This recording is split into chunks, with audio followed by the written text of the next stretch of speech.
And that's how you gain your personal power, by controlling your reality. How do you control your reality? Very simple. Is this the Book of Wisdom? This is not the Book of Wisdom. This is the Book of Symbolism, the brand new book, only available on my website. So here it is. Here it is, people. This is not the Illuminati. This is not the Illuminati, people. Let me make something clear. Everyone has demonized this symbol, and I think they use this symbol on purpose. Because this symbol unlocks your personal power, and that's what the Illuminati is. The Illuminati are illuminated people. That's ultimately what it means. Illuminated. What is illumination? Light. That's why there's light surrounded around it. Light in the eye. What is the eye? The internal perception. The mind that allows you to perceive information. The internal eye. The person in your mind who thinks. That's the real you. That is the real you. The person in your mind who thinks is truly formless. Okay? The Illuminati are illuminated people. They understand the secrets of the human mind and human consciousness. And other people who do not understand the secrets of the human mind and human consciousness are ignorant, and the people are using the knowledge they know against them. If you know psychology, right? If you know the deepest secrets of psychology, you can then use that against someone to manipulate them. That's how the system works. It runs on information, knowledge, and power. And the power comes through the information. The people who have the most information about how you function have more power. Why? Because they can use you, because they understand you more than you understand yourself. You see? That's what the Illuminati is. The Illuminati are people who understand the secrets of the human mind and how to manipulate the secrets of human consciousness to make them do something and create something in their agenda. You're all creators. This is what you need to understand. That's what consciousness is. Consciousness is a creative force. It creates through thinking, feeling, and acting. The triangle. But that thought, emotion, and action are just three expressions of the one force of consciousness. Thought, feeling, and acting are in fact one actual force. Because it's the force of the universe. We're all using the same force. And that's the same force that Yoda uses in Star Wars. In Star Wars is all talking about the force. That is the force, and that force is running through you right now in the present moment. You have the ability and the free will to direct that force through thought, emotion, and action into a reality. So, the Illuminati is just simply people with a high understanding of consciousness and the human psyche, and how to actually create reality. You think something, you feel, and if you have a feeling towards that thought, you take the action. As soon as you lose feelings to watch this video, you will scroll and take action to find another video you have a feeling for. That is how reality creates. That's how reality unfolds. Okay? So the eye in the triangle is showing you the ultimate state of consciousness to create reality. 1 and 3. There is one eye and 3 points on the triangle. The 3 expressions of consciousness that creates reality: thought, emotion, and action. In one, unified. Most people do not have a unified consciousness. They think about creating a business, their emotions feel like watching TikTok, and their actions are eating food. That's divided consciousness. That's the checkered board. That's the Masonic checkered board. Their mind is divided in black and white, different personalities, different ideas, different desires. Their mind is not solidified on one creative project. The mind is divided within duality. Okay? That's what the checkered board is. The checkered board is simply a divided mind. Because this checkered board is all, this whole piece of artwork you see here of the Freemasons is showing you how someone's mind functions. That's the secret. Very simple. Symbols, occult symbols, Freemasonic symbols are basically showing you mind states, how you think. Divided pillars, left and right pillar, sun, moon. Sun is masculine, the masculine mind, and the feminine mind, the conscious and the subconscious. But here, there's an eye in the middle, unifying them in the middle. Unification. Unifying with the true being inside of you. Not being left or right. Not being too masculine, not being too feminine, but unifying the masculine and feminine principles to become a unified consciousness so you can create your reality. The masculine principles symbolized by the sun and this left pillar symbolizes willpower, your will. Your willpower is very, very, very powerful. Willpower is ultimately everything you create, your will. So this sun represents the masculine forces of the mind, such as willpower, taking physical actions, intelligence, intellect, thinking. That's all the masculine. Then on the right side, you have the feminine qualities of consciousness on this right pillar, symbolizing imagination, emotion, desire, intuition. These are the feminine forces of consciousness. And what happens when a male and a female comes together? They give birth to a new creation called a baby. What happens when you merge your masculine and feminine qualities of consciousness? You merge your willpower, your thought with emotion and action. You give birth to a creation, a baby. The same principle. It's the same principle. Freemasonry is very simple. It's about bettering yourself, working on the temple, and the temple is symbolic for you, for your mind. The stonework Freemasonry, Freemasonry is about stonework, and that stone is you. You're perfecting a stone, and that stone is your mind. You're perfecting the Temple of Solomon, or you're rebuilding the temple, which is rebuilding yourself, because you are the broken temple. The thing is, your teachings is destroying my life. It's not destroying your life, it's destroying your old view of the world, which will then give birth to a whole new, beautiful life. You have to go through destruction. You have to go through the darkness to see the light.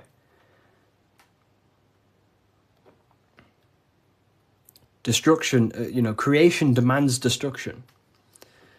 And it's up to you how you interpret my information. Take it with a pinch of salt.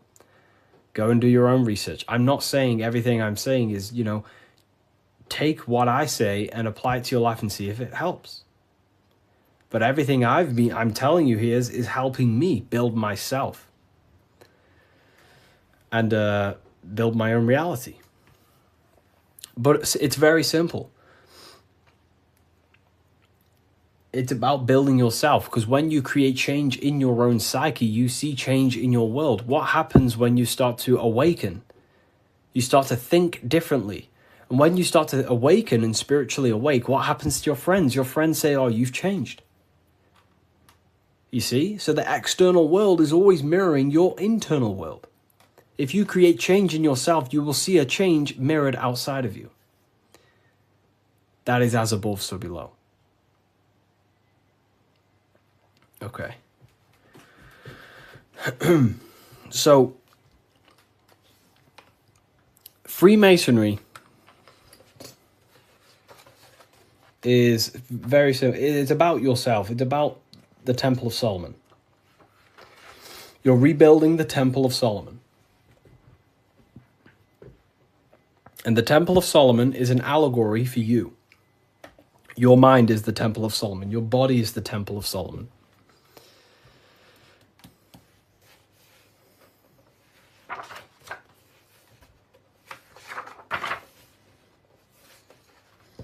So why is it the Freemasons wear this apron, right? So you see the Freemason here wearing this apron. Well, this apron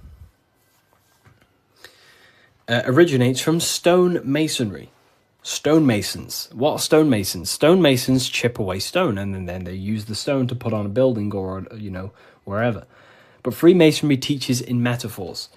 So this stone, this apron, was worn by the stonemasons to protect themselves from flying chips of stone hitting their genital area. So this is symbolic of doing the Masonic work, perfecting the stone, perfecting your mind. Every day you are either building your mind or building your mind's prison. Every day. You wake up, you're either destroying your mind or either help freeing your mind. You have the option, right? And they also wear this apron on the lower half in the genital areas because you think with every chakra. The chakras are basically spinning energy vortexes. This is what you see here, right? These chakras.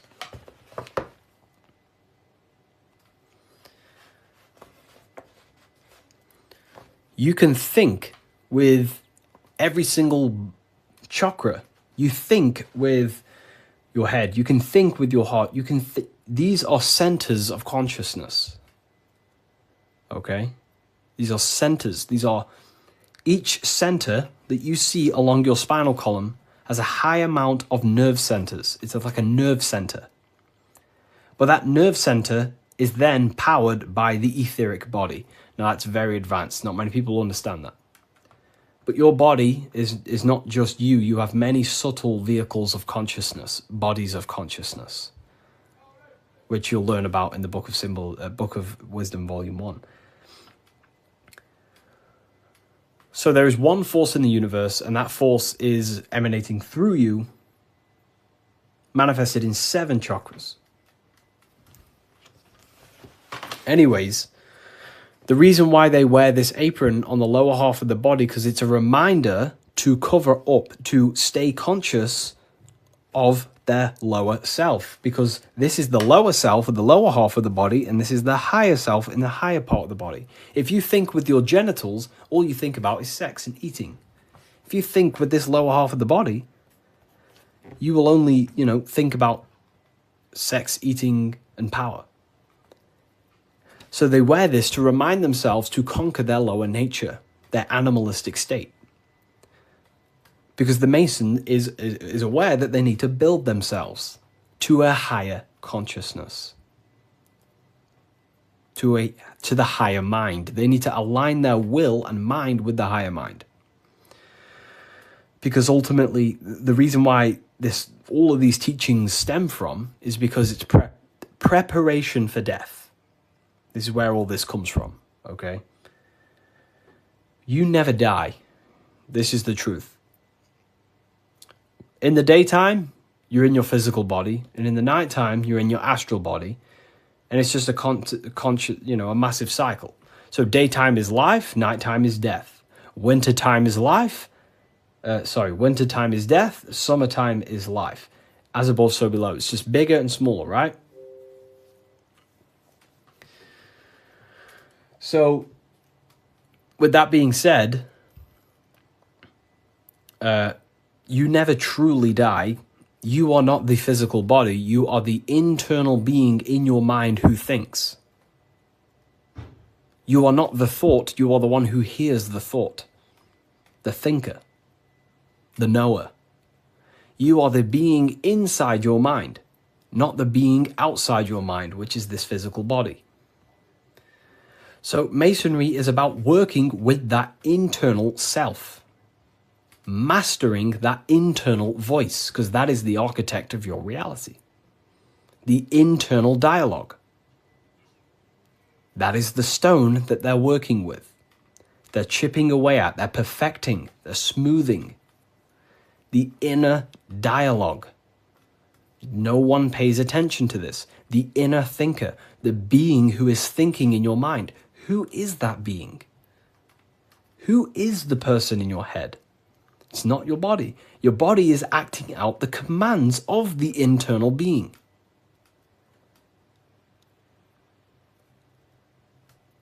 So this is what we have to connect to and master: the inner dialogue, the inner thought processes, because the thought is the architect of reality. Thought creates everything. Thought creates everything in the whole universe. The whole universe originates from thought. So Freemasonry is basically about mastering the inner dialogue and working on the inner self, the person in your mind. And the deeper you get to know that inner voice, you start to realize that there are many different vehicles of consciousness. You don't just have a physical body. You have a physical, etheric, astral, and mental and spiritual body. The physical body is just the lowest dimension there is.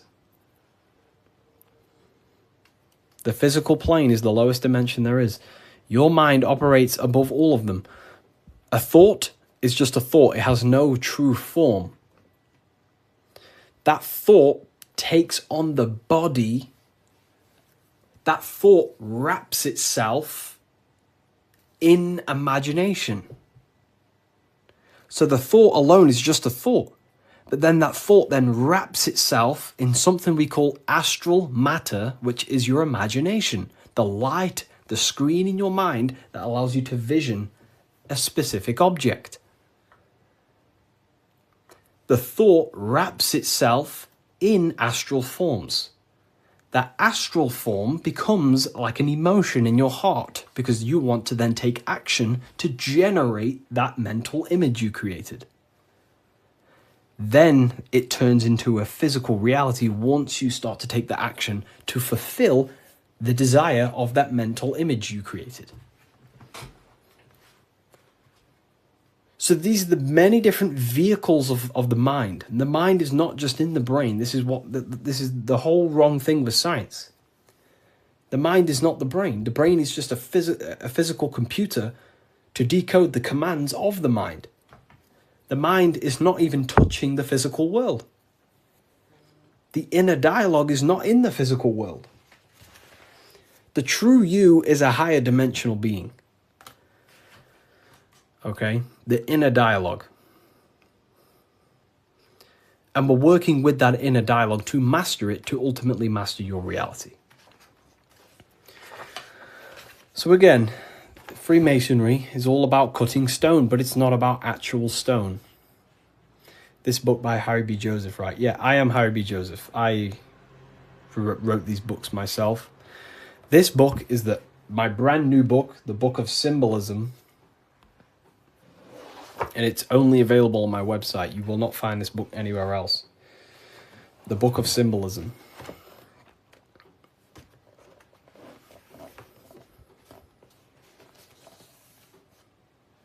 So, nice to meet you. Welcome. Okay, so, again, what does this represent?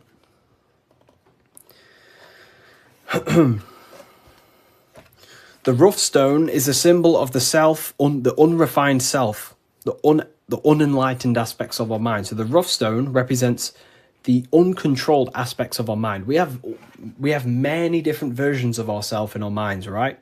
We have a version of ourselves who's perfect. We have a rough version of ourselves that we can become. There's many different things in our mind. But the aim of the Mason is about unifying all of them different personalities into our higher self. It's about learning the secrets of the mind. So this represents the perfected aspects of the mind, and there is also there is no such thing as perfection. We will never actually truly perfect ourselves. But the aim is to be perfect. So the Freemasons show you the checkered board.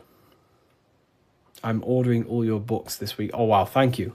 You know, you will look, your whole life will change. Your whole life will change.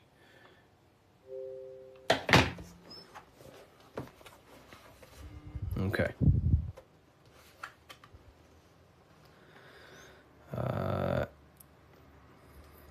The checkered board floor. This is symbolizing on a base level. So symbols have a many different interpretations. So on a very basic level, this checkered board floor represents duality, how everything is dual, positive, negative, day and night, hot and cold. But the deeper you go into the layers of the symbol reveals the secrets about the human mind. So this is all showing you the mind. Different states of mind, because that's what the universe is. The universe is one singular consciousness expressed in many different forms, in many different clothes, what we like to call people. Me and you are cut of the same fabric, which is the universal mind experiencing itself. So the mind is the very architect of reality. Life is not happening outside you, it's happening inside your mind. You are a projection of the mind. However, you have the ability to identify with your ego. Your ego is very simply just a false version that your mind, it's a version of yourself that your mind has created through experience, thoughts, words, memories, and traumas, and belief systems. But beyond you, if you turn your mind off, if you stop thinking, then who are you then? That's what we call the universal soul. Everyone is that same substance. When we all turn off our mind, we are all the same substance, the universal soul. But we have the ability to generate an ego, which is our own personal identity. The ego is not inherently evil, but the ego can become bad if you don't tame it. It's the beast. But anyways, the duality represents, very simple, black and white, positive, negative, day and night, the opposites in the physical world. But on a higher level of masonry, it represents a divided mind. The one divided in many. The illusion of the third dimension, of how everything is separate. But in fact, we are all the same substance. We are all the I am. We are all the I, the inner dialogue, the inner voice. Masonry is about working with the internal voice, the thinker in the mind, the true higher dimensional being that you are. Because that higher dimensional being manifests its life forces through you and creates in the physical three-dimensional world. So it's about directing the life forces through you. Now, a big misunderstanding about the world that religion has placed on people. A big misunderstanding, right? People think the world was created. People think the world was created thousands of years ago. It's the biggest lie ever. Step back, remove that belief out your mind just for a second, and realize the truth. The world was not created thousands of years ago. The world is creating now, in the present. It's unfolding now. Creation is unfolding in the present moment. God is thinking reality into existence right now, and you are thinking your reality into existence right now through thought, emotion, and action. You are crystallizing reality now in the present, and you can become a co-creator with the creative force of the universe. But we've been taught the complete opposite, because the powers that be in the world do not want you to become a conscious creator. They want you as a slave and a worker.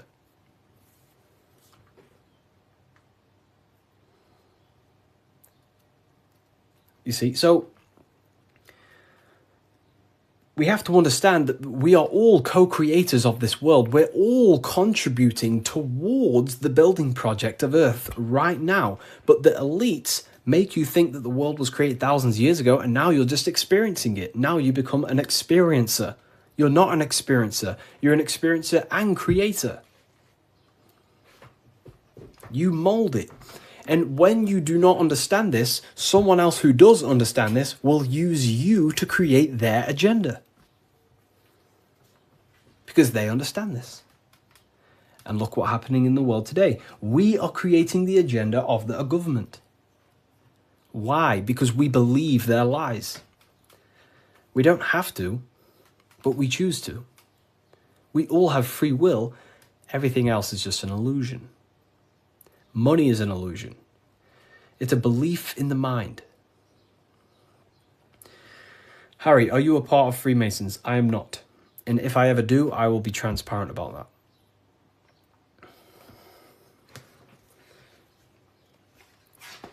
So this is representing your mind divided. Divided consciousness. Now take a look here. What are the Freemasons trying to show you here? Squares to circles. Square, circles. Geometry.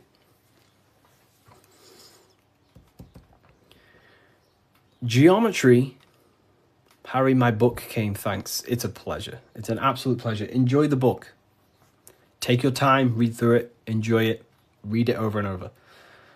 You know, I can't wait for you to read this. Was it the third book you got? The three represent alignment, the black and white represents conscious and subconscious. It can represent that, yeah, that's one layer of symbolism. But you got to remember that the symbols don't represent one thing. There are many different layers to the symbols. Many different layers. So it's going from squares to circles. So you have to understand geometry for this. There's different codes to this. A square. Can you measure the surface area of a square? Of course. Very easy. You just measure this side and that side and times it. Right? Very simple. Then you have the surface area of a circle, of a square. But can you do that with a square? No. You can't find the surface area of a circle. It is impossible. You can get very close by using pi and different, different mathematical equations, but you will never exactly find the exact surface area of a circle. So what are the Freemasons trying to show you? Measurable and immeasurable. What you can physically touch and measure down here, the squares, and what you cannot touch and what you cannot measure. And there is a ladder going from what you can measure, the physical world, the squares, up to what you cannot measure, the circles. So this is about the upliftment of the mind. This is about the mind raising from only a physical state of awareness, raising the mind so it can function as a spiritual mind and use the higher dimensions of consciousness, such as imagination, thought. Most people's minds are stuck in the measurable, the squares, limited. They think inside the box. You have to raise your mind and think outside the box. This is what it's about. Raising your mind and using the higher dimensions, which is imagination. You cannot measure imagination. It does not exist in the physical plane. You cannot measure thought.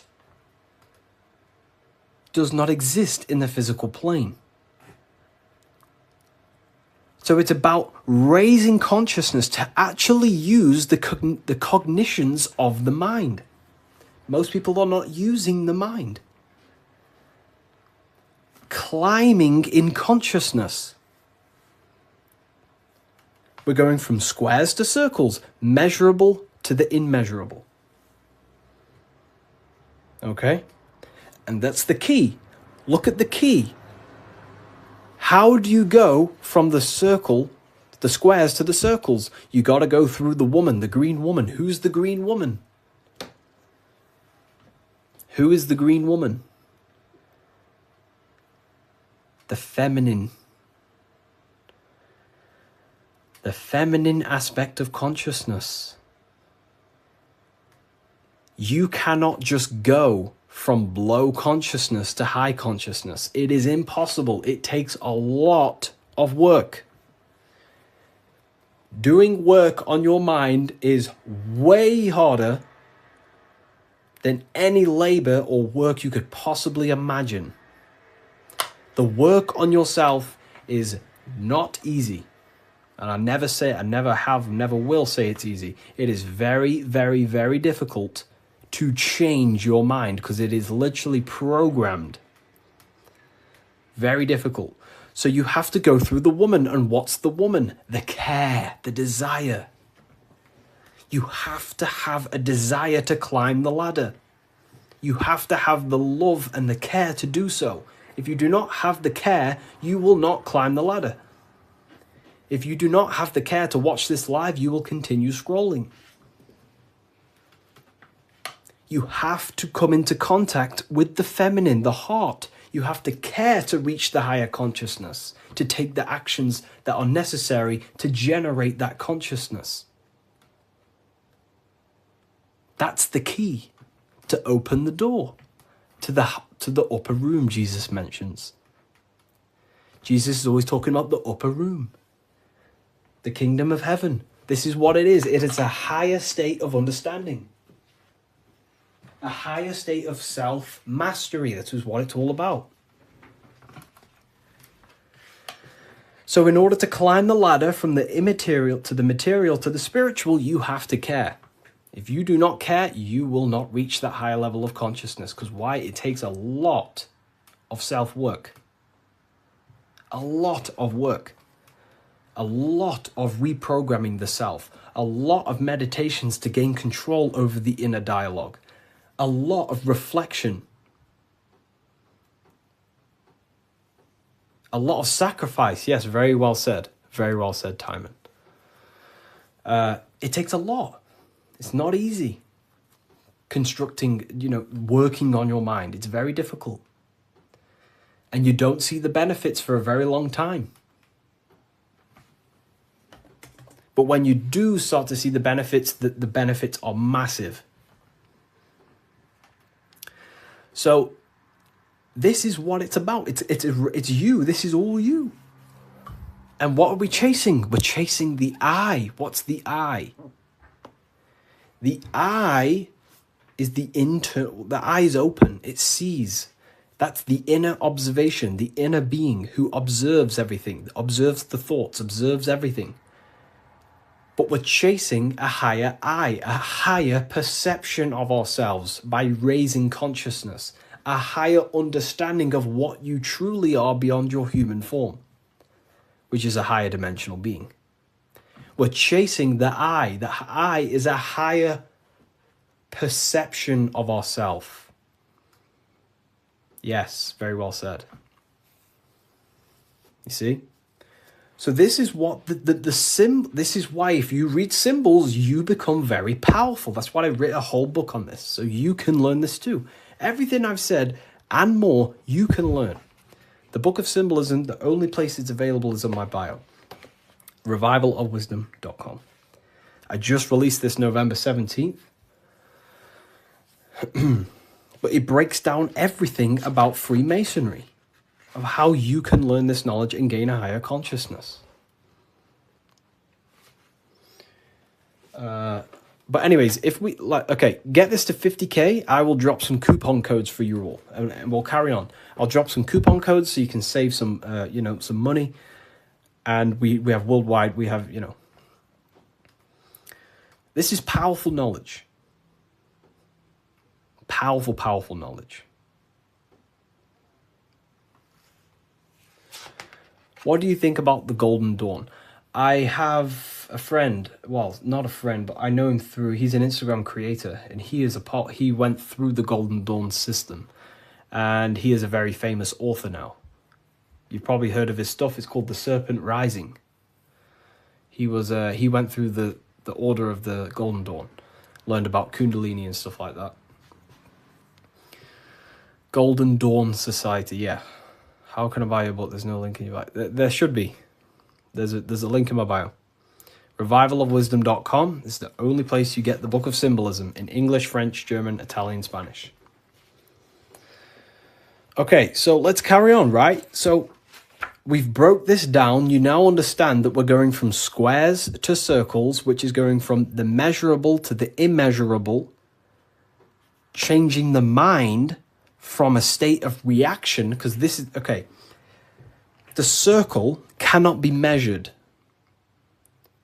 but the square can be measured. So this is the material, this is the spiritual, this is the seen and the unseen. This is the cause, this is the effect.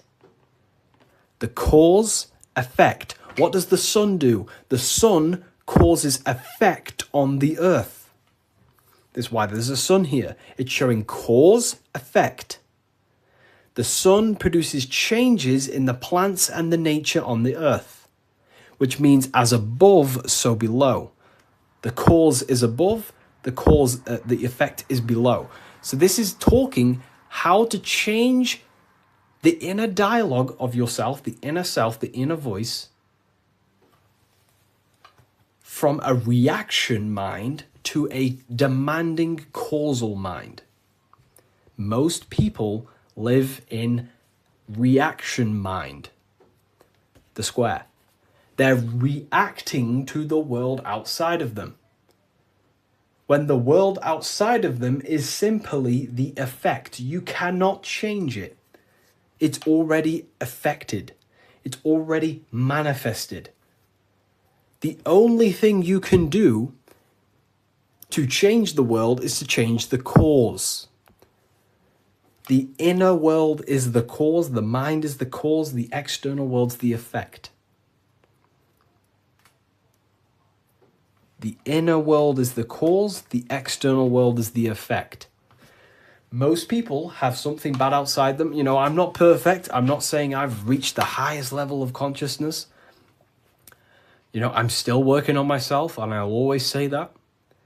But most people are stuck in reaction consciousness, where their mind is just reacting in a state of complaining about the external world. When the mind is the cause. The cause, the mind needs to be a cause and a demand and a command. But that's fine, you know, I was in that state. And I still catch myself now and then being in that state. But we have to train our minds to understand that the outside world is the effect and the internal world is the cause. And we need to raise that ladder towards the causes. Make the mind a powerhouse of control. A powerhouse of control. Okay? Awareness, yeah. Okay. Symbolism. The winding staircase. You can't see the room. Where is it taking you? This is talking about the upper room, climbing to a higher state of mind. But when you're down here, you can't see that room. You don't know what a higher consciousness is. You don't know. Like right now, maybe there's some people in here, they don't even understand what even is a higher consciousness. You will never understand until you start to do the work on yourself, until you start to see what it's like to understand yourself. When you understand how you work, you know what to do in every situation. You have the tools to use in life. So this is about climbing the staircase of higher consciousness into the inner room that you can't see. beyond the curtain. The curtain is the veil. This is about entering in yourself. Walking past these two pillars is about walking into the internal self. It's a journey inward. You have a self outside the mind, this body, and you have a self inside the mind, the inner being, the material and spiritual. That's why you're an individual. You have a dual nature, inner and outer. So when you're walking in between these pillars, you're walking, it's symbolic of walking in your mind, walking in a journey into the self. And we're working with the inner self. This is what Freemasonry is about. But it's a winding staircase, which means you can't see where this staircase is taking you. You don't know what a higher consciousness is, what it's like to be in a higher consciousness or a higher understanding of reality in the self. So you must have faith. Faith, not faith in a God, but faith that the staircase or this journey, this work you're doing on yourself is going to lead you somewhere. You must have willpower. It takes willpower to walk the stairs. You must have care. Faith, will, and care are the three forces that help expand the mind into higher levels of consciousness. So it takes faith, will, and care to walk this staircase, to walk this path, to do the work on the self, to master the self. And a spiral staircase also represents time. It takes time. Time moves in a spiral. Yesterday there was 12 o'clock, but today there's also 12 o'clock. But today is higher than yesterday. So it's just a continuous spiral upwards. Yesterday was 12 o'clock, today there's 12 o'clock, and we're just going to continue this spiral. This is time. It takes time to walk this staircase.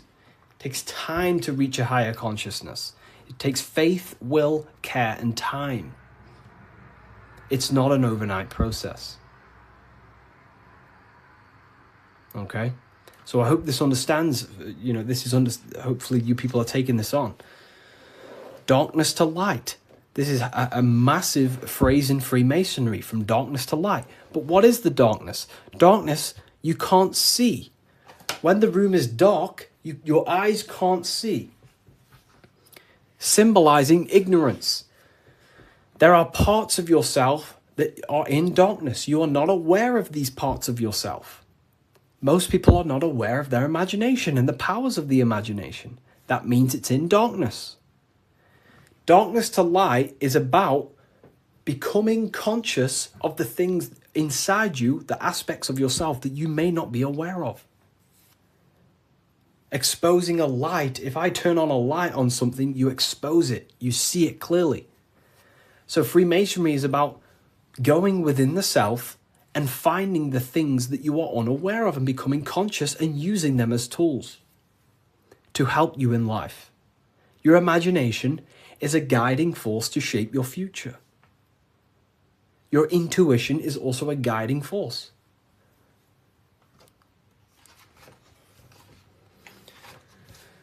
This is the hammer, the Freemasonic hammer. Why do Freemasons use hammers? The hammer, the force. What is your hammer? What is the force that drives you? What is the force? What is the desire in you that makes you go through life? We all have a hammer. My hammer is to help as many people understand themselves as possible. That makes me take my actions. That's the force inside of me that takes action. The reason why I'm on this live is to take action to help people. That's my force. That's my hammer. You have to have a hammer in life. This is a tool. You have to have the hammer. Here's some more secrets. Force, form, very powerful. Not many people understand this one. But I could sit here all day and talk about all the different symbols in this, but there's many different symbols that you can go over. Force and form. Okay, so we have hit 50k, by the way. I did promise people earlier we have hit 50k that I would give out a coupon code. I did promise people. So I'm going to have to give that coupon code, and then we'll carry on with this, breaking this down for you. Okay. So let me know in the comments if you want a coupon code. Just say the word yes or something. And if I know people want it, then I'll give one out. If not, I'll just carry on. Okay. I'm going to give you a 20% code. In fact, no, I'm not going to give you 20%. I'm going to give you 30% off. Wait, let me just test something. I don't want this to mess up for you. I want to make sure it's working properly. Okay, 2 seconds. Let me just test the website to make sure the code works. I don't want to give it out and then people, don't end up working and then people start, So let me just test it.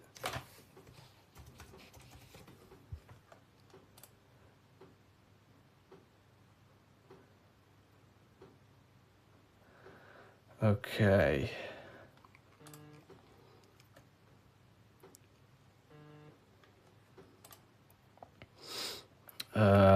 2 seconds, people.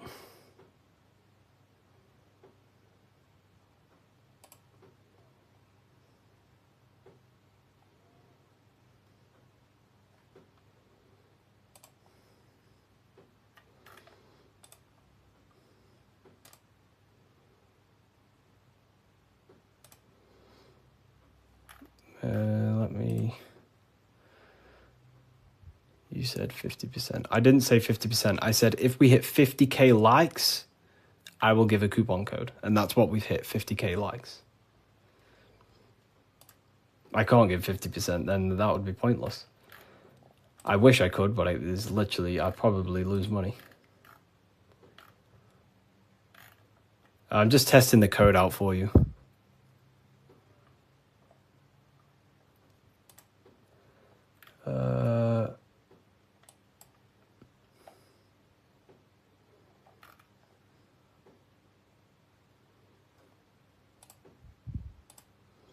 We worship you. I don't want to be worshipped. Please don't worship me. I don't want to be worshipped. I really don't. I'm not here to be worshipped. I'm telling you the power within yourself. But I thank you for that comment. That's nice. It's nice of you to say that.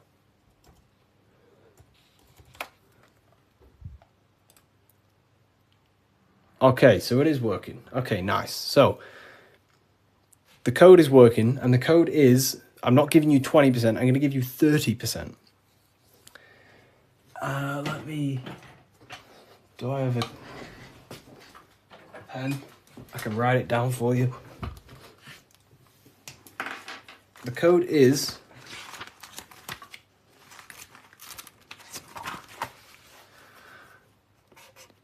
light.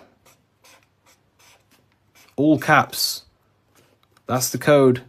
All caps, capital letters. And you'll save yourself 30%. This is the brand new book of symbolism. You're going to save yourself 30% on the brand new book of symbolism. Is this where 607 Unk gets it from? I don't know. I've been around for a long time talking about this stuff.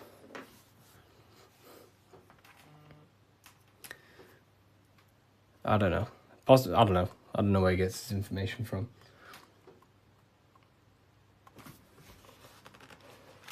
Force and form. Here it is. Website name, revivalofwisdom.com. Revivalofwisdom.com, or the link in the bio. No book is going to help you just meditate. I used to think that exact same thing. But unfortunately, that is I used to think that, but then I realized my ego was keeping me back.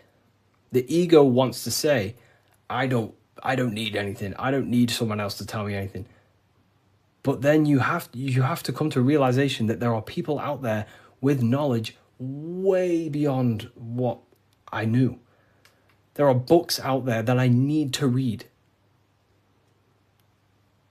There are people out there with knowledge way beyond mine. And you have to suffocate your ego and let go of that to actually grow. I used to think that exact way. But it depends what you want, you know. You don't have to go down this path. You can just meditate. That's completely fine. You know, it depends what you want, I guess, as well. So you are completely right.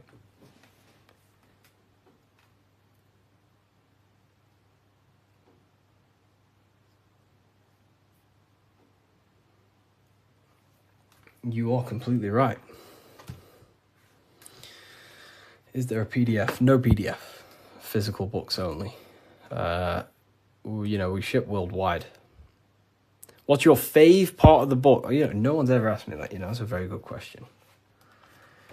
What is my favorite part of the book?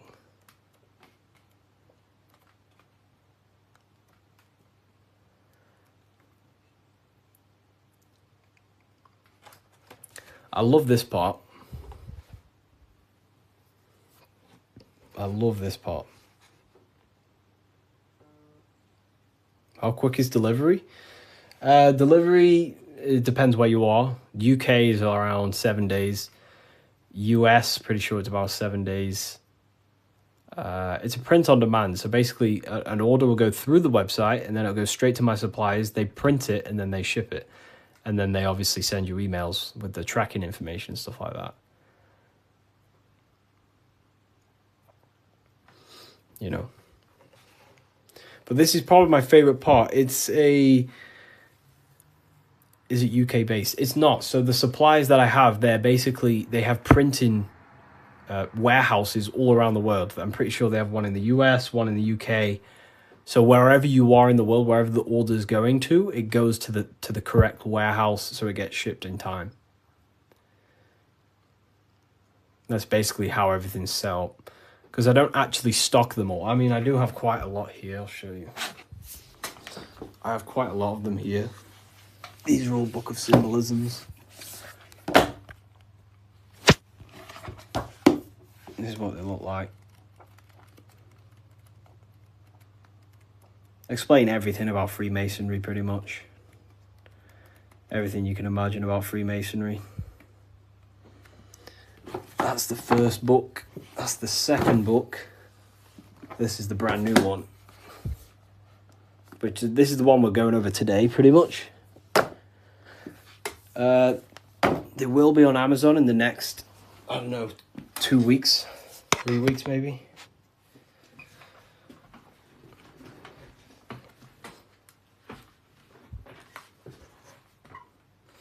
How can we use the book to live a fulfilling life? That's pretty much, the book teaches you, it's a guide to higher consciousness. It helps you understand and unlock aspects of yourself that you never knew was there.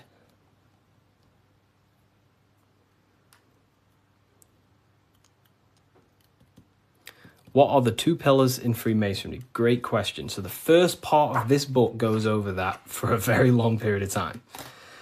So the first whole section of the book goes over the Jachin and Boaz pillars, right? The different symbolism. So it basically represents the masculine and feminine forces of consciousness. But it ultimately represents division as well. The number 11 is a dividing number. It's left and right, right? It's left and right. So, have you experienced spiritual psychosis? No. If you met me in person, you would never even realize, because I don't talk about anything to anyone. People who know me don't even understand what I do. I don't talk about, I'm just a normal person. They probably think I'm asleep. Well, just a regular person who's not aware. But, you know, I only talk about this stuff to people who ask me. You know, to my family members, I'm just a regular person. But then obviously if they ask me about this, then I can tell them things. So yeah, in person you would never even know. I'm just a regular guy. I work throughout the day. I make videos. I work on my YouTube. I help my affiliates. I come on live. I help people. I speak to my university students, and then I go to the gym, see some family members, and I'm just a regular person.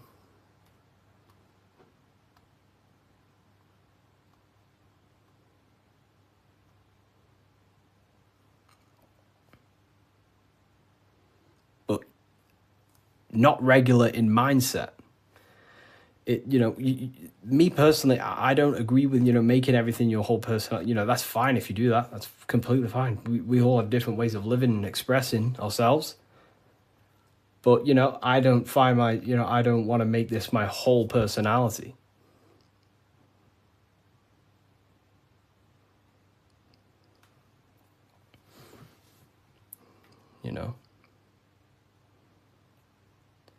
I love to read books in my spare time. I watch a lot of, listen to a lot of audiobooks. I don't really listen to much music. Whenever I'm in the car, I put on an audiobook. And just by doing that alone, you'll gain a lot of information. Just type in Masonic books or esoteric books. You will find so much on YouTube. Just listen to everything, and over a period of time, you'll start to develop a pattern recognition, and you'll start to decipher your own truth. The Bully Slayer was cloned. I see some of his videos today. I don't know. I don't think he's being cloned. I think I don't know. He stayed off the internet for a while. He might have changed and stuff like that. But I love his stuff.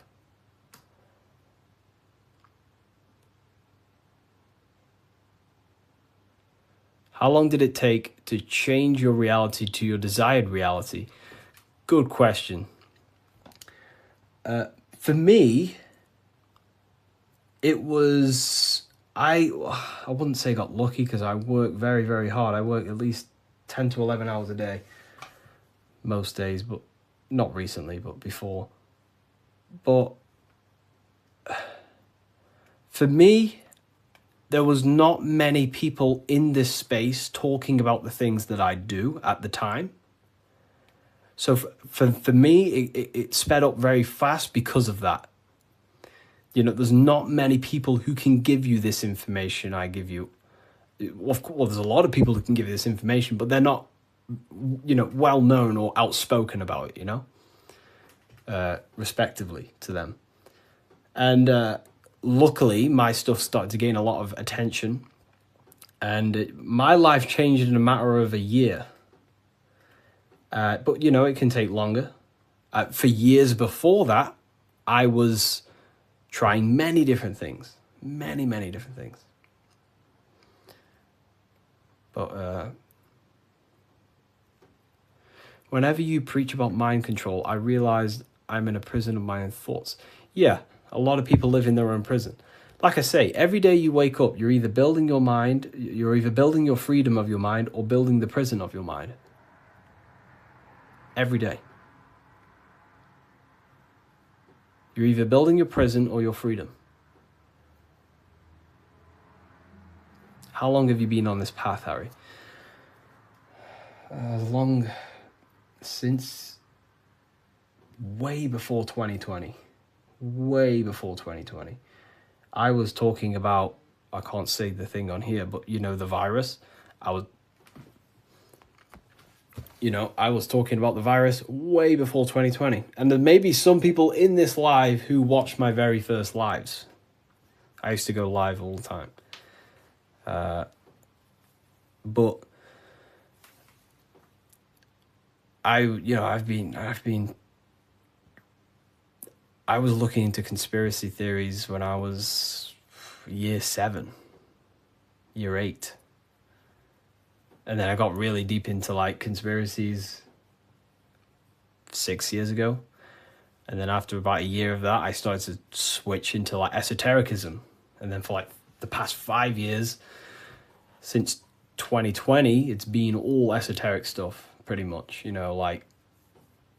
Masonic, the psyche, human psyche, human consciousness, metaphysics, symbolism.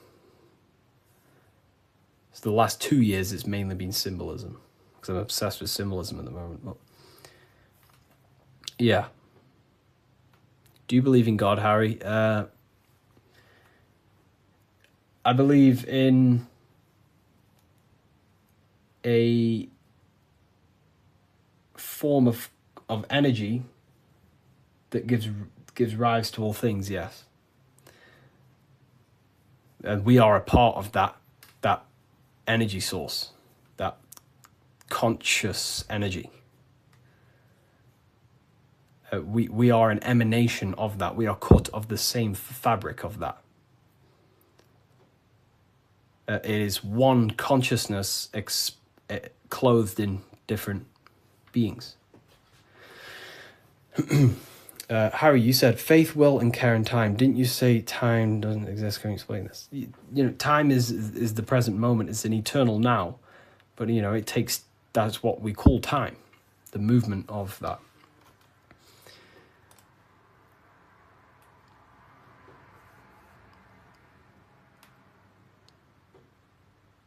I don't believe in a God outside of us. Well, God is outside of us, but he's also inside of us. God is everything. I like how you put that. Oh, wow. Thank you. If we visit a Masonic temple, we'll see a lot of these symbols in the building architecture. Oh, yeah, of course.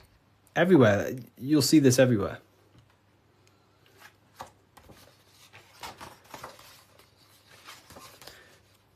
And look here.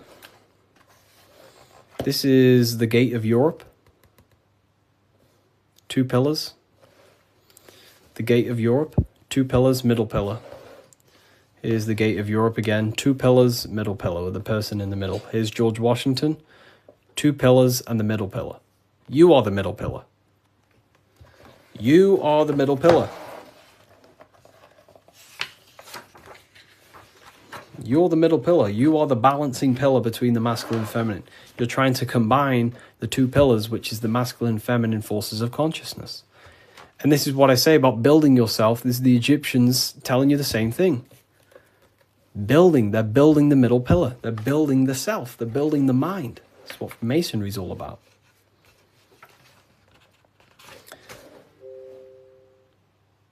You know? So look. Here's the Anunnaki showing you 2 pillars, Jachin and Boaz. And look at the person in the middle pillar, which is balancing the masculine and feminine forces of consciousness, trying to become whole and unified, a unified mind. And he's stepping up, symbolizing raising consciousness. Stepping up to a higher level of understanding. Here's Buddha, same thing. Buddha, Vishnu, Sumerians, Egyptians. Wait on, we still got more. Jesus with the 2 pillars. Egyptians again, they're building the self. This is what it's about. It's about building the mind.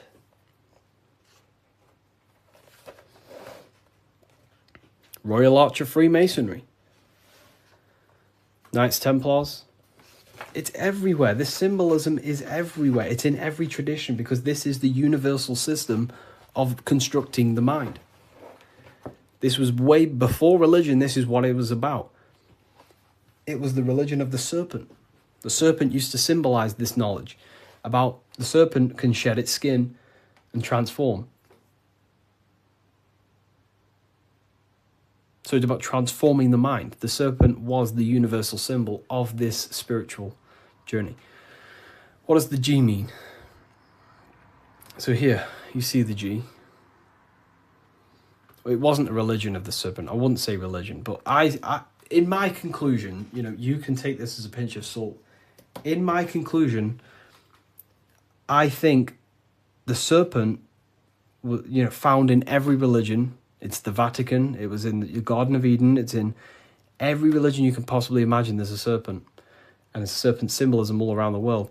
I personally think the serpent was the symbol for gnosis, for the well, I don't like calling it religion, but a spiritual system that was universal before religion. It was the wisdom of Kundalini. It was the wisdom of awakening. It was the knowledge of the self. And then I think the serpent got demonized because then religion took over and started to externalize all the spiritual teachings, and then following man-made gods and gods in the sky and stuff. But before all of that, I believe that me personally, I believe the serpent was a symbol for the universal spiritual system of knowledge that was before all the religion. That's my interpretation. It's about self-transformation. Yeah. Someone asked about the G. And now they say serpent is Satan. Yeah, very well said. Now everything about the serpent is demonized. And it's crazy to me when you realize, well, everything's inverted nowadays. So, I guess we'll never know. But based on my symbolism studies, that's what I think it is. I could be wrong, but...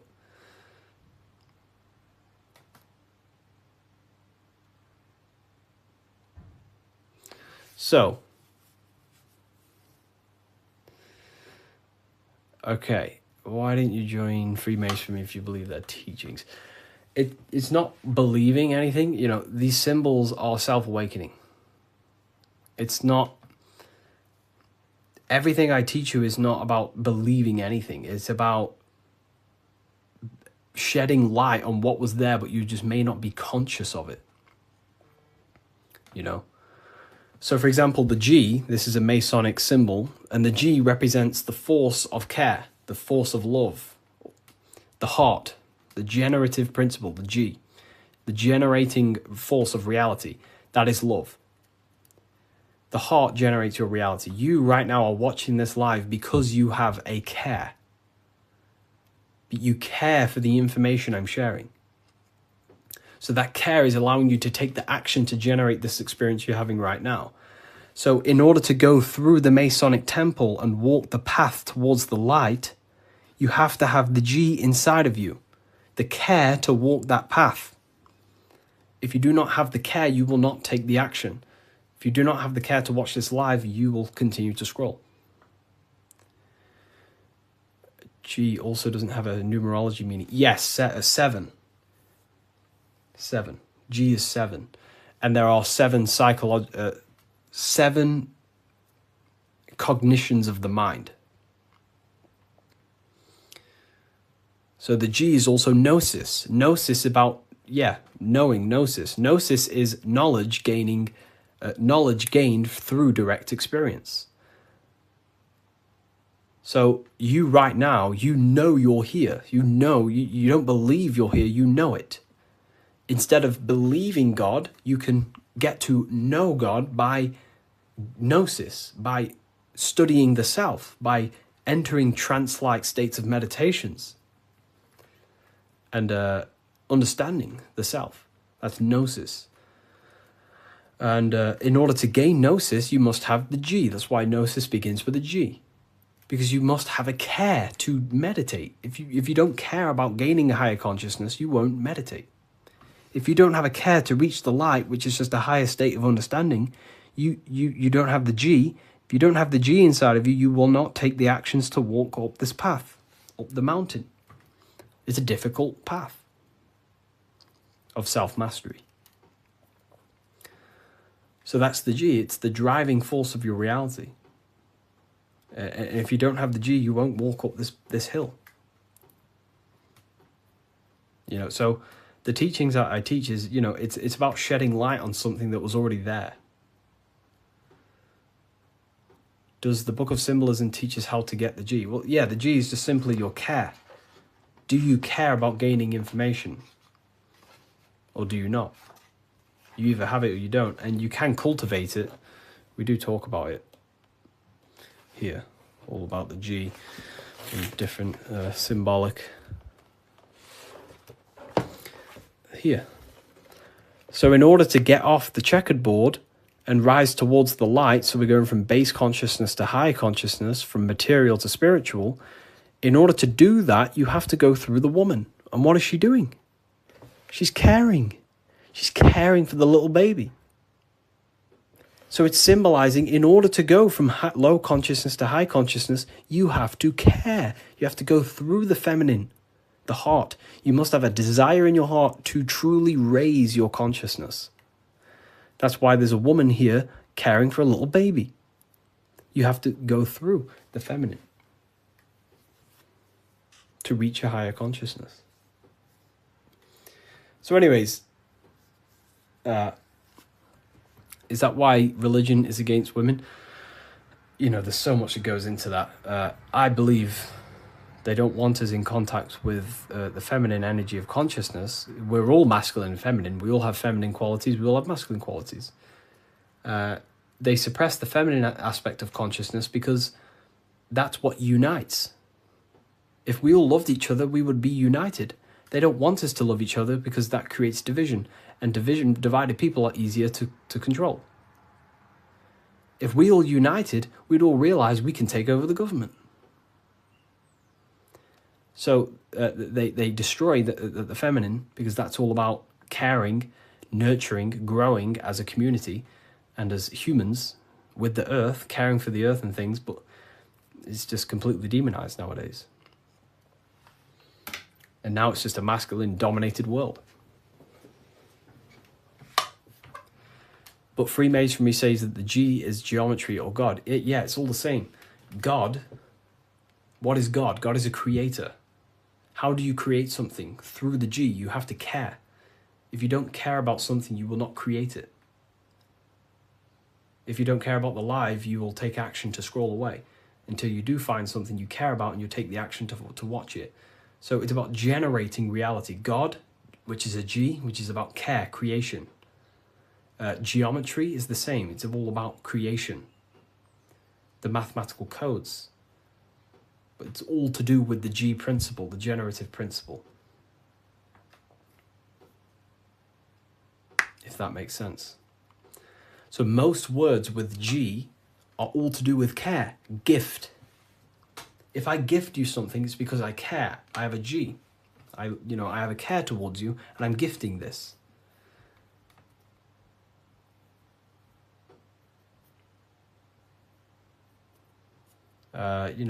Geometry, God, generation,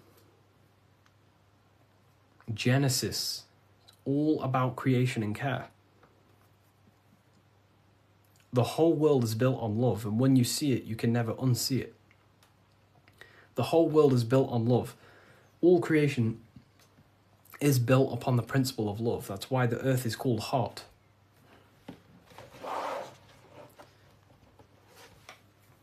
Earth is hot.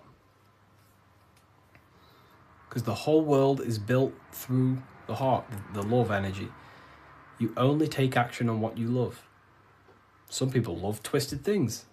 Some people love hurting people. But, we have to purify our love. But,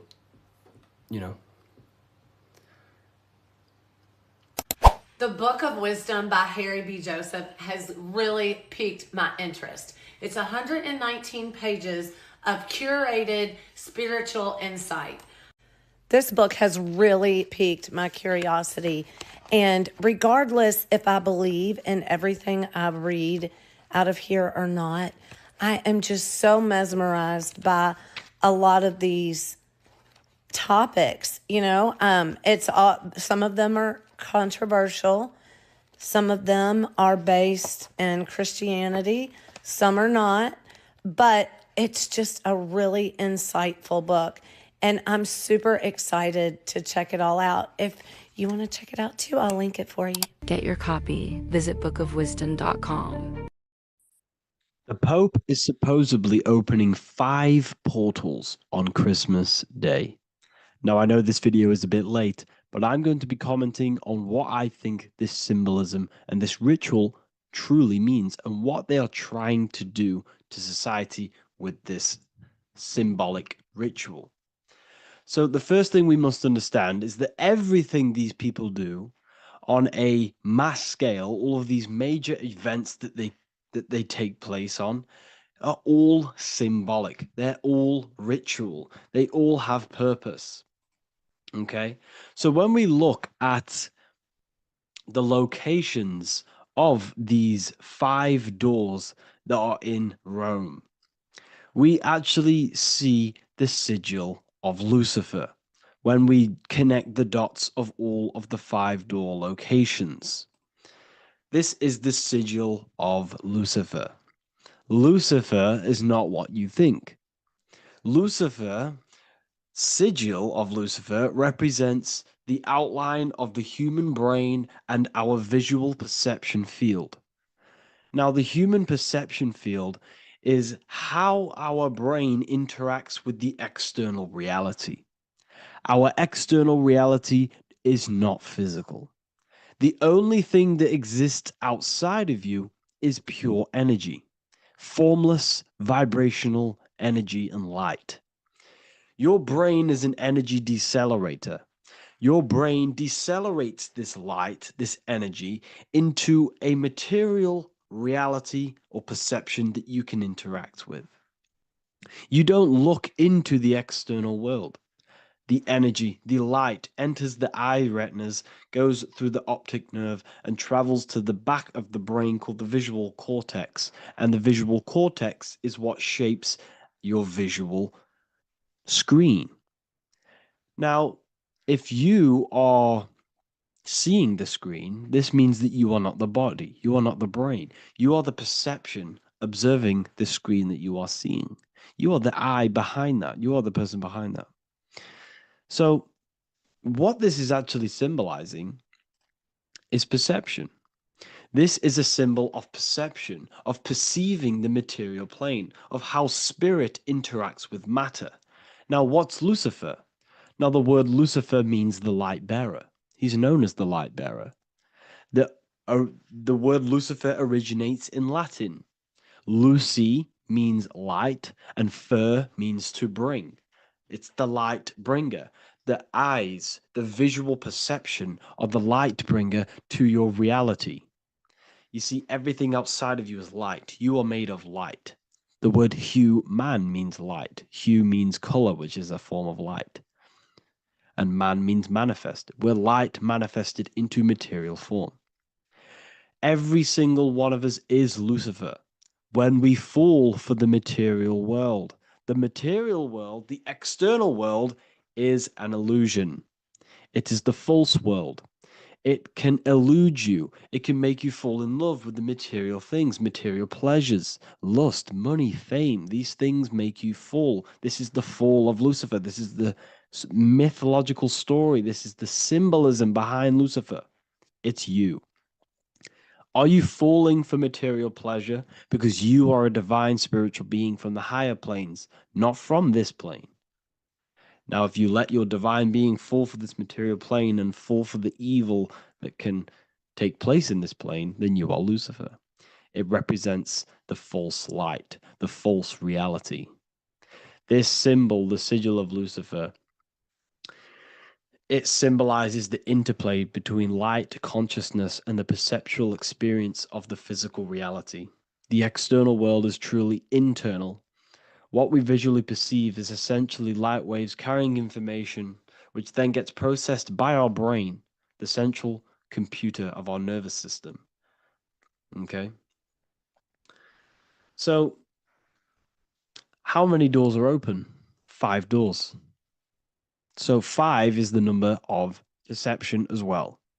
5 fingers on each hand, 5 points on the human body, 5 toes on each foot. We have 5 senses. 1, 2, 3, and 4, they're spiritual numbers. 6, 7, 8, and 9, they're material numbers. 5's the gateway. 5 is the middle bridge of how our spiritual self interacts with the physical self, how spirit interacts with matter. So this ritual is symbolic of perception. This is maybe bringing in a new perception. A new event will happen after this, a new perception of the world.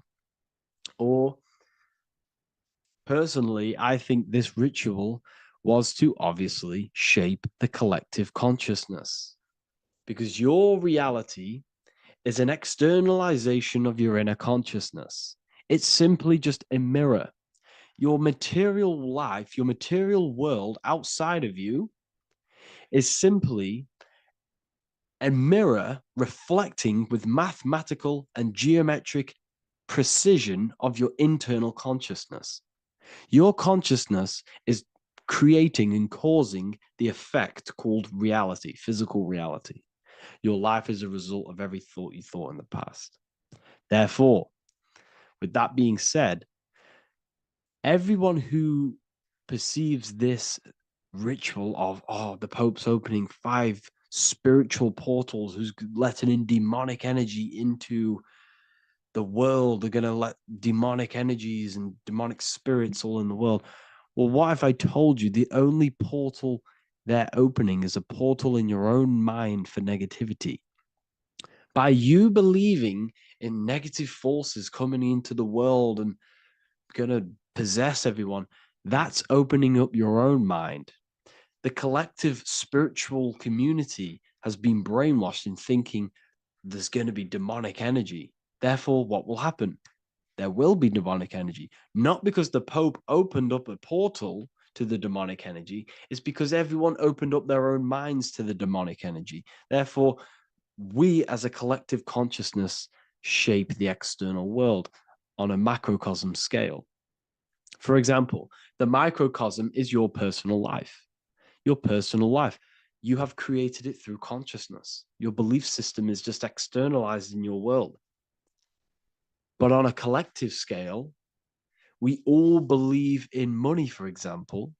And because we all believe in money and we believe that this piece of paper holds value in our minds, okay, in the mental plane, this has an effect on the physical plane by shaping the physical plane by being ruled by this belief as on a macrocosm scale. Yes, I know that money doesn't exist. It's just a belief in my mind. But that doesn't have an effect because the collective consciousness believes that money has effect, has power. When it doesn't, it's just a piece of paper with a belief behind it. If the collective consciousness stopped stopped believing in money, then the collective consciousness would have broke the spell and we would have no longer had a material plane ruled by money.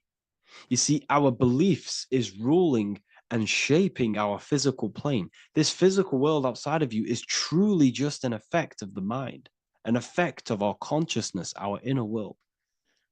So I believe this ritual was done to change our perception, to make us think the Pope is bringing this spiritual energy and negative forces into the world. And it's just simply us creating the negativity in the world by believing in this, by thinking this. Remember, they have the power to send messages into millions of people's minds through media. And then messages are then believed, and that belief is shaping our world. What have I told you? That the New World Order is not manifested by the elite, it's manifested by you and us. We're all manifesting the New World Order. They can't manifest it. We can, because we are the ones believing it. We believe it. It is reality. It shapes our own prison. We're all shaping our own prison by believing in the prison, by believing in money. So this ritual was all to do with perception, creating a new perception, creating fear in our minds to, of course, distract us from what's really going on.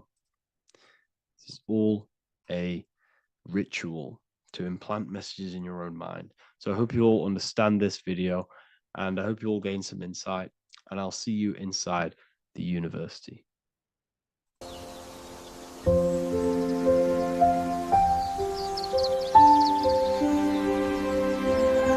bookofwisdom.com. Visit today. HD.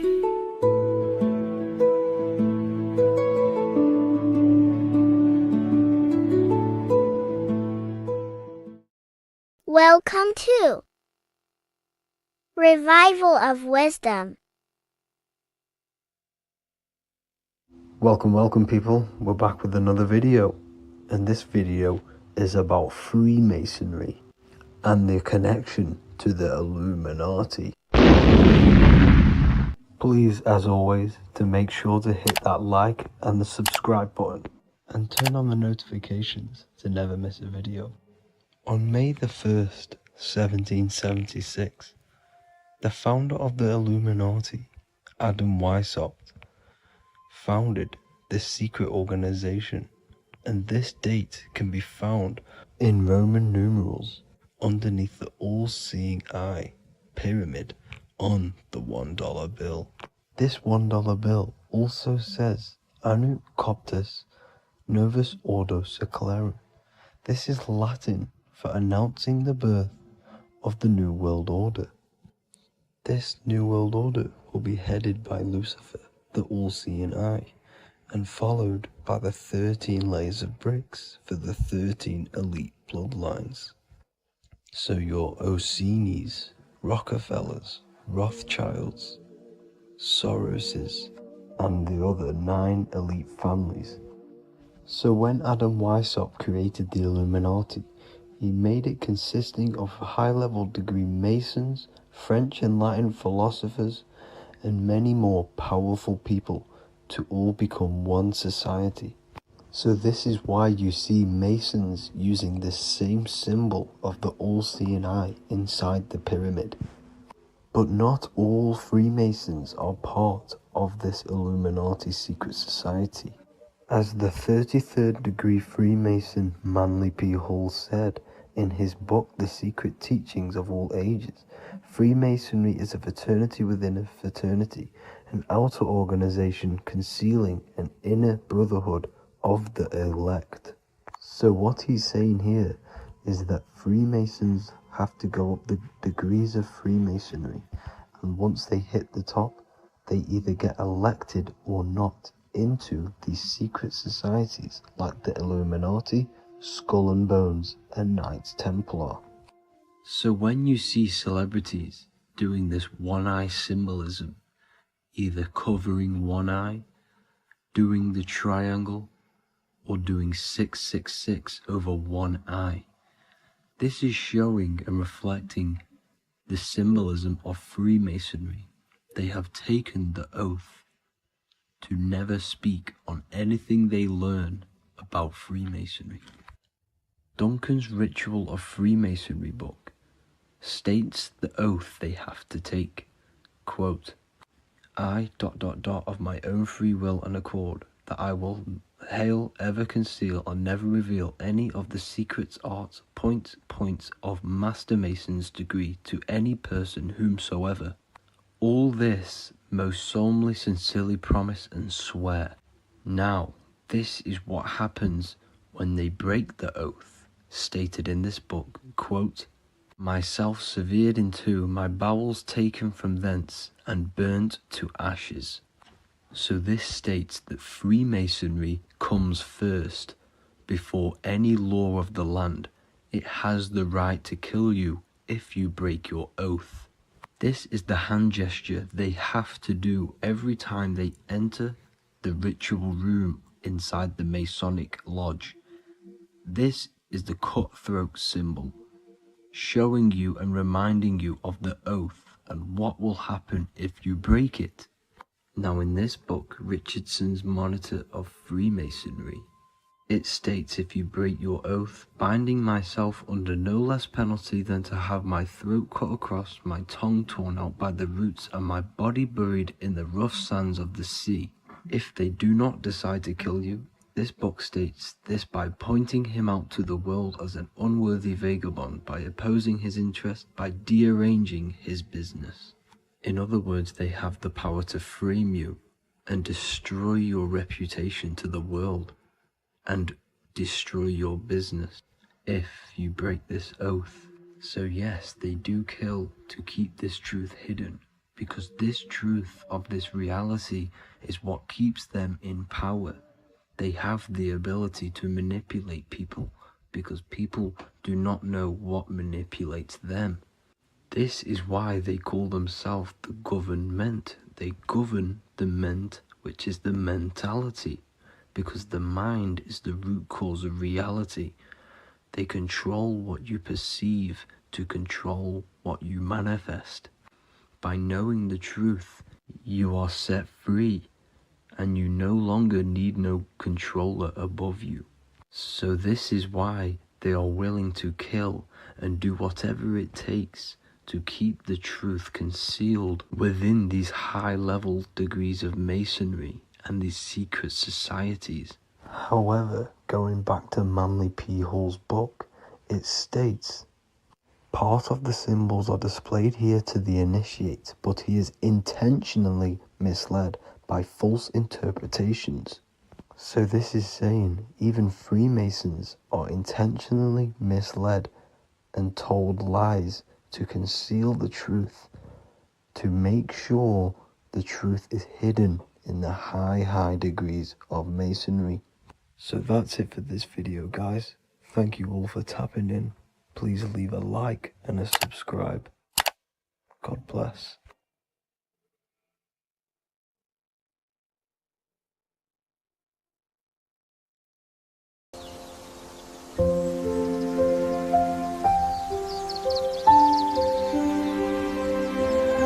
bookofwisdom.com. Visit today.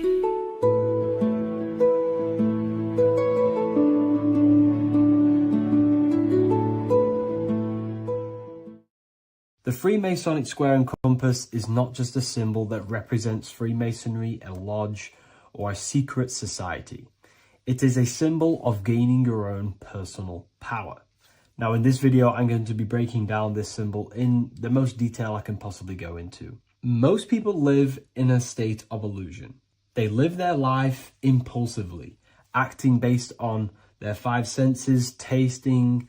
They want to feel a certain thing like an orgasm, or they're basically just slaves to external things and their five senses, which leads to a very dark path where you'll never actually become a conscious creator and you'll never actually be internally happy. The Freemasonic square and compass reveals some deep wisdom about this. Now let me break this down. If you want to gain your personal power, listen up. The Freemasonic square and compass is a compass which is used to create circles. Now, if you notice something about the circle, they have no beginning, no end. You can't tell where it begins and ends. It's eternal, which means this represents consciousness. Now, if you don't know what consciousness is, if you close your eyes, you have an internal world. You have thoughts, emotion, visualization. This is all consciousness, spiritual. Then we have the square.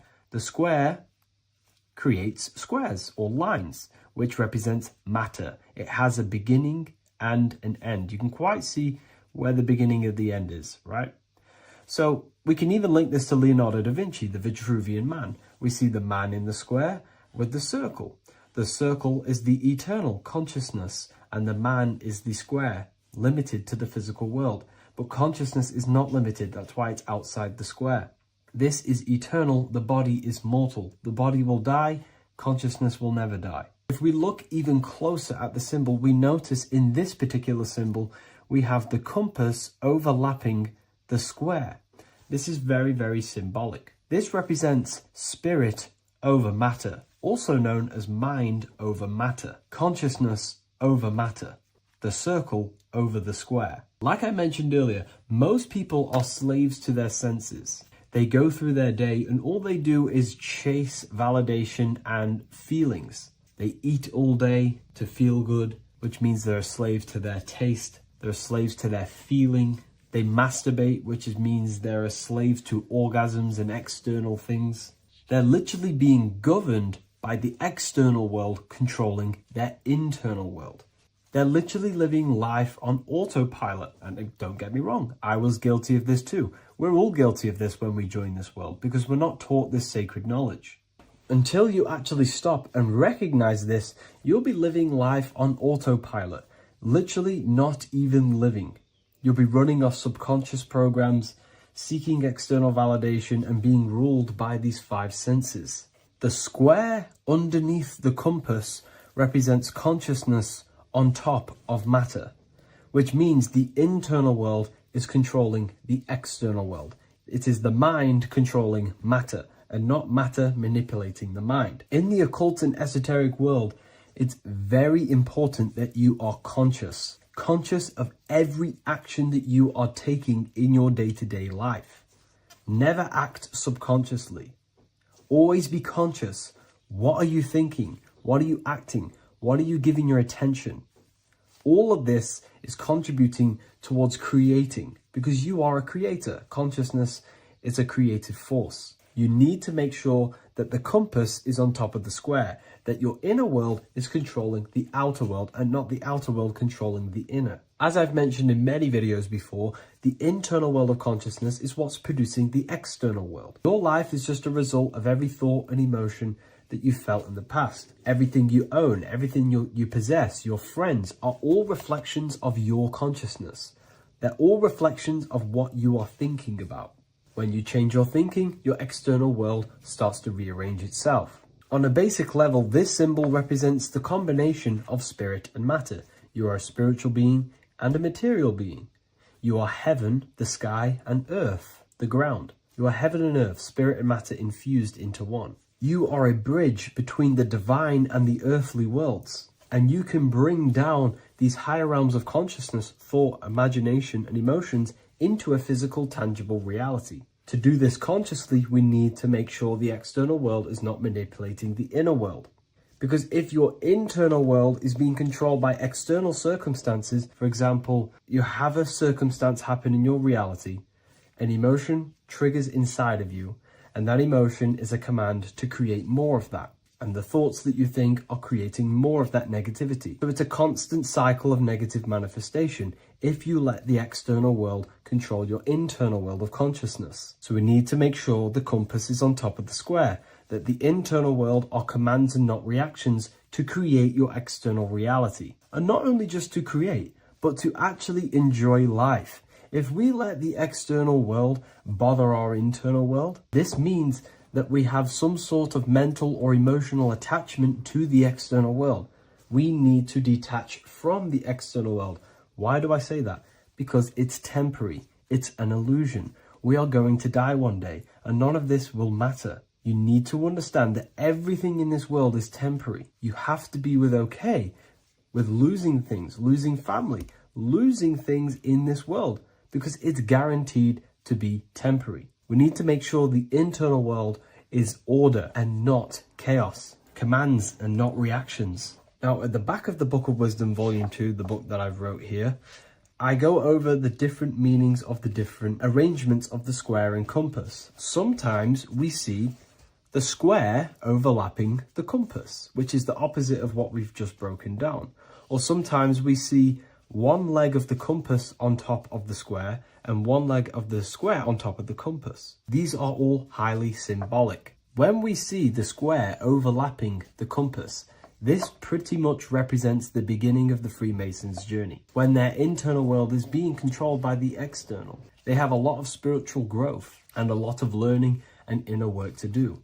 Now, when we see half and half, one leg of the square on top and one leg of the compass on top, this represents the Masons' gradual emergence from the material realm into the spiritual. This interplay of symbols reflects the process of gaining greater light and knowledge as the Masons ascend from material concerns towards spiritual enlightenment. And of course, we've just broken down what this means. This represents spirit over matter. They're not chasing external physical things anymore. They're actually chasing and gaining validation and happiness from spiritual growth, more knowledge and deeper understanding of consciousness and themselves. Most people chase external material things, which actually don't make you happy in the long run. You could be given £1 million today. In a week's time, you would be back to the same original state of consciousness and actually chasing more and more millions of pounds.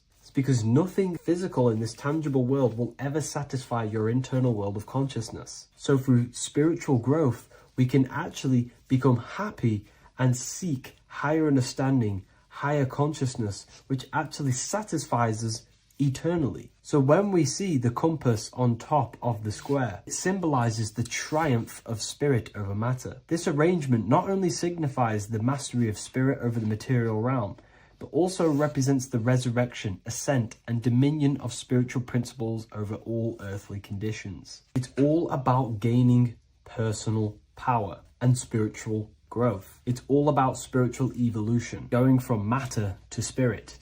The external world controlling the internal world, to the internal world ruling over the external world, where the mind becomes a powerful tool to actually create and command reality. The mind cannot create and command reality if it's being governed and tossed all over the place by external circumstances and thoughts. Here's a quick tip on how to know if your mind is controlling you. If your phone notification goes off and you're working on something, and you instantly go to reach and pick up the phone as soon as the notification goes off, that is an indication that your mind is controlling you and you are not controlling it. The mind is the direction of consciousness, the direction. It directs the flow of your attention, your energy, your consciousness. So to practice to gain mind over matter is simply just meditation, allowing the mind to sit still and focus on one thing for long periods of time. And over time, this will gain mastery over your attention and your mind.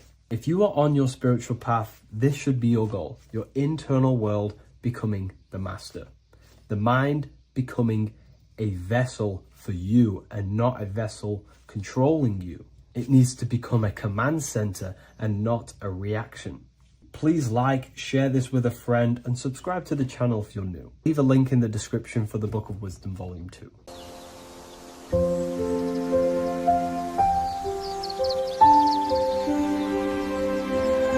bookofwisdom.com. Visit today.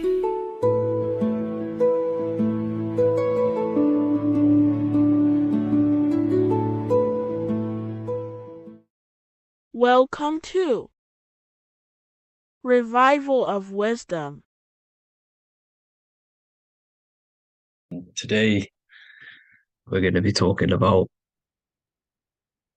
portals, portal symbolism, what portals are, okay, and how they show them to us, because they have to tell you the truth, guys.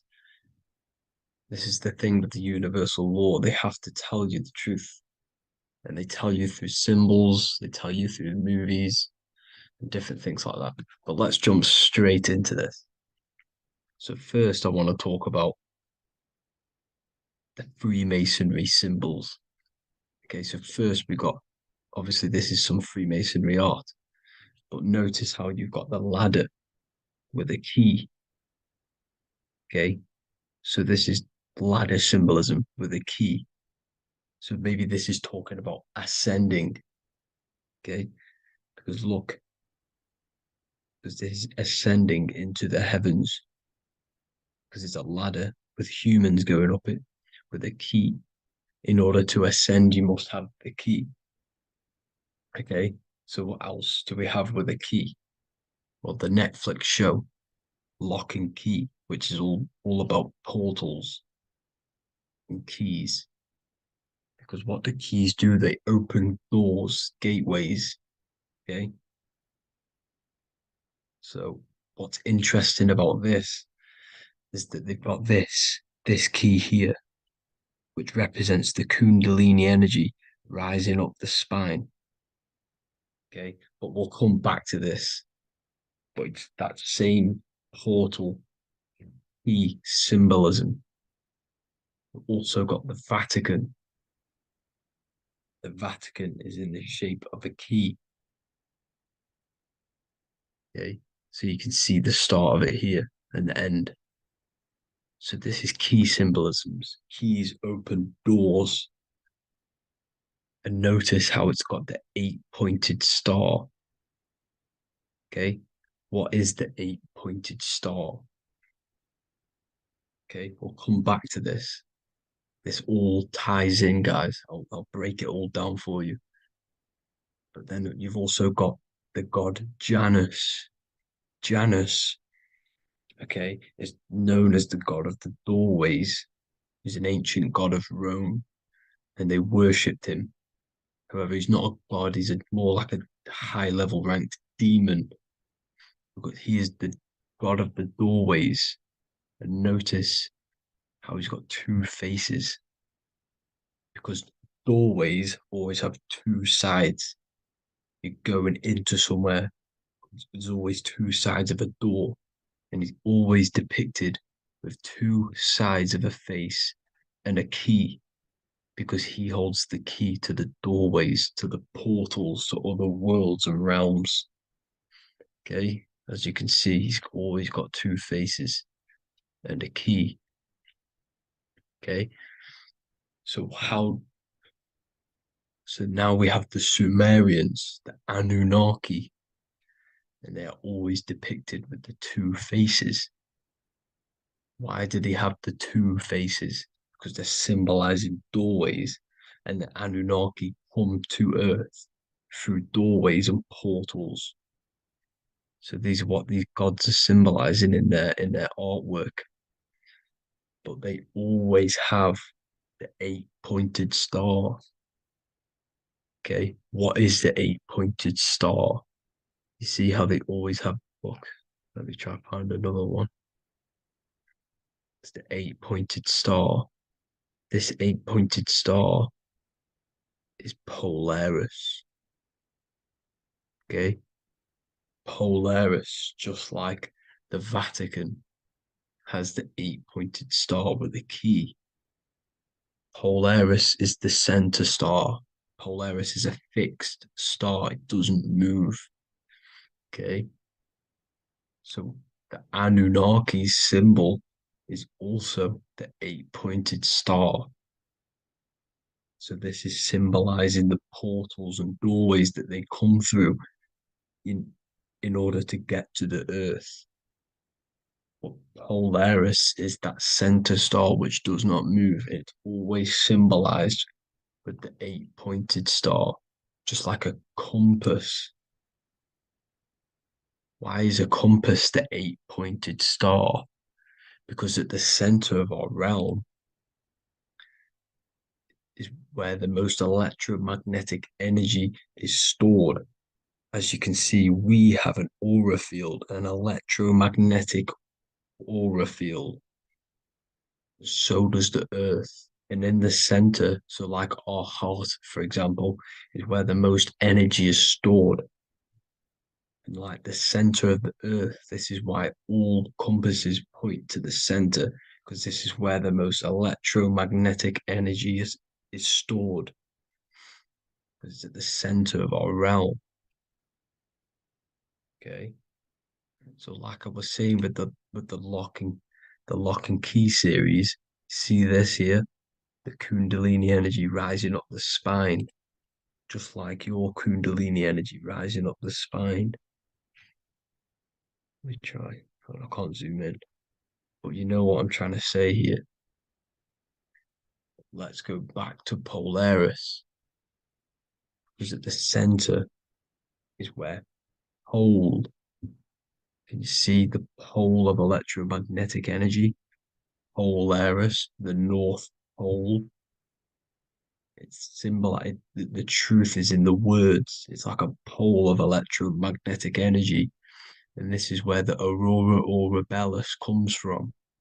Notice how it's got the word aura in it, because it's the Earth's aura, electromagnetic field, just like you have an aura, also known as the northern lights, because it's coming out of this center hole in the center of our realm, where the black sun is.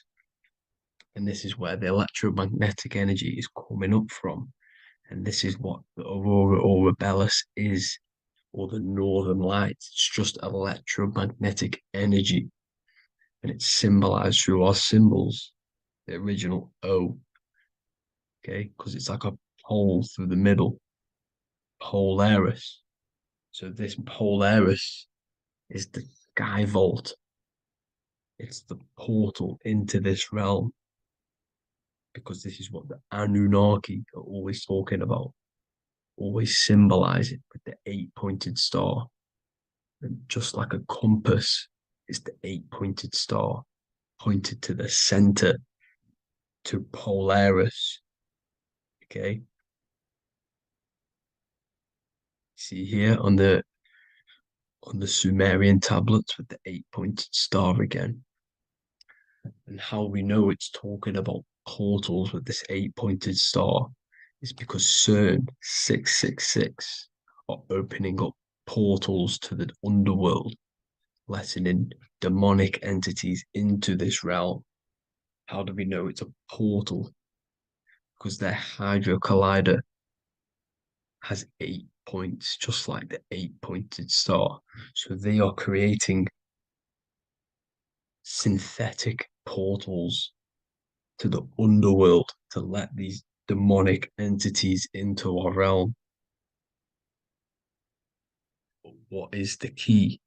Because if we're talking about ascending through Polaris, notice how here on the masonry art, this luminary here, so this is the sun, that's the moon, this is Polaris because it's a luminary with what?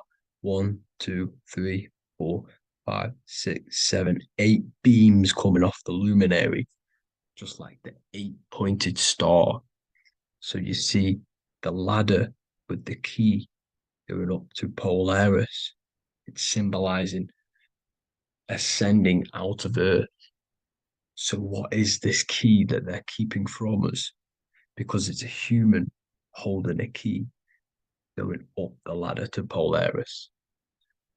Well, chakras. We have 7 chakras. Okay, so this is what they are telling us in the lock and key symbolism. The Kundalini energy rising up the spine. Okay, just like they have 33 vertebrae on the back of your spine. Okay, this represents the Kundalini energy going up your 33 vertebrae, just like in Masonry has 33rd degrees. Okay, so what is the key? Your chakras. Your chakras have to be unlocked. Okay, you have to unlock your chakras, and you can't unlock this one without going through this one. You have to go through them all. It's like a ladder, just like Jacob's ladder. You can't go from the bottom to the top. You have to unlock each one. Okay, just like you have 7 chakras, you have 7 layers of your aura. Okay, you have to unlock your chakras to the highest point in order to reach Christ consciousness. And this is the key that they're talking about. They're symbolizing the organic portal within each and every one of us to ascend out of this realm. Okay, so this is the key that they're talking about, and they're holding back this knowledge to keep us trapped in this 3D realm. Okay, so like I was saying with the 33 vertebrae and the Kundalini energy coming up the spine, 33 vertebrae, you can see this sort of symbolism going up to the light, because it's the light. You see here, your crown chakra turns on and becomes enlightened, just like the Illuminati symbol. Can you see it? But also, Jesus also died at 33. So this is symbolizing, okay, they're symbolizing the death of the ego, the body. So once you open up your chakras and reach Christ consciousness, which is your 33rd vertebrae, once your Kundalini energy goes up your 33rd vertebrae, your body technically, not physically, but spiritually dies because you then become formless. You reach Christ consciousness. So then you can travel other worlds. Okay. This is what they're talking about with Vatican, 8-pointed star, and the key. Janus with the key. The Sumerians with the 8-pointed star. Anunnaki, the 8-pointed star. Polaris, 8-pointed star. So Polaris is the way out of this realm, which is at the center. Pole, North Pole. Okay. So the key is that they're hiding from us is the knowledge to unlock our chakras. Okay. And without this knowledge that they keep from us is trapping our souls in this reality to keep reincarnating. Okay. Well, thank you all for tuning in. I'm going to leave you all there. Make sure to leave a like and a comment in the comment section. Let me know some topics to talk about so I can break it down for you. God bless you all.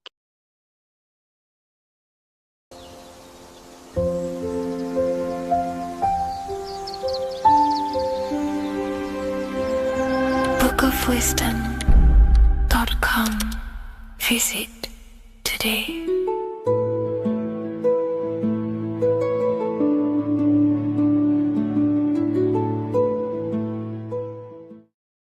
What if I told you that the seasons don't just change the external world, they also change your internal world? They have a psychological and a spiritual effect on your consciousness. If you're new to esotericism, you may not really understand this. But if you have some deep understanding of as above, so below, you already know this. But today we're going to be explaining it in great detail. So tune in, take a pen and paper, maybe make some notes. So we have 4 seasons. The sun is the main source of life on the earth, and it changes the circumstances on the earth in 4 different ways. Of course, we have spring, summer, winter, and autumn. These are the 4 states of the earth due to the sun's cycle. Not only do they take place on the earth, they also take place on you, your body, your mind, your spirit, your consciousness. They change things internally and externally. The first thing we need to understand is that we have a dual nature. We have a mind, and in that mind, we have an internal self. That's what we call the spiritual self.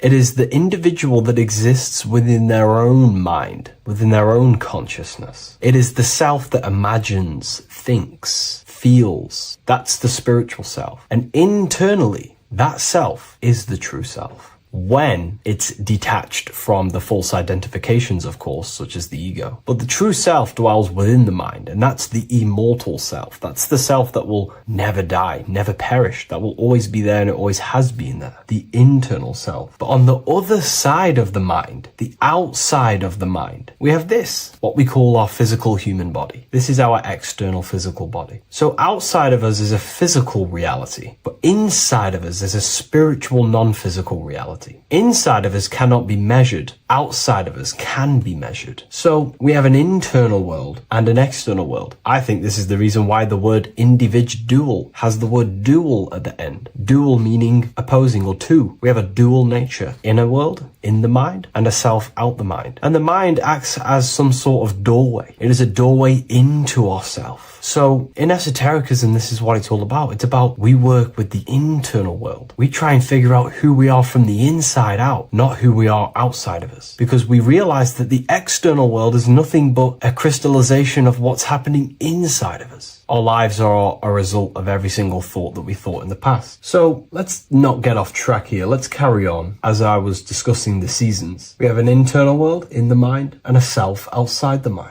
And this is reflected even in the cycles of the heavens. This is how you know the universe is intelligently designed, and the law of correspondence corresponds with everything. The law of correspondence is as above, so below. It's not a Hermetic principle. It's not a Freemasonic principle. The law of correspondence, as above, so below, is just the law of life of the universe. It is in everything. So the daytime, the sun, this is external impressions, or expressions, should I say. We express ourselves outside the mind, in the outside world, in the material body, taking actions outside of us during this daytime. The sun represents outward expression. The daytime, this is when we wake up, we're conscious, we do things outside of our mind. But then the nighttime comes around and it becomes dark and the moon rules over the nighttime, and we return back to our internal world. We return back to the darkness. We return back to the internal self, the self in the mind. Really is fascinating. And this is as above, so below. This follows the correspondence. This follows the law. Although that the outside world has a cycle of day and night, so does our own mind have this cycle. As above, so below. As within, so without.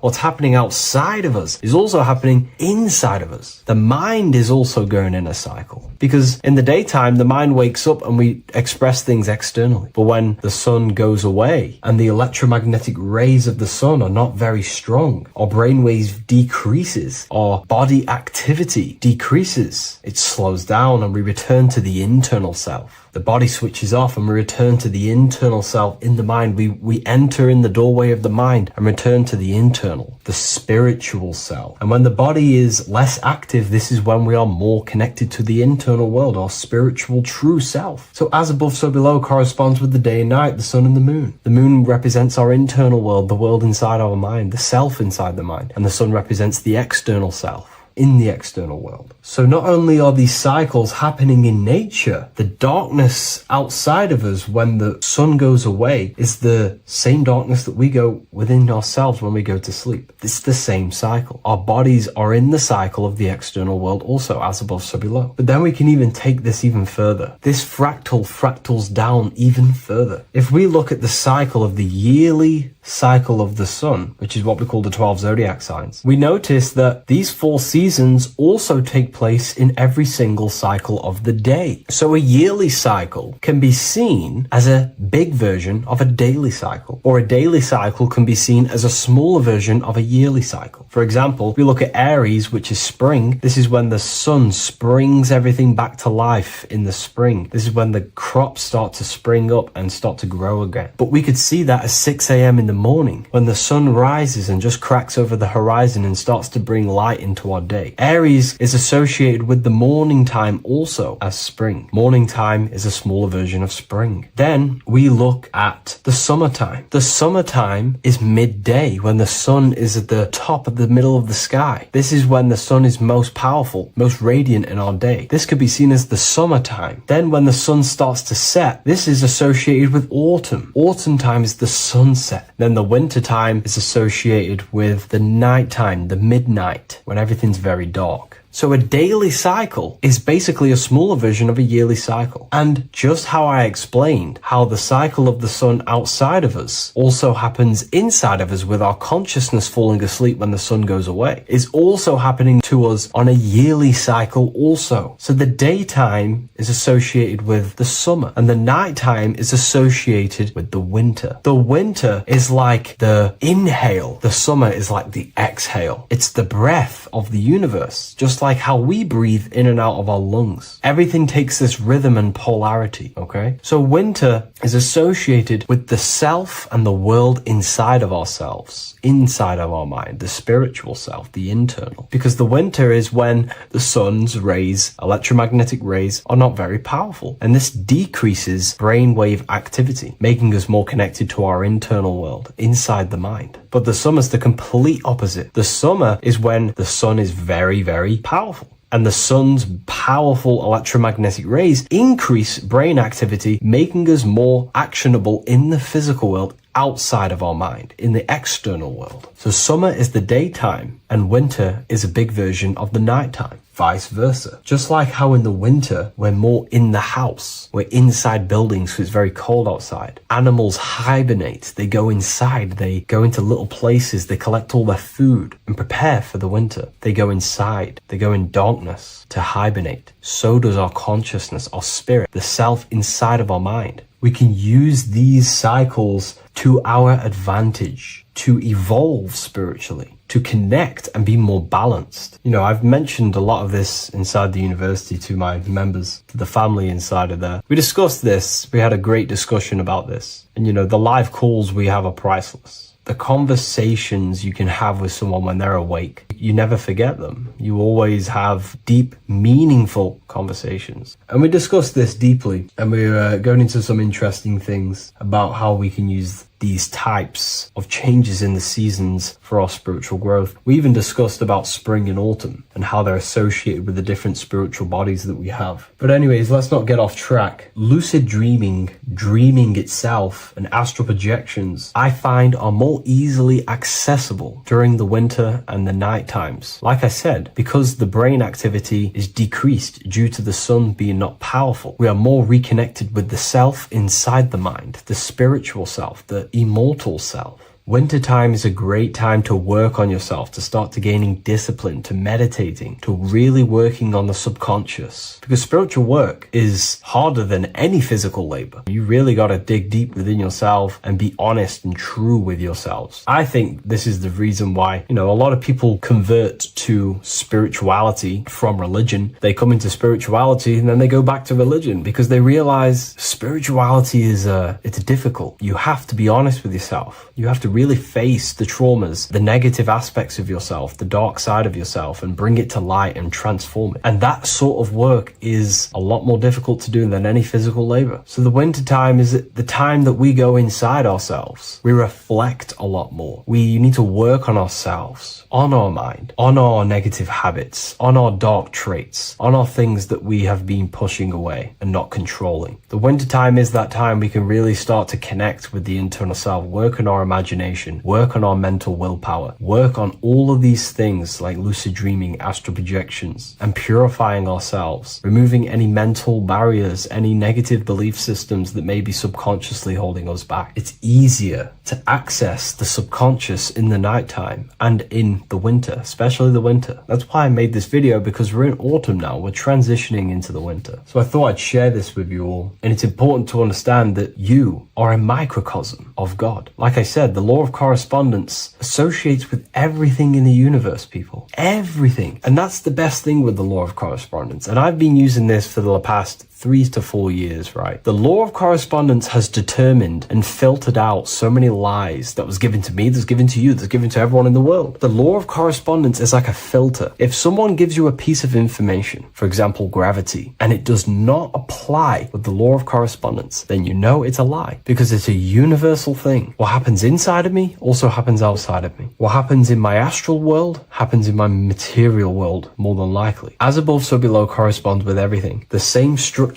in my veins, in my nervous system, is the same structure in the trees, in galaxies, in everything. As above, so below, the universe is a fractal universe. Therefore, the point that I was getting at is that you are a microcosm of God. The same mind that God manifested things through thinking. He thought the stars, the earth, nature, the human body, designed everything with the God mind. He thought everything into existence. And that mind then powers that God used to manifest everything into physical existence through the power of thought is the same mind that you possess, but on a smaller scale. God manifested the macrocosm through thought, as the universe is a mental universe. Everything you see around you was thought, then manifested into physical reality. God manifested the macrocosm, the world, through thought, and that same force of thought you use to create the microcosm, to create your own world. You think your life into reality, your world into reality. Your body is a microcosm, a miniature universe. Every thought you think commands 50 trillion cells in your body, and your cells religiously execute on every command that you give it. You're in charge of 50 trillion cells. You're literally commanding a whole civilization inside your body.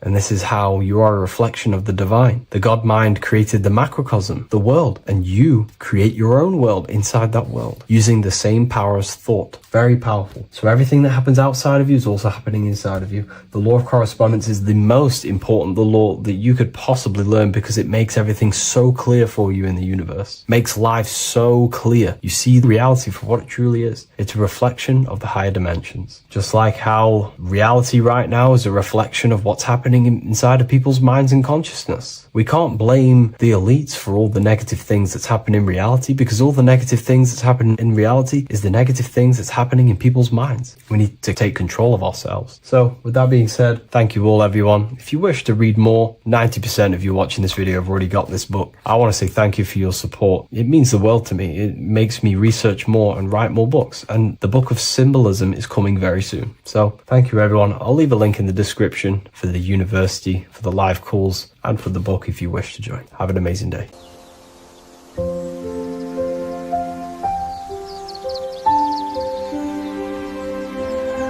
bookofwisdom.com.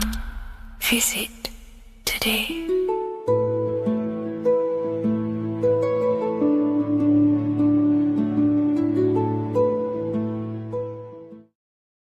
How are we doing, people? It's Revival of Wisdom. We're back today talking about sun worship. Okay? And please enjoy. Sit back and enjoy the video. First thing we need to understand is that the sun is the risen savior. It's the light of the world. Without the sun, we have nothing. Now, the sun is the Son of God. We didn't make the sun. No one owns the sun. But who created the sun? Obviously, the Creator created the sun. Therefore, it is the Son of God. And that is what Jesus is symbolizing in the Bible. The Bible is a metaphorical story. That's why it's called the greatest story ever told, because it is a story about the sun, the zodiac. It's about you, the systems in the body. It's about everything that is sacred in this creation. Now you can see the suns behind Jesus' head in all of the ancient portraits, even the ones that are more modern. You still see a sun on the back of his head because he is the sun. He's the light of the world, our risen savior. And this is what Christians are lost because they don't realize it's a symbolic story and they think Jesus was a historical person. He's not a historical person. Okay, this is what we need to get out of our mind. This wasn't a historical person. It's the Son, our risen Savior. The Son is the soul. It's the soul of this creation. Because what is a soul? A soul is pure life force, pure energy. Whatever a soul inhabits, it gives life to. Like our soul feeds our body. The sun feeds the earth because the sun is a soul, and that's why the ancients called it Sol. Because it's the soul and it's in you and it's the light of the world. It's the light of everything. It gives life to all things. Here's Jesus and his 12 disciples. The 12 disciples symbolize the 12 zodiac signs. Aries, it rules the head region because the 12 zodiac constellations rule specific regions of your body. Aries, the ram, you have a cerebrum in your head. This is Aries on the head of the table. His Gemini rules the arms and the lungs. The two twins, Gemini. He's holding up two hands for the two hands and arms. The twins. Cancer has a knife in his hand. It's not so clear, but he has a knife in his hand. Cancer is the crab. Crabs have claws. And he's pointing at Virgo's Adam's apple, saying there's no Adam's apple there. It's a woman. Who's the sixth sign? The sixth sign is Virgo, the Virgin, the only woman in the painting. Now notice how there are 3 people in 4 groups for the 4 seasons and for the 3 months and 3 zodiac signs in each season: spring, summer, fall, winter. Matthew, Mark, Luke, and John with the suns on the back of their heads, because it's the 4 states of the sun. The 4 states of the sun. Now, 6th sign, Virgo, the virgin, the only woman in the painting with no Adam's apple. Then we have the sun, Jesus, red and blue, red shift, blue shift, electromagnetism. The ancients knew this. He's got one hand open, one hand down, because the sun gives and retrieves. The sun rises and it falls. It gives, then pulls away. That's what the sun does, and that's what he's doing. His arms are out, symbolizing the rays of the sun, casting down onto the earth, giving and then receiving. Libra, his two hands are equal, he's holding his arms out equally, because Libra is the two balanced scales. Libra is when the sun is balanced between the summer and the winter. It's being judged. The sun isn't balanced. That's what Libra is, the two scales. Capricorn is the goat. Goats have two horns, and you can see the two horns on his head here. See? So this is astrology. This what Leonardo da Vinci is depicting here. It's astrology. And he knew the story of the Bible is all astrology. It's all based on astrology. The Son of God, the real Son. Now here are some Bible verses. I am the light of the world. Obviously, that's the sun. What other light is there that lights up the world? The moon can't do it. It's the sun, the one and only Son, our risen Savior. Because if the sun didn't rise, we'd all be dead. So it's our risen Savior. And it dies for our sins every night and then gets reborn every day. Now, Jesus calms the storm. Mark 4:35-41. The disciples are all on a boat and there's a heavy storm.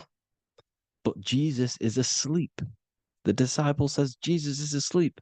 We need to awake him. They wake up Jesus, and Jesus got up and rebuked the wind and said to the waves, quiet, be still. Then the wind died down and it was completely calm. Well, when Jesus was asleep, this is the sun not being risen. It's not risen yet. Because in the night times, that's when the storms happen on the sea, in the ocean. And when they awake Jesus, Jesus rises because he's the sun. He rises and everything calms. Because when the sun comes, the storms go. You see? So it's the sun. It's all about the sun. Here's another, Luke 22:10. A disciple asked Jesus, when will we know it's the end times? And Jesus says, as you enter the city, a man carrying a jar of water will meet you. Follow him to the house that he enters. Well, this is clearly talking about astrology, the topic that Christians think is satanic, when they don't realize the whole thing's based on astrology. Because the end times is the end of Pisces, which is the two fish, which is the age we've just gone out of. And you can see all these ancient churches here with two fishes, because they knew it was the age of Pisces. There's an ancient photo, ancient artwork with the two fish, Pisces. And the end times, as it talks about in the Bible, when Christians think the world's going to end or something. But no, it's just the end of Pisces. As you enter the city, a man carrying a jar will meet you. Follow him to the house. The house is the zodiac sign that he enters. And the zodiac sign is Aquarius, because that's what it is, a man carrying the water. We know this is astrology because a woman, that is a woman's job in the ancient times. In the ancient times, the woman used to get the water. You would never see a man collecting water back then. That was the woman's job, whilst the man builds the houses, for example. You see, so we know it's talking about astrology because astrology is the man holding the bucket of water. It's the end of Pisces. Now we are in Aquarius. And of course, Luke 24:36, the risen Savior, the Son. Now, the sun is also born on the 25th of December, a virgin, just like Horus, Mithra, Buddha, Krishna, Hermes, and thousands of other gods, all born on the 25th of December. Well, it's because the sun moves 1 degree northward on the 25th of December. And on the 22nd to the 24th, it stays in the same degree because it's moving south. But then on the 22nd, it stays in the same degree on the Southern Crux constellation, and the ancients called this the sun dies on a cross. because the cross is the crux constellation, the Southern Cross. And it stays on that same degree for 3 days on the cross. The sun dies on a cross, and then on the 25th moves 1 degree northward, bringing back the summer, the light, the warmth, the growth of crops. And this is the sun being reborn again, a virgin, because it's pure.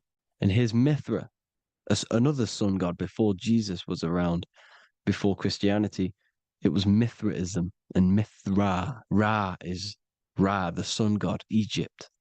It's all about Ra, the sun. You can see the crown of thorns on Jesus' head, symbolizing the rays of the sun. And here are the rays of the sun on the back of Mithra's head. Krishna, the sun. Buddha, the sun. Horus, horizon. All born virgins, all did miracles, all resurrected. Dead for 3 days. Well, here he is, dead for 3 days on the cross. And resurrected. Because it's the most ancient religion ever been on the face of the earth. The worship of the sun. And we should worship the sun, because without the sun we are nothing. The sun feeds us, feeds the earth, feeds everything. Without the sun we are nothing. It's been reversed, and now we're worshipping man. When we're worshipping a man called Jesus, was never real. It's all about the sun, the most high, the most powerful, potent, celestial body in the sky, the orb that feeds us every day. It dies for our sins and rises every day. It's the sun. Now on the Holy Communion Day, it's the worship of the sun. They give out many suns. Here's Jesus holding a sun. And they raise the sun on Sunday, because they go to worship their sun god on Sunday. Not Saturn Day, not Moon Day, Monday, but on Sunday when the sun is exalting. And they hold suns up above their heads because the sun rises. They're symbolizing the sun rising above their heads as savior. It's the sun. It's the Holy Communion Day. And here's Jesus giving a piece of himself to the children. It's the sun, the light. Judas was known as a backbiter, a backstabber, because he stabbed Jesus in the back. He betrayed Jesus. Well, this is just another astrological story about the constellation Scorpio, because the Scorpio is the J, looks like a J. J for Judas, the scorpion, the backbiter. Scorpions backbite, they bite with their back.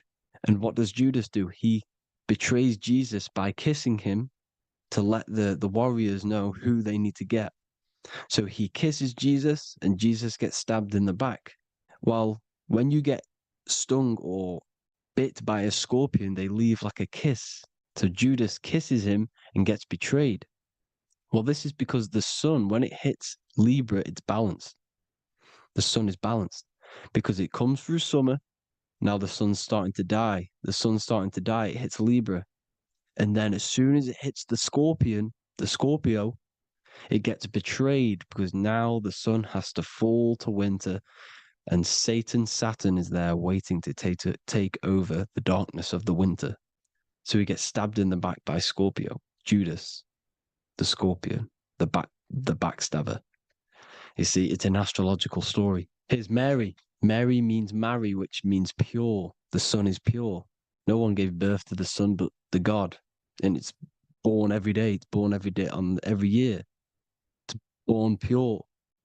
There was no controversy. There was no, activity for the sun to be born. It's pure. Now, the 7 metals come from the 7 planets. The sun gives you gold, and this is why the sun is golden. It looks gold.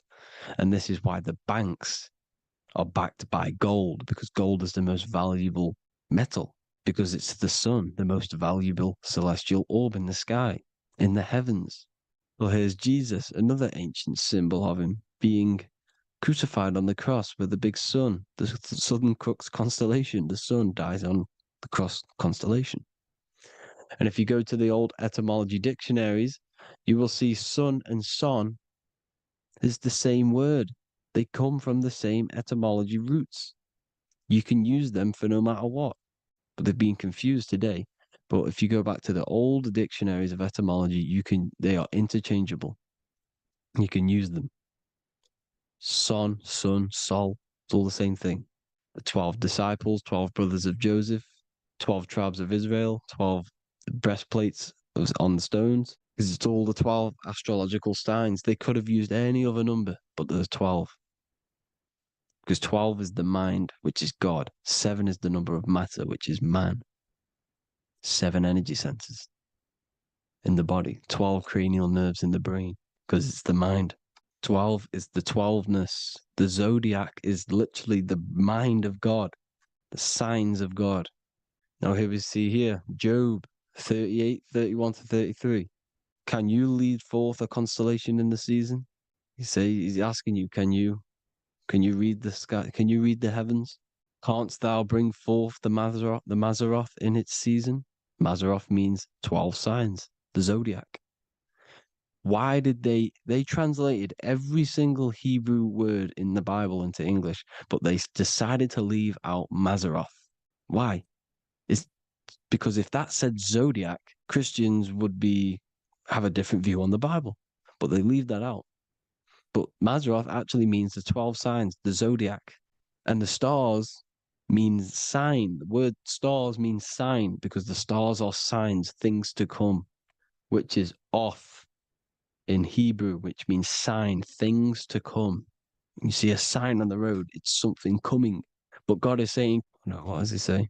To qualify as a director, a judge of man's life on earth, one must be able to govern the heavenly bodies that rule the earth. It's telling you to read the heavens. We need to read the heavens. Astrology, the 12 zodiac signs, the mind of God. It's telling you, read the Mazzaroth, read the zodiac, because they are things to come in your life. They are signs. It's not satanic, it's made by God. God said, let there be lights in the firmament of the heavens to divide the day from the night, and let them be for signs. Signs are things to come. The 12 zodiac signs. It's all about astrology. Here's Mary holding the sun. His son, her son. It's the sun in the sky. The one and only, the most high. The soul, the solo because it's on its own. The most powerful, Ra, radiance. Here's the Pope holding the sun. All 3 popes holding the sun because they're sun worshippers and they know the true meaning and origins behind Christianity. Sun worship. Here's the Vatican is a sundial. Yes, this is literally a clock. Your clock, your watch is a sundial. It's got 12 sections on it for the 12 zodiac signs. 12 hours, 12 Horuses. Now here you see Jesus walking on water. Well, it's the sun. And here's the beard of the sun. Here's the pyramid of the sun, the illuminated one, the all-seeing eye, the sun. Here's the Ankh. The sun creates these symbols. The ancients knew this. Now, when you see these headdresses, these are actually the days of precession of the sun. Aries, Cancer, Libra. It's all about the sun. Here's some more sun worship going back to Egypt. Ra, Horus, Osiris, and Set. Jesus and Satan is Horus and Set. The sun and Saturn. Saturn rules the winter, Satan. Jesus, the sun, the light of the world, rules the summer, rules the day. Satan's the night, Saturn's the night, the sun is the day. The evil brother, Satan. Well, Horus comes, this is where we get the word hours from. There are 12 Horuses. The sun moves in 12 Horuses, 12 hours. Where's Horus? What hour is it? Where's Horus? His Ra, 12 noon, Ra, radiates, powerful, the most high sun. That's why he has a sun on the top of his head. These are the 4 states of the sun. Set, sunset. This is why we say sunset, because the sun is setting. His sunset, his Horus, horizon, the Horus is rising, Ra radiating, and the sunset. Then midnight is Osiris. Here's another ancient symbol for the sun, the scarab. Ra, the sun. Scarab. It's got the word Ra in it because it's the sun. And here's the sun on top of the scarab with the wings. Because scarabs roll dung up hills and then they'll let it fall down the hill to gain more matter. To gain more bigger, like a snowball effect. And this is, the ancients saw this as a process of the sun, because the sun climbs up the hill and then it falls. So they used the scarab to symbolize the process of the sun. The sun climbs and falls. Here's an ancient Egyptian cat cutting off the head of the serpent.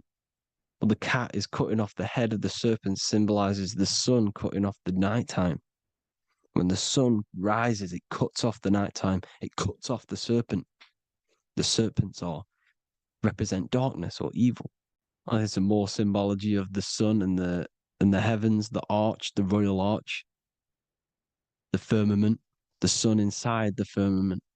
These are all ancient churches, and they all depict the firmament with the sun inside. Is the ancient cosmology, you see, because it's all about the sun.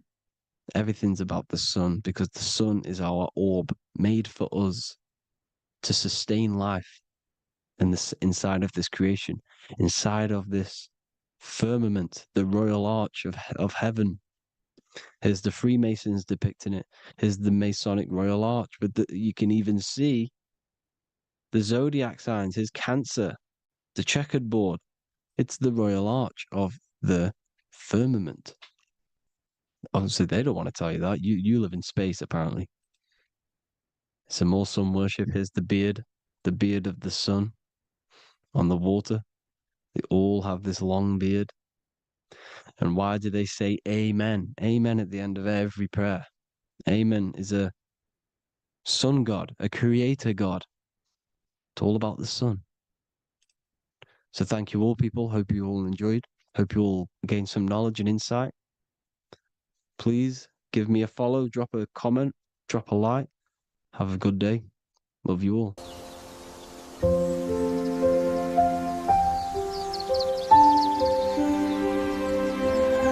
bookofwisdom.com. Visit today.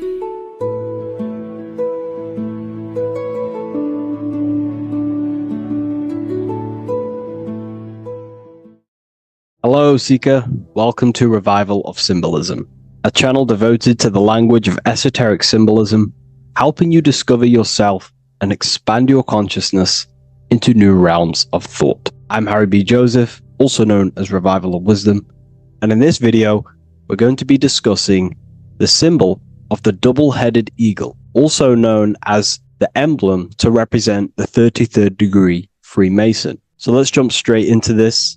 We have a piece of Masonic artwork here, which is what we call a complex symbol. A complex symbol is not just one symbol, but many different symbols in one piece of artwork coming together, forming a greater meaning. So we have many different symbols to break down here. And we're going to start off with a little bit of context so we can understand this symbol. This symbol represents the 33rd degree Freemason. Once you reach the 33rd degree of the York Scottish Rite Mason system. So once you reach this level, this symbolism corresponds to that individual. So therefore, this piece of artwork is representing the consciousness, the mindset, the ways of thinking, the ways of viewing the world of the 33rd degree Mason. It represents the consciousness of the 33rd degree Mason. And this is what esoteric symbolism is about. Esoteric symbolism is symbols and emblems representing states of consciousness and teachings within the forces of consciousness. So let's jump straight into this. The first thing that I see when I look at this piece of symbolism is the double-headed eagle, okay? The double-headed eagle. What is this eagle doing? So the thing with symbolism is that symbolism trains the mind to think in a subconscious way. Now, what do I mean? To the person who thinks in linear thought, straight line thought, A to B thought, they see an eagle. They see a piece of artwork. They just see a piece of artwork with no meaning. But to the person who is trained in the occult, these symbols are representing thought vibrations. One example would be in occult symbolism, what we're meant to do. These symbols represent thought forms in the mental plane, within the mind of the individual. Instead of me just giving you the answers, in the occult, they give you symbols. And what you're meant to do is look at these symbols, stare at these symbols, and see what kind of thought arises in your mind, and follow the chain of thought. This is how you unlock deeper levels of symbolism. This is what we call the chain of thought. Now, what do I mean by the chain of thought? If I look at the eagle, I see an eagle on a basic level thought. But then that thought leads to another connection, because this is how thought works. Whatever the character of the thought we think is, or whatever the vibration of that thought, for example, the character of the thought right now would be an eagle, then that leads to another thought. For example, flying. Then flying is connected like a chain to another thought, higher perspective. So we follow the chain of thoughts until we unlock the deeper levels of the meaning of the symbol. And this is what the occult seeks to do.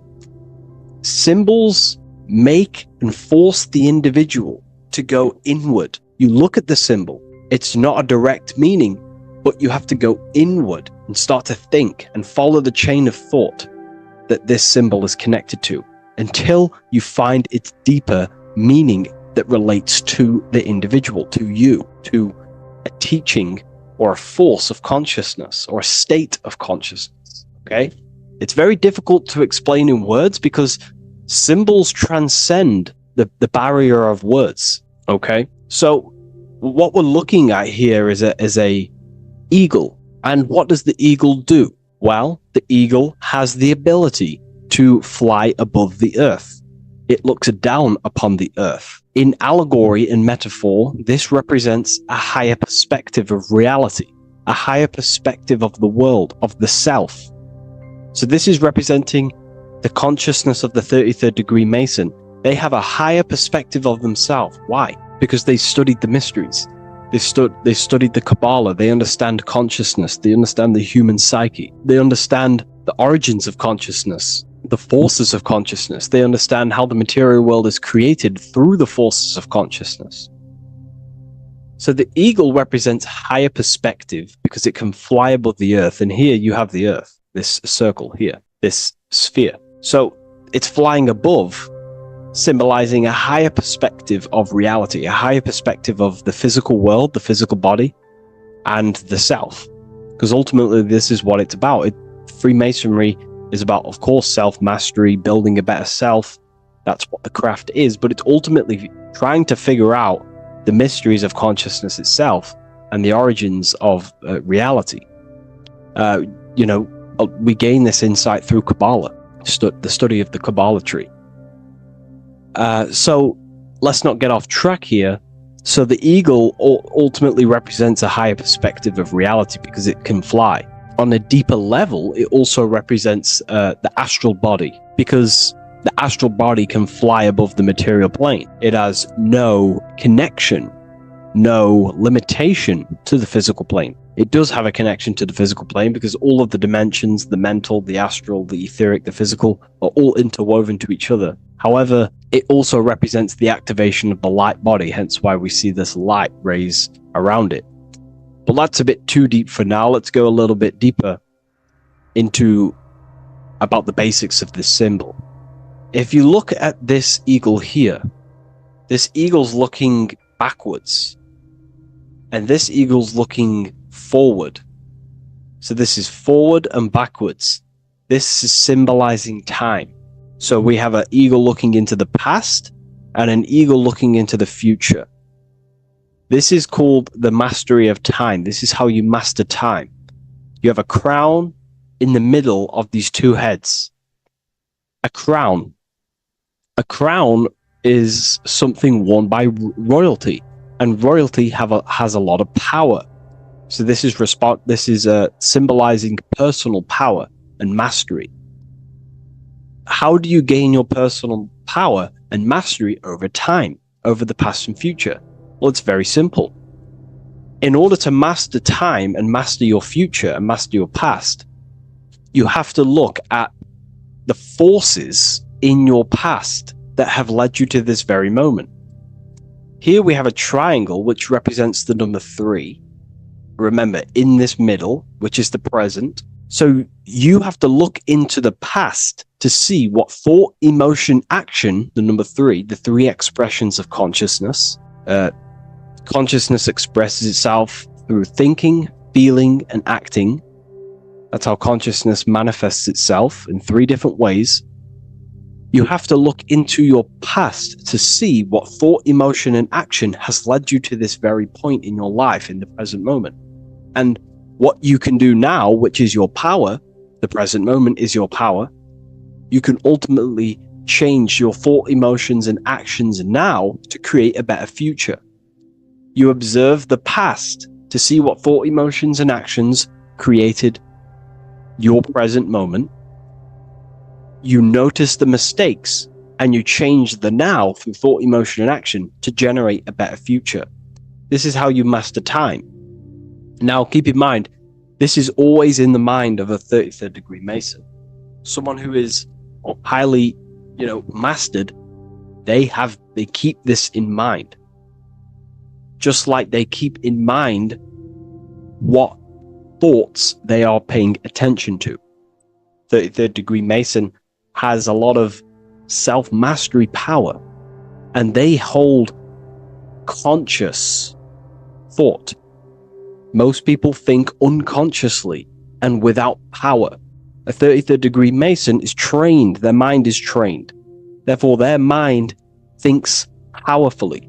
They do not think randomly, because they understand thoughts are the seeds to physical creation. All physical creation is a crystallization of thought. So ultimately, this double-headed eagle representing left and right, and the crown in the middle represents mastery over time. That's how you master time.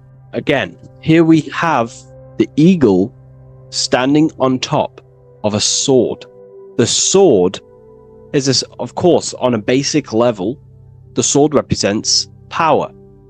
Because if I hold a sword to you, I hold the power over you, because you will more likely fear. But if we go even deeper, the sword cuts through the air. When you swing it, it moves through the air. Therefore, it's a symbol of the air. Because you can't really make a symbol of the air, because air is invisible. So the sword is a symbol of the air. And the air is one of the 4 physical elements in alchemy. We have water, symbolizing emotion. We have fire, representing the spirit. We have earth, symbolizing the physical body. Then we have air, symbolizing the mental body. The mental body. So the mental body is symbolized by this sword. A sword has to be continually sharpened. If you don't sharpen the sword over a long period of time after using it, it will become dull and it won't be very effective. This is an allegory symbolizing the human mind, because the human mind is like a sword. If you do not sharpen your mind, you will lose control of your mind. When you stop doing the meditations, when you stop being conscious, when you stop doing the affirmations, the mind falls back into old, unconscious thinking patterns, and we start to lose control of it. The mind is seen as a sword within the occult, because this is pretty much your tool. Your mind is your tool. This, just like the sword is a tool. Your mind is a tool to create reality. So we need to make sure this tool is always sharpened, that we stay on top of the mind, hence why the eagle is on top of the sword, symbolizing control over the sword, mastery over thought. This also goes into thought forms. In the occult, there's something called thought forms. Thought forms are basically taught to the individual and understood by the individual, who understands that the mind is not just in the brain. The mind is a part of a mental field. All around you, there is not just a field of energy. There's also a field of mind surrounding you. It's a mental universe.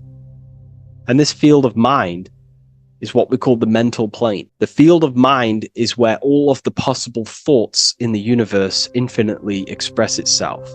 So each area has different thought forms. Each postcode, each place you go has different thought forms. This is why if you walk into a cathedral, for example, an ancient, amazing structure, your mind instantly becomes, you're amazed.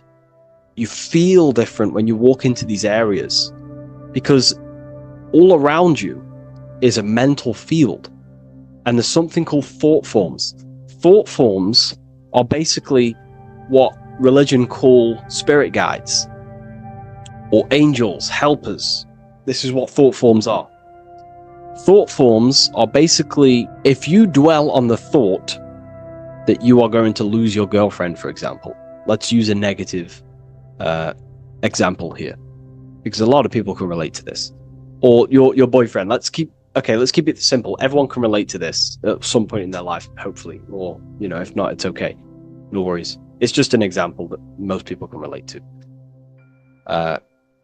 If you constantly dwell on the thought that you are going to lose your partner, what we have to understand is that the mental plane, what we have to understand is that the forces within consciousness, within what we call the universe, is always trying to give you what you want to create. That's your right. The universe or mind or consciousness, whatever you want to call it, is always trying to unfold what you want to create. It doesn't know the difference between something you don't want to create or do want to create. Whatever you think about is ultimately what this power of consciousness or the universe will try and manifest. This is why we have to gain mastery over our thought, because thought are basically the seeds that we impress into the dimensions. So we have a mental dimension, we have a higher, middle, lower subplanes of the mental dimension or the mental plane. Then that's just thought. The mental plane is just thought. Below the mental plane, thought takes the body of imagination, which is what we call the astral plane. And the astral plane also has higher, middle, and lower subplanes. Then we have the etheric plane. The etheric plane is basically an energetic copy of the physical plane. So you have an etheric brain, you have an etheric body. It's just basically an energetic, exact copy of everything that is physical. So if we think something within our mental body and we dwell on that thought, the more attention you give, the more you feel that anxiety about losing your partner, you're literally forcing energy and direction and attention into this thought idea, which manifests itself within your own aura. Your aura is basically, it's not just your electromagnetic field. Your aura has many different levels. It has a physical level, it has an etheric level, an astral level, and a mental level, layer. So it has a layer for each one of these bodies. If you dwell on this thought and you keep giving attention, power, you start to imagine this because you're worrying about it. You literally create a elemental or energetic substance that clouds your aura. And this is what people have been called demons, people call spirit guides, whatever you want to call it. This is what it is. It's a thought form. But this is not something that's come after you. This is something that the individual has created. And wherever they go, this cloud of thought forms that they've manifested literally clouds their aura. You can see it within the astral plane and the mental plane. You can see how it's affecting them. Wherever you go, you start to randomly think about it. You keep thinking about it. It's infecting you. It's like a demon. It's tormenting you. but it's simply just a force, an astral force, and a mental cloud that they've manifested within their aura. Thought forms. The 33rd degree Mason has very powerful thought forms. And this is, if you're a Mason yourself, and you're not aware of this, this is why it's great to be around a 33rd degree Mason within your lodge, because they have very powerful thought forms, and you being in the present of them, you're also taking on his thought forms, and they can assist you. We're all affecting each other through thought transference through the mental field or the mental plane. Okay. Now I'm not going to go too deep into that because, people can use that knowledge for really bad. But ultimately it represents thought forms also, symbolized by these clouds. Clouds are a symbol of thought forms, because they manifest themselves as basically like a cloud form energy within the aura of an individual. So this represents the mastery over the intellectual side of consciousness, of thought, sharpening the mind, gaining mastery. Then we have 33 in a triangle. A triangle in alchemy symbolizes, the upwards triangle, the upright facing triangle symbolizes the element of fire. The downright facing triangle represents the element of water. So an upright triangle represents fire. Fire is very transformative. If you place, a pencil into fire, the fire will burn it down into its raw material. And this is ultimately what this triangle represents. It represents the consciousness of the 33rd degree Mason, who has basically transformed themselves from ego consciousness, only dwelling within the limits of their ego, their old belief systems of thinking they were the body, only reacting to five sense thinking, linear thinking, low base consciousness, not knowing right from wrong. It's basically transforming themselves. They have burnt themselves down to their raw soul form, and they understand that they are a soul, and they've experienced this, by casting off all the attachments to consciousness. This is why there is the number 33 within this triangle, because 33 is the age that Jesus dies. It's also the number of the Kabbalah tree, because the Kabbalah tree has 10 Sephiroths, 22 pathways, and one hidden sphere called Dart, which all adds up to 33. And the Kabbalistic tree of life, just to give you a bit of context, basically is a blueprint of how God manifested the world, and you are an expression of God. So it's also representing how your soul fell into matter, how consciousness creates matter. And it's also a diagram of how reality is not fixed, but it's ever unfolding creation through these forces of consciousness. So the Kabbalah teaches a way back to source consciousness if you go from the bottom of the tree to the top. And in order to go to source consciousness, you have to die symbolically. It's the death of the self, the death of the ego, the death of the old self, the old belief systems that you had. That has to die. The old person has to die to give room to be spiritually reborn, so you can actually figure out who you actually are. Your ego has to die. Now, that's not saying ego death, but you have to basically give away all of your old belief systems to then be spiritually reborn. That's why Jesus dies at 33 and is resurrected. Ice melts from ice into water at 33rd degree. So it's symbolic of transforming. And again, the upright triangle is the fire element, symbolizing burning things to its base raw material. 33, which is again death and resurrection. So it's all about burning the old self and being spiritually reborn again. This is the teachings of Hermeticism, Christianity. It's in everything. You'll see this symbolism or this story of death and resurrection absolutely everywhere in the ancient myths, because it's all talking about the same thing. You have to symbolically die. You have to kill off the old self to be spiritually reborn, to be initiated into a mystery school. So the 33rd degree Masons basically saying, well, they are they have resurrected. They have resurrected the connection to their soul, because as we grow older in this life, we lose connection with our true authentic self as the ego develops as we get older. And if we don't stop developing the ego, we never actually connect with who we truly are, which is a divine, immortal, formless being who has the infinite power of creation. This is what you actually are. Okay, so it's also symbolizing the union of opposites, hence why we have a double-headed eagle here. It has opposites. Obviously, this is massive within the occult. You see this everywhere, union of opposites. Okay, so union of opposites goes from, basic teachings to the most advanced teachings that most minds are not ready for. Union of opposites is on a basic level, is union of the mind and the heart, going from mind consciousness, which is basically ego, the lower self. That's not to say the mind isn't powerful, but that is the house of the lower self. The ego. It's the house of the ego. So we have to learn how to use the mind for what its proper use.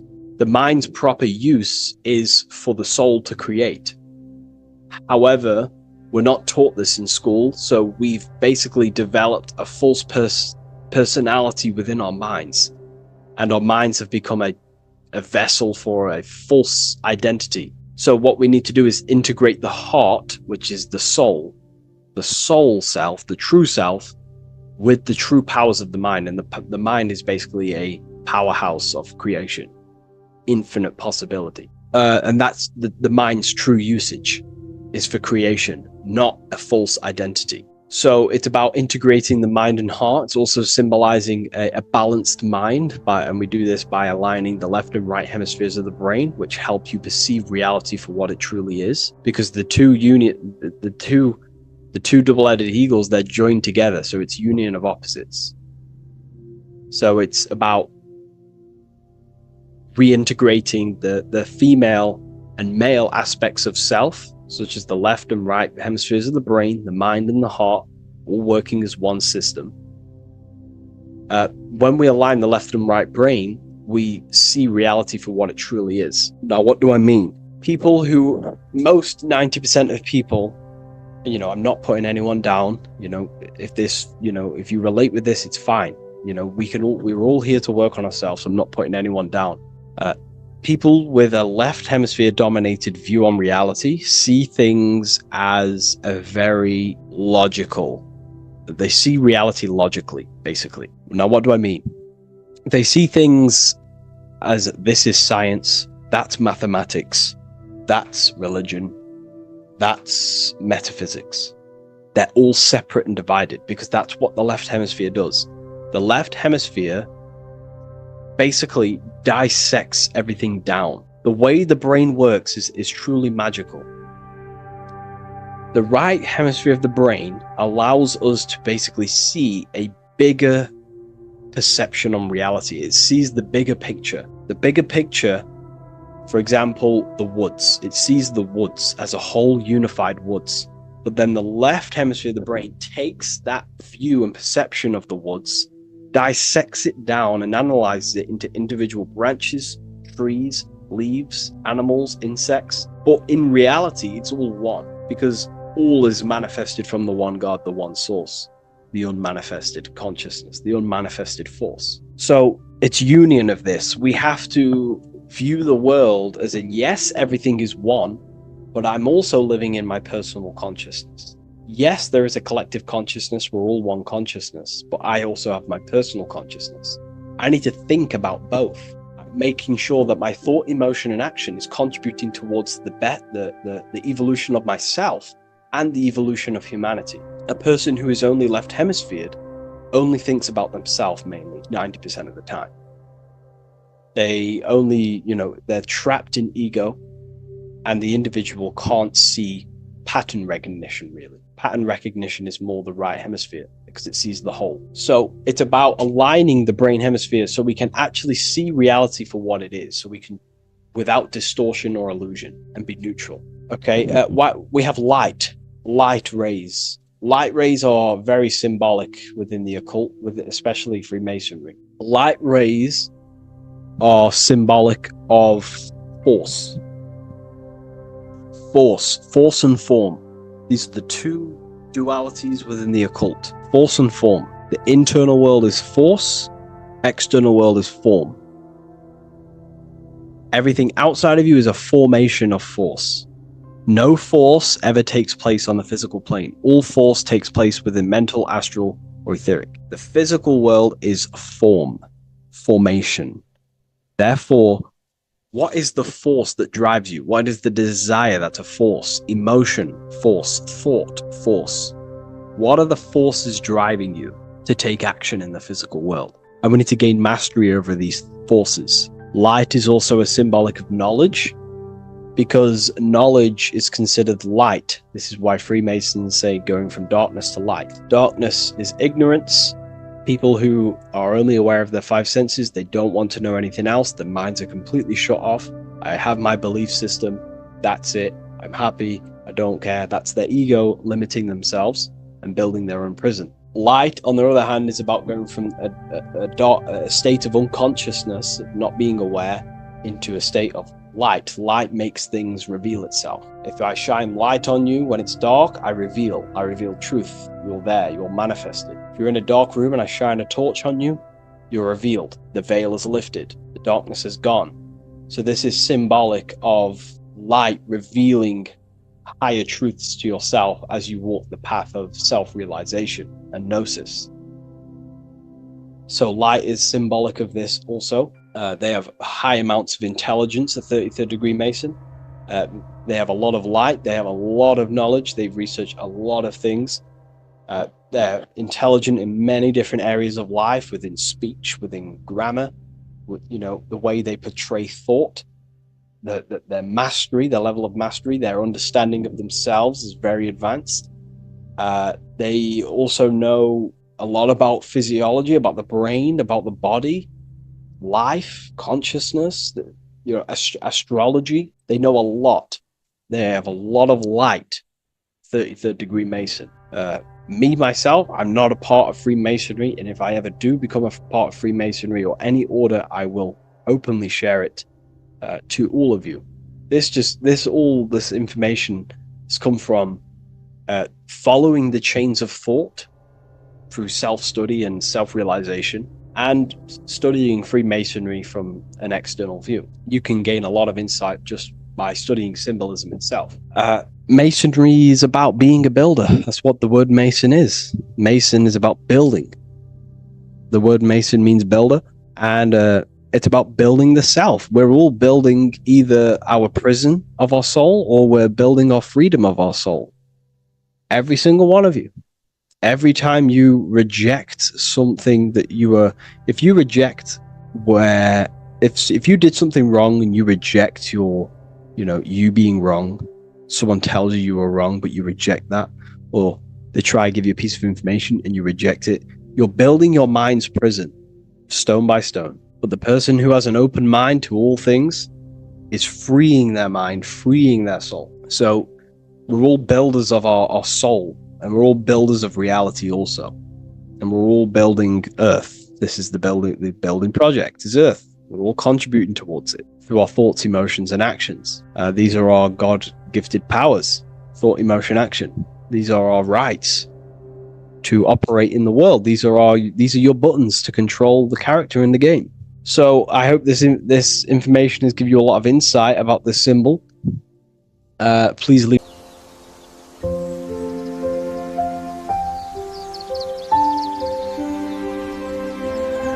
bookofwisdom.com. Visit today.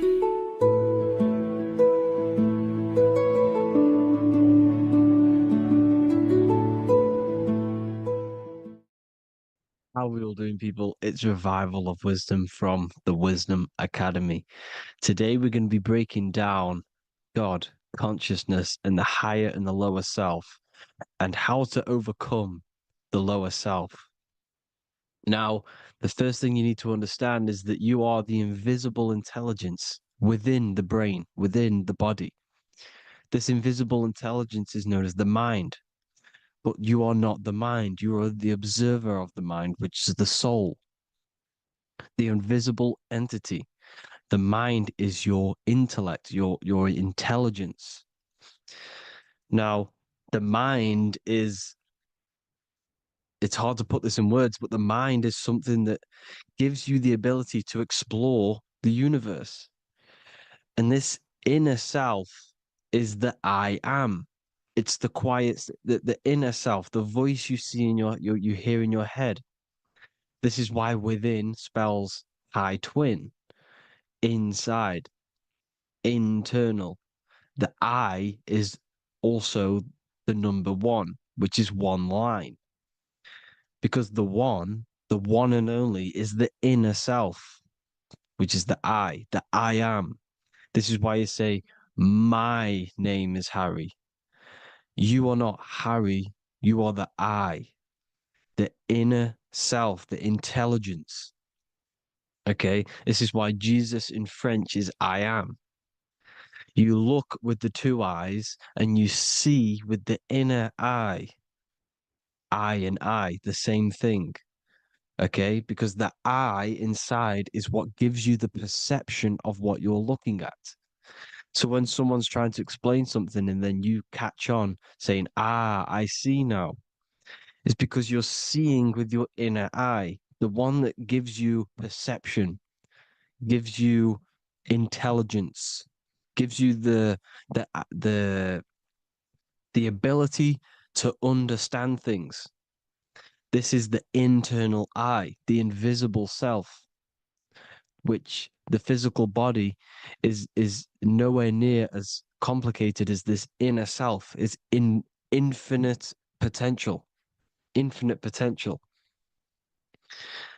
God, God, generator, operator, destroyer, soul, mind, and body. Brahma, Vishnu, Shiva, the Father, the Holy Spirit, and the Son. They're all the reason why you see God is always a triad is because it represents yourself. Your invisible intelligence is God. Me and you are the same invisible intelligence. We are the invisible intelligence experiencing the program being ran by the central nervous system and the brain. I always say this in my videos, but I have to, in order for you to understand the things that I'm going to say later on in the video, you need to understand this concept, is that you are the consciousness experiencing the nervous system, the tree of knowledge of good and evil, which is you here. You would be in this invisible intelligence right here in the center of the brain. Now, this is why the ancient Christians show God is in the brain. This is the brain stem. This is the brain. This is also the brain stem and the brain. The brain stem and the brain. It's all depictions of the brain because the brain's the computer, the electrical, electromagnetic computer, which decodes the demands created by the invisible intelligence, the I, the inner self, you, your true self. The person move it if you observe what someone moving, this is going to sound, but if you observe someone walking, it's not the body. The body is moving, but the thing telling it to move is the invisible intelligence. Before you kick a football, a decision is made within your invisible intelligence, your mind. And this consciousness, this invisible intelligence, is either stuck between the lower self and the higher self. Okay? When the invisible intelligence, meaning the true self, identifies itself with the physical body, it will trap its mind within physicality. This consciousness that we have is either operating in the lower self or the higher self. It's either feeding the material body or it's feeding the spirit. Okay? But because we are physical and spiritual, we need to be even. We don't want to be meditating all day long because we do have a physical body as well whilst we are here. We are playing a game in physical matter. Okay? Now, the reason that you incarnated here is to learn a lesson because the mind can manifest anything it wants within the astral planes. within the world of imagination. It can manifest anything it likes, but it incarnates into matter, into this game, so we can understand labor, because anything in matter, you have to labor to manifest. But in the astral, you can manifest at the click of a finger. You come here to learn the knowledge of good and evil. And your consciousness, I came out a bit off topic there, but your consciousness is experiencing the lower or higher self. The lower self is manifested in the lower parts of the body: sex, food, and power, the lower three energy centers. These centers are like mini brains. You are literally thinking with these centers. And when your mind is stuck within these lower centers, you'll think. Have you ever heard the term of thinking with your penis, or thinking with your, you know what, as a man? Even females maybe, but mainly this is a boy saying, you're thinking with your penis. This is a truth. It's truth in plain sight. You think with these energy centers. When you're living off the lower three centers, all you care about is sex, food, and power, eating, sleeping, and greed. Power's kind of like greed. Now, when we move up to the higher parts of the body, when we live our life within the higher parts of the body, this is considered heaven: love, expression, intuition, and wisdom. This is what we need to be aiming to do, moving out of the lower half of the body and living our life within the higher self, the higher parts of the body, thinking with the higher energy centers, thinking with love, expression, intuition, and wisdom, spreading love, expression, intuition, and wisdom to others. Heaven is even. This is why Jesus is pointing at the heart chakra, always pointing at the heart. Earth rearranged his heart, because in earth you're manifested as a physical being. You're in the heart, good and bad. You need to be balanced between the good and bad. Because love can be a demon too. That's a whole nother video, but love can be a demon. Now, the seven chakras are known as the seven seals in the Bible. When the Lamb opened the seventh seal, there was silence in the heaven for about half an hour. This is a verse from the Bible.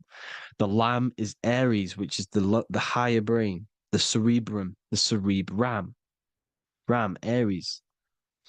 Because when the Ram opens the seven seals, you enter the kingdom of heaven. Because these chakras seal your invisible intelligence, they seal your true self. You are behind these seven seals, your true invisible self, your true consciousness. Because behind these seven seals, you do not think about anything materialistic. Your intelligence is not material. It's not physical. It's not from the physical world. It does not desire the physical world. The body is the beast. The body's the animal, the lower self, which can corrupt our intelligence. It can corrupt the intelligence. Okay? Now, we need to balance these chakras so that we gain a deeper connection between this intelligence and the brain.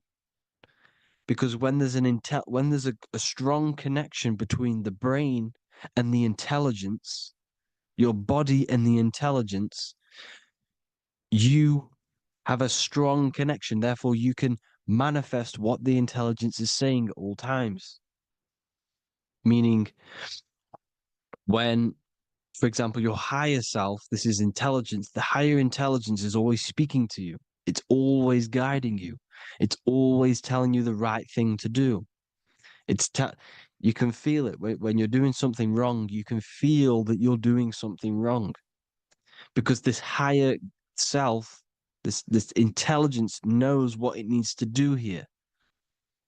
And when there's no connection between the body and our intelligence, our true self, when we strip away, when you close your eyes for long periods of time, you will figure out you are this invisible, infinite, creative being. There's no words that I can't describe what it is, but it's the voice inside of your head. that you can feel when you close your eyes. You are this being inside of the heaven, because this is heaven, this intelligence. And when there's a strong connection between the body, you can manifest everything it's saying. When everything is balanced, when you're no longer thinking with the lower centers, when they're all balanced, you're not thinking in particular with every center, you balance them all, you can manifest everything it says. Your body will act out what the intelligence is always saying. This is God in the brain, the intelligence, trying to touch Adam, representing the lower self. This is why they're not touching. Notice how Adam is resting, but the intelligence is always reaching out, stretching, symbolizing metaphorically saying it's guiding. I'm always reaching out. The intelligence, your intelligence is always guiding you. It's always reaching out to you. But Adam is ignorance of it. The lower self is ignorant of it. And that's why he's so relaxed and God is so stretching out. Because at our highest self, that when you think of when you want to better your life, that highest true version of yourself is God. When you're manifesting this, your highest self, this is God. Your truest form, your most perfect form, that is God. Your highest version of yourself, that is God. Emotions. Emotions are not what you've been taught.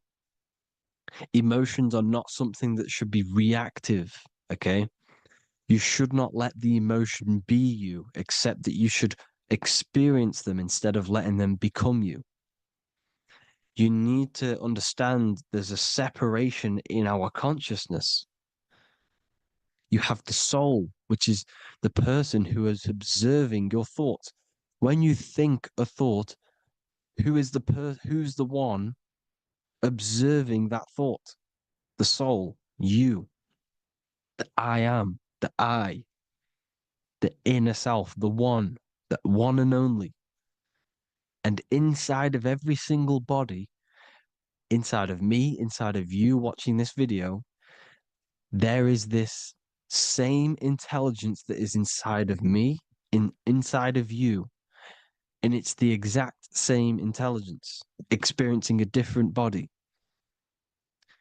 And this is what we mean by the universe is mental. We are all sharing the same ball of consciousness in a different body. The animals, the fish, the cells, all expressing this one consciousness. Me and you are the same. This is why the golden rule is treat others like others should be treated, because I am you and you are me in a different body. Now, going back, you need to identify that there's different levels of consciousness: soul, mind, emotion, and body. Okay? Your emotions are on a separate layer than the body, the mind, and the soul. So when you identify there's a difference between all of these, you do not let them become you. You do not let your mind rule you, because your mind can be corrupted. Your soul is the one that is pure good, pure love, but your mind can be corrupted. Okay?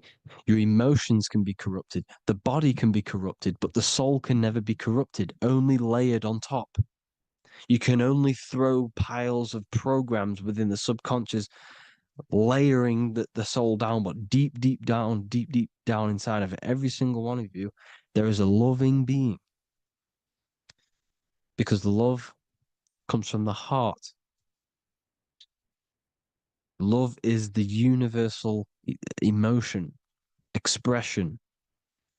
Now, your thoughts can become bondage, your emotions can become bondage. Now, what do I mean by bondage? By conquering the lower self, we need to conquer our own mind, because the mind is what's manifesting the lower self. When you're thinking with the lower half of the body, when you're becoming your emotions, you need to experience the emotion, not become the emotion. Do not let the emotion become you. Do not let your thoughts become you, because your thoughts are tools that you can manifest. Your thoughts are the idea. Your emotion is the energy that you can use to manifest that thought.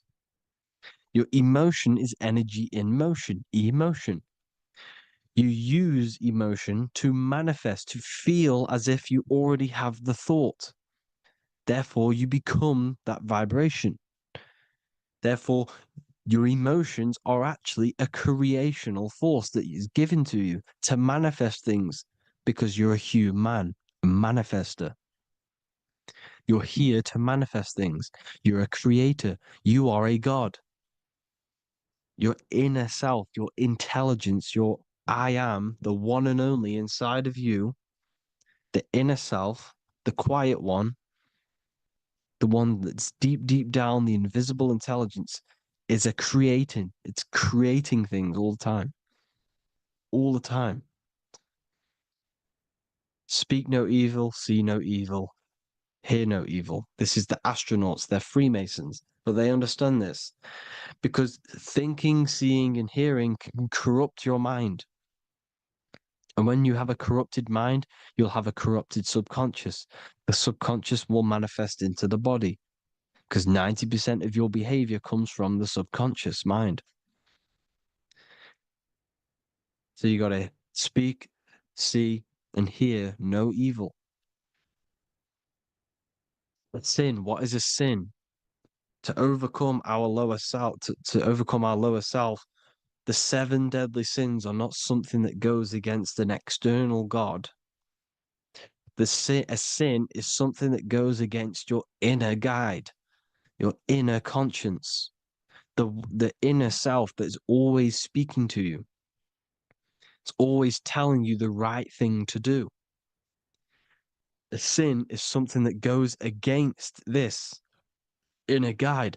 And this is why you can feel something where you can feel you're doing something wrong because the inner guide is speaking constantly. And when you commit these 7 deadly sins, which are 7 internal states which keep your invisible intelligence bound to your physical body. Because evil, right? Evil love bondage. This is why they stay in this realm and they control this realm because they love the bondage of the body. They like matter. They want to stay in matter for eternal life. They don't want to ascend back into the heavenly realms where you do not have a physical body. You can explore the universe within the astral planes. They stay bounded to the body, bounded to the 3D construct of the physical world. They have greed, lust, envy, gluttony, wrath, sloth, pride. They want all of this. And if you want that, that's okay. But deep, deep down, you don't want that because your soul is always telling you the right thing to do. Your soul knows what to do to get out of here. It needs to detach from the external world, detach from all of these 7 internal states which bound you to your lower self, your lower centers. That's what a sin is. You have a left and right brain. The left brain is always analytic. The right brain is metaphorical. So the right brain is producing a holistic view of reality. Now, what do I mean? And not view, perception. When you see, because your eyes are parts of the brain, sorry, when you look at something and you look, that image is produced in the back of the brain in the visual cortex. And then the right brain produces a perception, a holistic, it breaks down what you're seeing into a holistic image, a holistic perception. So, for example, if you're in a woods, the right brain sees the whole woods as one big woods. The left brain is breaking that perception down into individual trees, branches, and leaves. So the left brain's to do with duality, the right brain's to do with wholeness, unified. The left brain's dualistic, analytic. This is necessary so that we can pick things up and manipulate them and break things down. We need the left brain. We need the right brain. I'm not saying any of them's bad, but the left brain, sinister in Latin, means left. Because when you're left-brained, you see everything in dualistic. You see everything is dual, when everything's actually one. We need to be focusing and strengthening our right hemisphere. I'm not saying sit in the right hemisphere all the time, but we need to be strengthening our right hemisphere. And this is why left is sin and right is right. Because when you focus on the right hemisphere, you see the holistic perception of creation. The right hemisphere sees humanity as one unified consciousness. The left hemisphere sees everyone as individual persons and egos, because the left hemisphere is dualistic. And this is why the Bible says, cast the net onto the right side of the ship and ye shall find. John 21:6. What does that mean? Cast your energy, cast your perception into the right hemisphere of the brain, and ye shall find unified consciousness. You shall find your higher self, the one and only. If then you have been raised with Christ, seek the things that are above, where Christ is seated at the right hand of God. Wow. Powerful. What does this mean? Seek the things that are above, where the Christ is seated at the right hand of God. God is your consciousness, your invisible intelligence between the two hemispheres. The right hand of God is the right hemisphere. Seek the things that are above the heart. Love, intuition, expression, and wisdom. Seek the things that are above the heart, the higher self, the higher part of the body. Because when you seek the things of love, expression, intuition, and wisdom, you create a strong aura. You attract the same frequency. And this frequency is heaven, God. This is the Sumerian artwork showing the lamb. This is a step symbolizing stepping upwards, raising up. He's stepping over the lamb up to the bird. His hand is going to the bird. The lamb symbolizes the lower self. Okay? The bird with the wings is in the sky. It represents the higher self. This is why angels always have wings, because it represents the higher self in the sky. The lamb is a ground animal, symbolizing the lower self. He's stepping over the lamb to the bird, his higher self, his invisible intelligence. Horus and Set, Jesus and Satan. Look, Horus has an evil brother, Set, just like Jesus and Satan. Horus is a bird, higher self. Set is a ground animal, lower self, which is the devil and the angel on your shoulder. You see? The right and the left hemisphere, the two wings. So the devil and angels always speaking to you. The higher and the lower self. It's the battle between the higher and the lower self, between the invisible intelligence and the physical body. Because the body's the one that wants the sugar, it wants the pleasure, it wants the sex, it wants the porn, it wants all of the materialistic things. It wants the 7 deadly things. Okay? It wants this. There's a battle between the higher and the lower self, your intelligence and the body. This is why you need to become balanced, so that there's a deep connection between the body and the invisible intelligence, that I am. You need to master your mind with discipline, and you gain a connection between the brain, the body and the intelligence. Resurrection, transmuting sexual energy. Okay, this is important. Res is Resh, which is Hebrew. The early Hebrew Resh symbol is the head. This is the head. Resh, erection. Erection is a sexual stimulation. Resurrection is rise-erection. You got to raise your sexual energy up the base from the spine to the head. This is the Christ, the Christos. There's a psychophysical psychophysical oil produced in the brain every month. Go and watch my other video on raising the chrism. Okay? And every month there's this fluid produced in the brain, which takes 2 trips, because one's produced by the pituitary, one's produced by the pineal, magnetic female, magnetic and electric charge. And it takes 2 trips down the spine to the solar plexus, the bread of life in the Bible, or Bethlehem in the Bible, because the River Jordan's your spine. Goes down to Bethlehem. It gets born in Bethlehem, just like Jesus. Because when this oil travels to the solar plexus, it creates the seed, the seed of life, and it feeds the body, all the central nervous system, all the cells. It regulates the blood, does all sorts of good things for the body, this oil. Now, when you save your sexual energy and you raise your resurrection, you awake the Christ, you raise it from the solar plexus or the sacrum bone up to the brain, you activate 100% of the brain, and this is the true resurrection of Christ.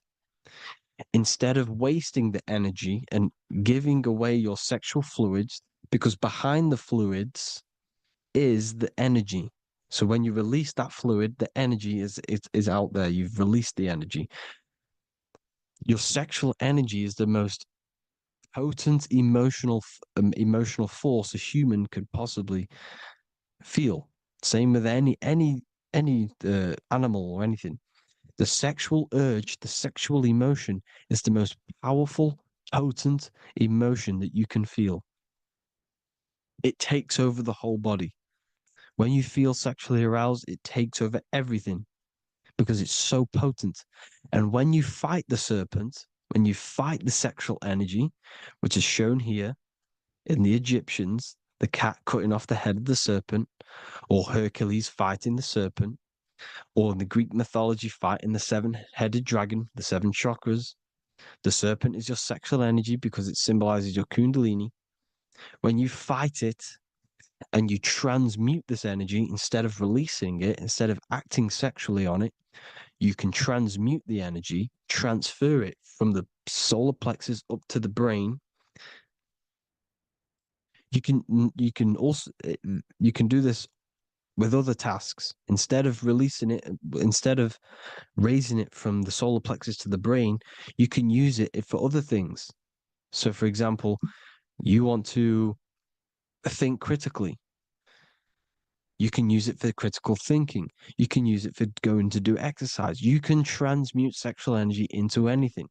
But you can do this, you can raise the sexual energy, and you can use this energy to push the cerebrospinal fluid from the solar plexus up through the spine, up the 33 vertebrae to the brain, and it'll activate 100% of the brain. And this is the resurrection of Christ. Jesus was never dead. Jesus was never rose from the dead. It symbolizes the Christ, Jesus Christ. Christ is Christos, which means oil in Greek. The resurrection of the Christ, the Christos, the oil. When it activates 100% of the brain when it's raised, and it can regulate all the systems, it can regulate all the blood, it can regenerate the body. And this is the true Antichrist. They don't want us doing this process. The Antichrist is not against Jesus, it's against the fluid in our body that makes us live hundreds and hundreds of years and makes us live as gods. This is the true resurrection. And when you fight the serpent, you fight your sexual urges, your sexual emotion, the most strong emotion that you could ever feel. You can do this process. And this is the true secret of transmuting sexual energy. Because when you transmute the sexual energy, you can become a god. And this is why Hercules is fighting the serpent. Notice how the serpent is low. He's reaching down to it. It represents the lower self. Because the lower self wants the lust. It desires sex. The body desires sex. There's a fight between the higher and the lower self. But when there's balance, there's even. Heaven is even. When there's evenness between these, this is the kingdom of heaven. This is when heaven is on earth. So at our highest levels of ourselves, the highest level of our intelligence, this is God. God is something that we manifest. We need to achieve Christ consciousness by battling the body. There is no battle outside of the physical body. It's an internal battle. Jesus and Satan have been externalized. Nothing exists outside of you, because I explained in the beginning how you are the consciousness experiencing the central nervous system. Therefore, there is nothing outside of you. It's all internal. Jesus and Satan have been externalized. Why? Because it's business. The church is a business. It's all a business. They've created these figures to be historical when they're not historical. The Bible's not historical. It's all externalized. It's called exoteric, when the truth is esoteric, internal teachings. So, anyways, people, balance the chakras, balance the two hemispheres of the brain, balance the conscious and the subconscious. Balance is perfect, the yin and yang. You are spiritual and physical. You live in day and night. You need to be balanced. Oneness. Seek oneness. And this is the true kingdom of heaven. And when we all realize that we are all the same intelligence, the same consciousness expressed in different bodies, when we all realize this, we all realize we're all one. Doesn't matter what race you are. It doesn't matter what race you are, where you're from, your nationality, because none of you are actually from here. None of you are from the physical world. You're manipulating the physical world through the physical body. You are the I am. We all have a soul. Every single one of you has a soul. We all have souls. The reason why they say some people don't have souls is because they're trying to suppress your mind. They don't want you to know that you have a mind. That sounds crazy, I know. But a lot of people haven't realized that they have an infinite intelligence called a mind. And behind that mind, if you can observe your thoughts, the person who is observing the thoughts, you have a soul. Everyone has a soul. Don't listen to all these people saying some people don't have a soul, some people do. We all have a soul. Every single one of us. So anyway, you need to break the lower nature of yourself. At our highest levels, we are gods. Our intelligence, our universal intelligence, the I am, the intelligence that's inside of the brain, is God. Our minds are being corrupted within believing that you are the body, and the result of this is a society like today, because everyone thinks they're the body, and everyone's living in the lower nature of self, where everyone only cares about themselves. But when we realize we're all one big consciousness ball, we're all the same consciousness expressed in different bodies, there will be peace. So thank you all, people. If you do want to learn more, if you do want to read my book, it's called The Book of Wisdom. I'll put it in the description. It's an amazing book, people. It's going to give you the best understanding possible about creation, yourself, and the world. It's amazing. The Bible, everything. I have just launched a new cymatic library. A friend of mine has just added this to the website. He creates beats, and he creates the purest beats. So they are actually the frequency that it tells you. Most of the stuff on YouTube and Spotify and Apple Music it says it's a certain frequency, but we know these major platforms are all playing with the frequencies of the app. So if you want a real binaural beats, solfeggio scale frequencies to meditate on or listen to throughout the day. Join the Occult Library. You can get a 2-day free trial.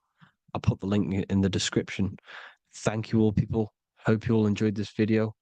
God bless you all.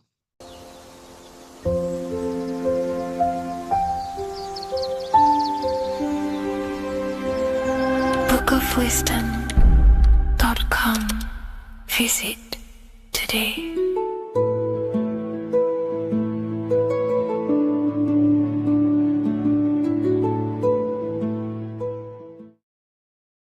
How are we all doing today, people? It's Revival of Wisdom, and today we're going to get real deep. This video is going to get real deep. A lot of people are not going to be ready for this sort of knowledge. Okay, you really have to do is to really deprogram the mind, because everything we've been taught is a complete lie, is to keep us trapped. Okay, this is really advanced knowledge. Now, let's get straight into this.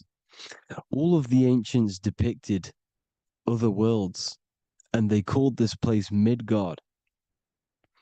Midgard is the mid-garden, the middle garden. This is why the Masonic symbolism on the floor is always a black and white checkered board, symbolizing the polarity here, the good and bad, because we're in the middle garden, the heart. Earth rearranged spells heart, because we're in the heart of this system, or whatever it is, a super quantum computer, whatever you want to call it, simulation. Now, in the Quran, it talks about the 7 layers of heaven. All of these ancient artworks are depicting these different layers of reality. Okay, and look at the Egyptians here with the boat outside of the firmament. Boats travel on water, and this is exactly what the Masons are doing. So they're still using the same symbols. Why? Because it's the same knowledge, just hidden. The Egyptians have the same knowledge as the Freemasons. It's just hidden. Now, this cosmology that they're showing here, which is probably made maybe 100 years ago, this painting or artwork, is the exact same as the one we see here, with the arch, the boat. You know, it's similar, because the boat is symbolizing traveling these other worlds, because the ether is also symbolized as water, because if you look up at the stars through a telescope, it looks like it's water. It's shining through water, because this ether, whatever this substance is outside of this world, was symbolized as water. Okay, and look at all these ancient depictions showing these different layers of reality. Now, we are being trapped within this 3D dimensional world, which is the cube, the Saturn cube, because there are 6 sides to everything in this world: front, back, left, right, up and down. 6, which is the cube, because we're in the Saturn, Saturn's world. Okay, now, always been depicted as a tree of life, the tree of the universe has always been depicted as this tree. Because let's get a bit deeper. Now, the cosmology of this reality is the sun, the moon, and Polaris, always in the Masonic art. The sun, the moon, and Polaris, the all-seeing eye. If you go inside of the temples, of the Masonic temples, they always have this star in the middle, shining light beams. Okay? Look here. The light beams coming from the big star in the middle, which is Polaris. This eye is God. It's God's light shining down from his abundance. Now, when you astral travel, you will see this big ball of light above you, and this big ball of light is God. But you cannot travel towards it until you are pure. It doesn't work like that. You have to become formless. You have to become pure before you can become one with the light. In all these Masonic artworks, it's all depicting the star in the center. This star is Polaris, because Polaris is the way out of this place. And this is why you see the stairway to heaven all the way up to the light beam, the light source. What does it say in the Bible? God is light, because everything is made out of one substance, and that substance is light. And it symbolizes the eye because God is an eye. All things that are alive have an eye. And we all say, I am. We all see these realities through eyes. God is an eye. He's the all-seeing eye. He sees all things at all times. And he is projecting this light. And this light comes down to create all the different levels of the worlds. And this is what the two pillars symbolize the number 11. 11, the number 1, is just a vertical line. It's the one. It's a 1 point. 11 symbolizes the mirror nature of reality. Everything's mirrored. As above, so below. Now, the 11 also symbolizes openings, doorways. And as you can see here, an opening to the all-seeing eye. And you see it here again, an opening to the stairway all the way up to the light. This light is the light of God in the astral worlds, beyond this world. Now, Polaris has also been symbolized as the UFO. They put the truth in plain sight. So, you know, in the films, how the UFOs suck people up. That's what Polaris is doing. If you ascend beyond this world, if you do not ascend beyond this world, you will be reincarnated in this world. The whole thing is to outgrow this consciousness to the plane above. And I'm not just making this up. I'm going to be bringing in scriptures after this. But you can see with the Christmas tree, we always put a high, big star at the center, at the top, which is the star of Polaris, which is exactly what the Masons are doing here. The star at the top. And it's on top of our Christmas trees. And all of these symbolize the other stars, because Polaris is the most high star. And all the other stars are wrapped around the firmament lower than Polaris. And that's exactly what the Christmas tree is. And it's a triangle. It's a triangle, just like light beams travel from one point in the triangle, just like the all-seeing eye. It's a triangle. The light is coming from one point and sending its rays downward.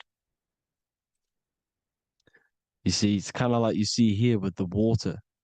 And the lower you go, the darker it gets, the more evil it becomes. And this is what the ancients would call hell.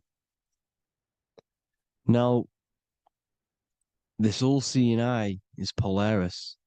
And below Polaris is Mount Meru, the North Pole, the magnetic North Pole. The Tower of Babel, which is in the Bible.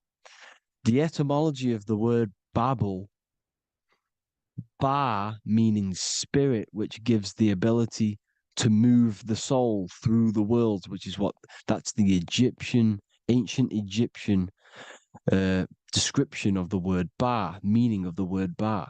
You have the Ka, the Ba, the Ak, but the Ba is the one that gives the ability for the soul to move through the worlds. Your soul can't speak into a world without incarnating into it. Now, the Tower of Babel symbolizes Mount Meru because it's the word Ba is the spirit which gives the ability for the soul to move through the worlds. The Tower of Babel is the magnetic North Pole, Mount Meru, which gives the ability to move through these different worlds. And you can see the ancient Tibetans always showing this depiction of these different worlds coming from the center.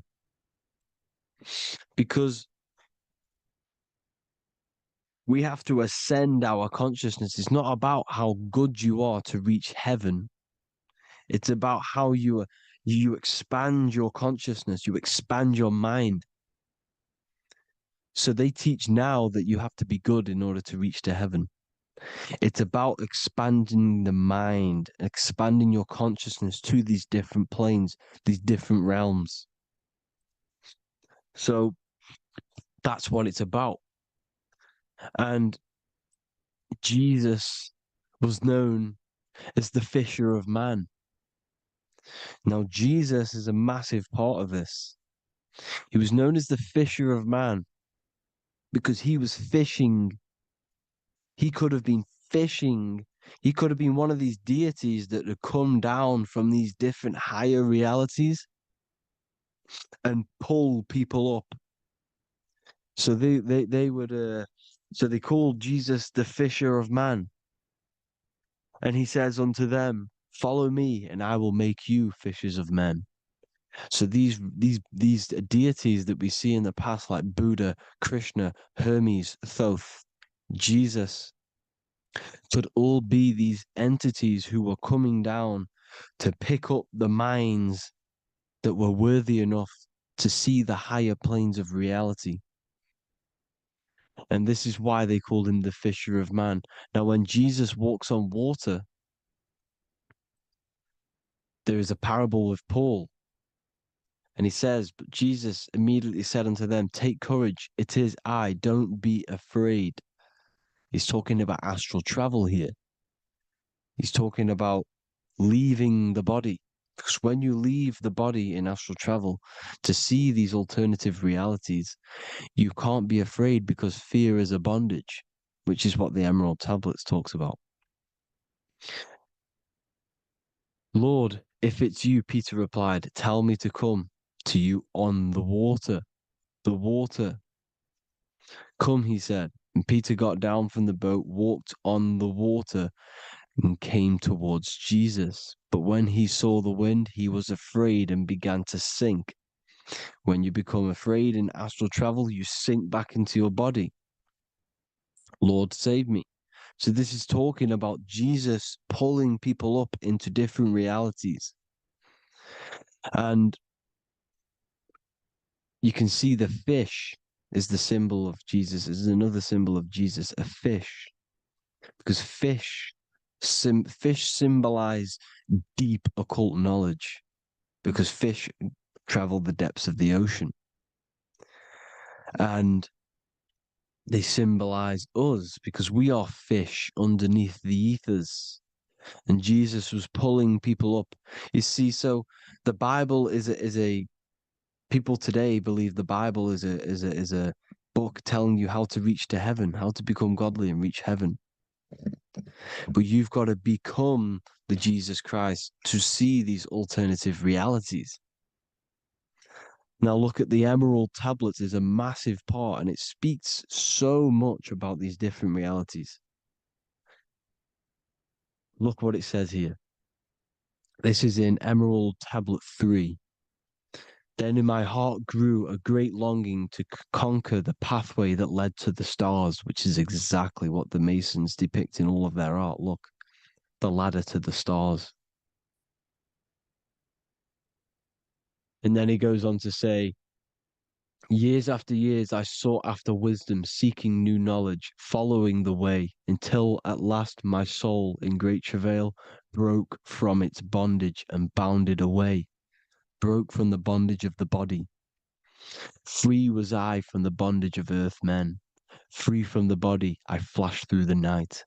The stars. The stars are a massive part in the astral world. Each star is a different reality. And the true astrology is the star that you came from.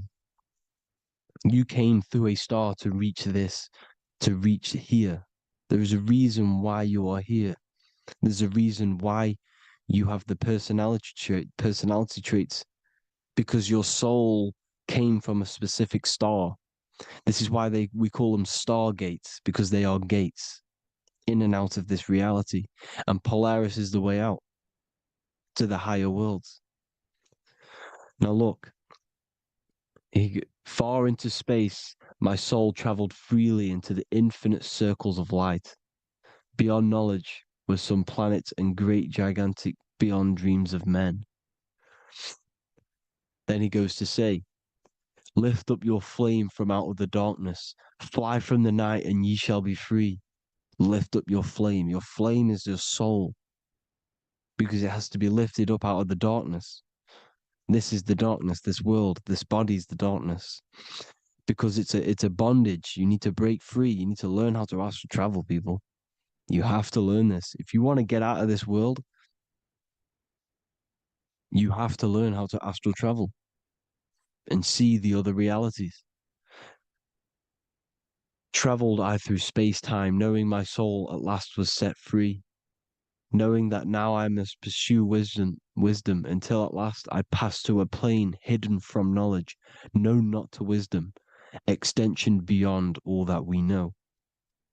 So he's talking about he went to a place where we cannot even comprehend here, a place that is not even known to Earthmen. He's telling you he's ascended out of this world to the planes that are beyond.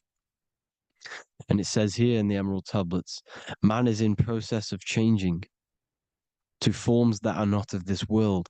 Grows he in time to the formless, a plane on the cycle above. Know ye, ye must become formless before ye are one with the light.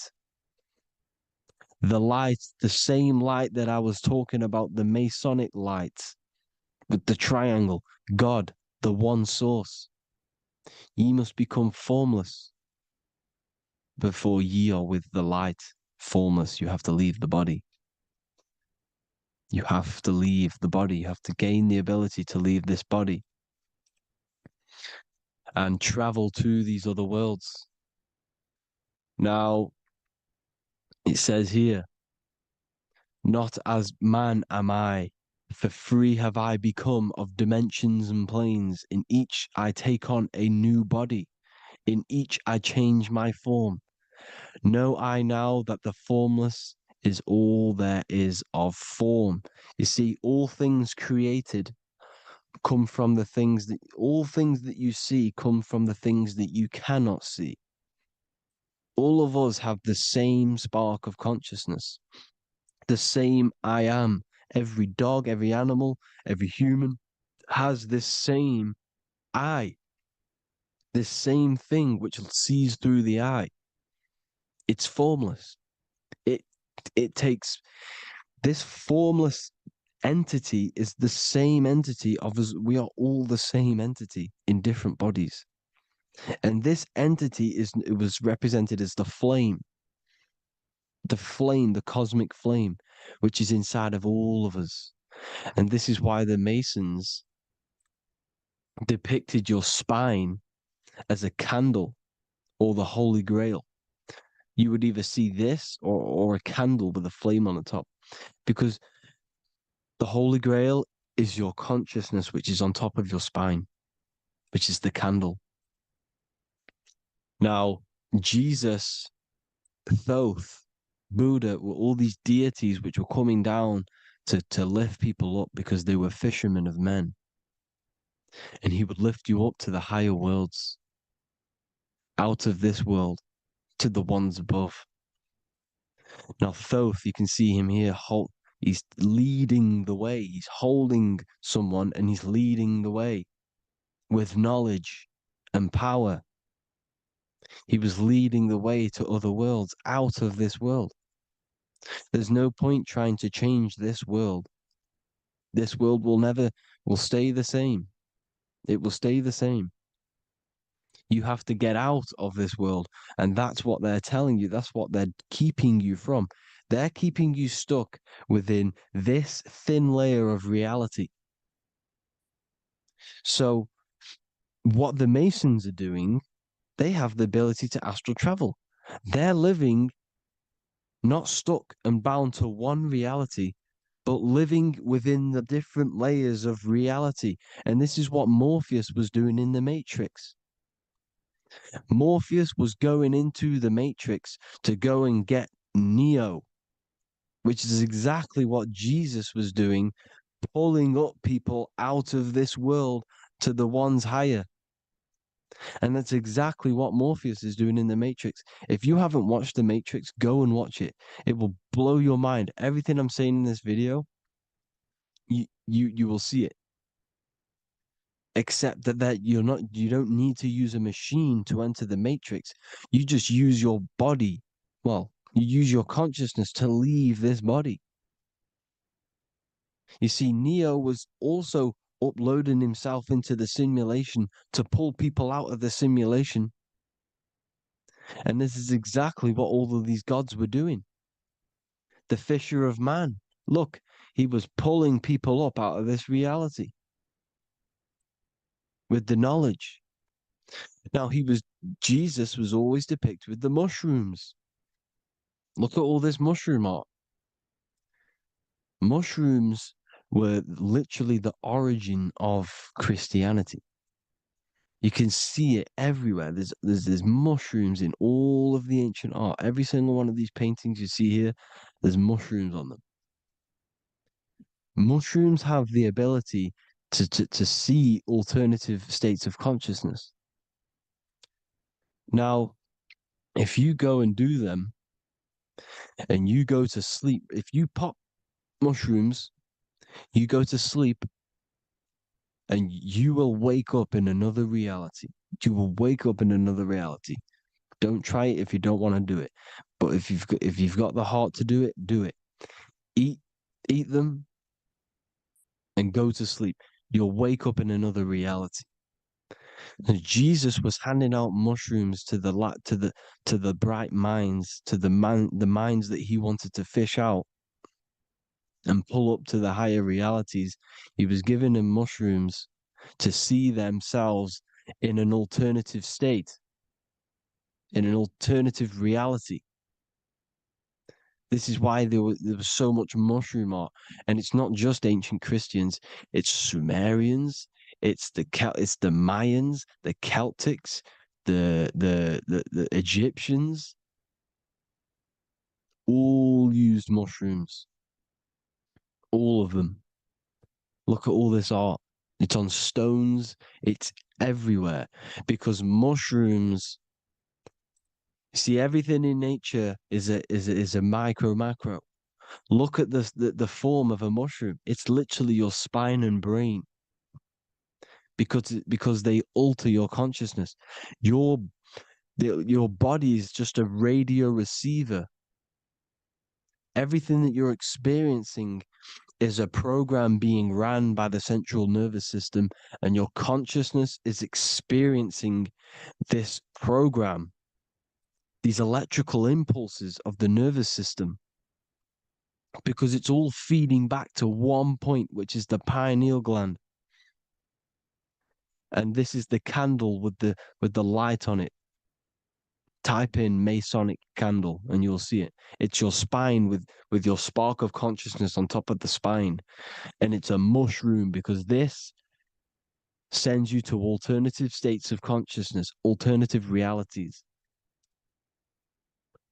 Now, they were all doing this, the Egyptians, the Mayans. Now, there's more symbolism which goes into this. Look at the Christmas trees we use. The Christmas tree with the presents underneath them. Magic mushrooms grow under trees. And these are the presents under the trees that we symbolize today with Christmas. Santa's red and yellow for the red and yellow mushrooms. The same mushrooms Mario has to collect.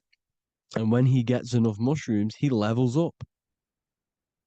And then what does he do when he go past the world? When you win that world in Mario, you go to another reality. You go inside of another world. It's truth in plain sight. And it's using mushrooms. It's using mushrooms. Everything, all of the characters in Mario, well, a lot of them are mushrooms. Look at this one. The presents, black, yellow, and red and white, red and white mushrooms. And the bow on the top is the mushroom head. That's a bit of a reach, but you know, the symbolism never lies, is what you need to understand. And it's as above, so below. Now look at the Sumerians. The Sumerians were also multi-dimensional beings. Okay, look at how they have the double faces. They had 1 foot in this reality and 1 foot in another reality. And look at this one, a double-headed god inside of like a portal. You see? Because it's, and look at these with the wings, the astral travel. Birds, ancient birds symbolize the soul, because the soul is a bird. It flies to different worlds. It flies around the cosmos. And mushrooms gave you the ability to see these alternative states of consciousness, these alternate realities, because you exist in infinite realities. You exist in infinite realities. Now look at the 33rd degree Ordo Abkeo badge. You get this badge when you become a 33rd degree Freemason, and it's a double-headed eagle. A double-headed eagle. And you can see this in Sumeria first. Sumeria have the same symbol, a double-headed, well, bird. You can see it here as well. And the Masons are still using this symbol today. And when you become a 33rd degree, 33 vertebrae on the back of your spine, above the vertebrae is your consciousness, and it's a double-headed eagle. One reality in one. You become a multi-dimensional being in the 33rd degree. And I've heard many interviews of Masons say it becomes Luciferian. You see, they speak in code. These Masons can't tell you about what they learn about, but they will speak in code. They said it becomes Luciferian. The word Luciferian is lucid. The root word of Luciferian is lucid, and lucid is lucid dreaming, alternative realities, dream worlds. You become a god. Luciferian means you're becoming your own god, pretty much. Because you are becoming a multi-dimensional being living in between the different layers of reality at the 33rd degree of Freemasonry. And look at the double-headed eagle, because the birds symbolize the soul.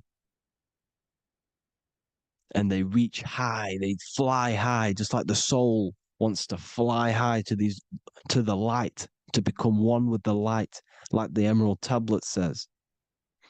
Now look at Janus. Janus was another god, and he's known as the god of doorways. Janus always depicted with a double head. Janus is why we say janitor or January.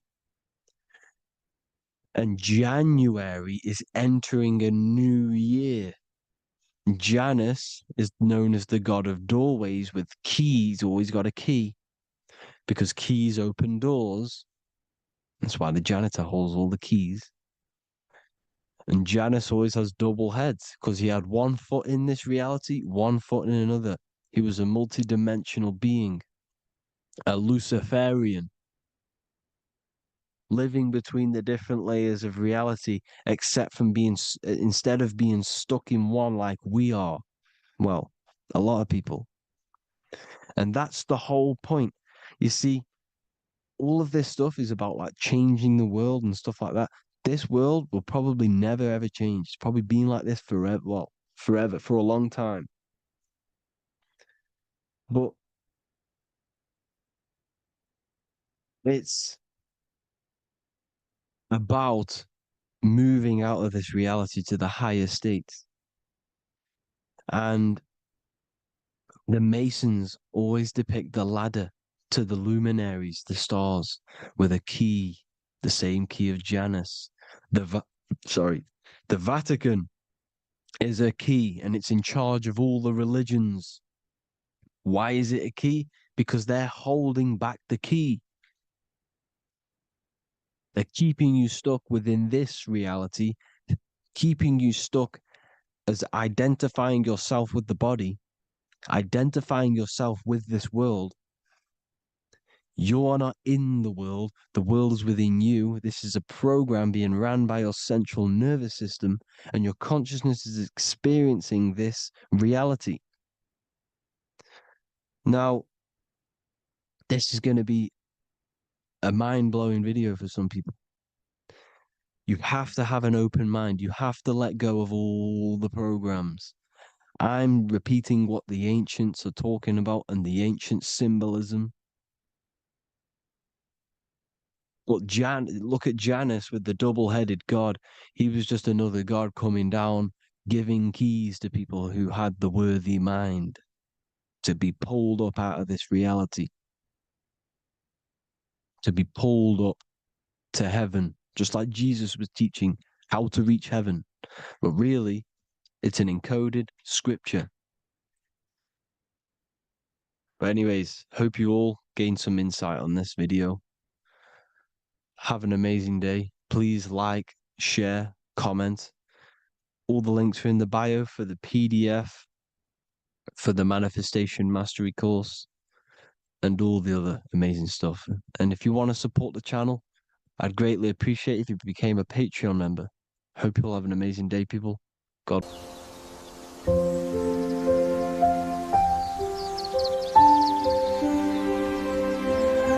bookofwisdom.com. Visit today.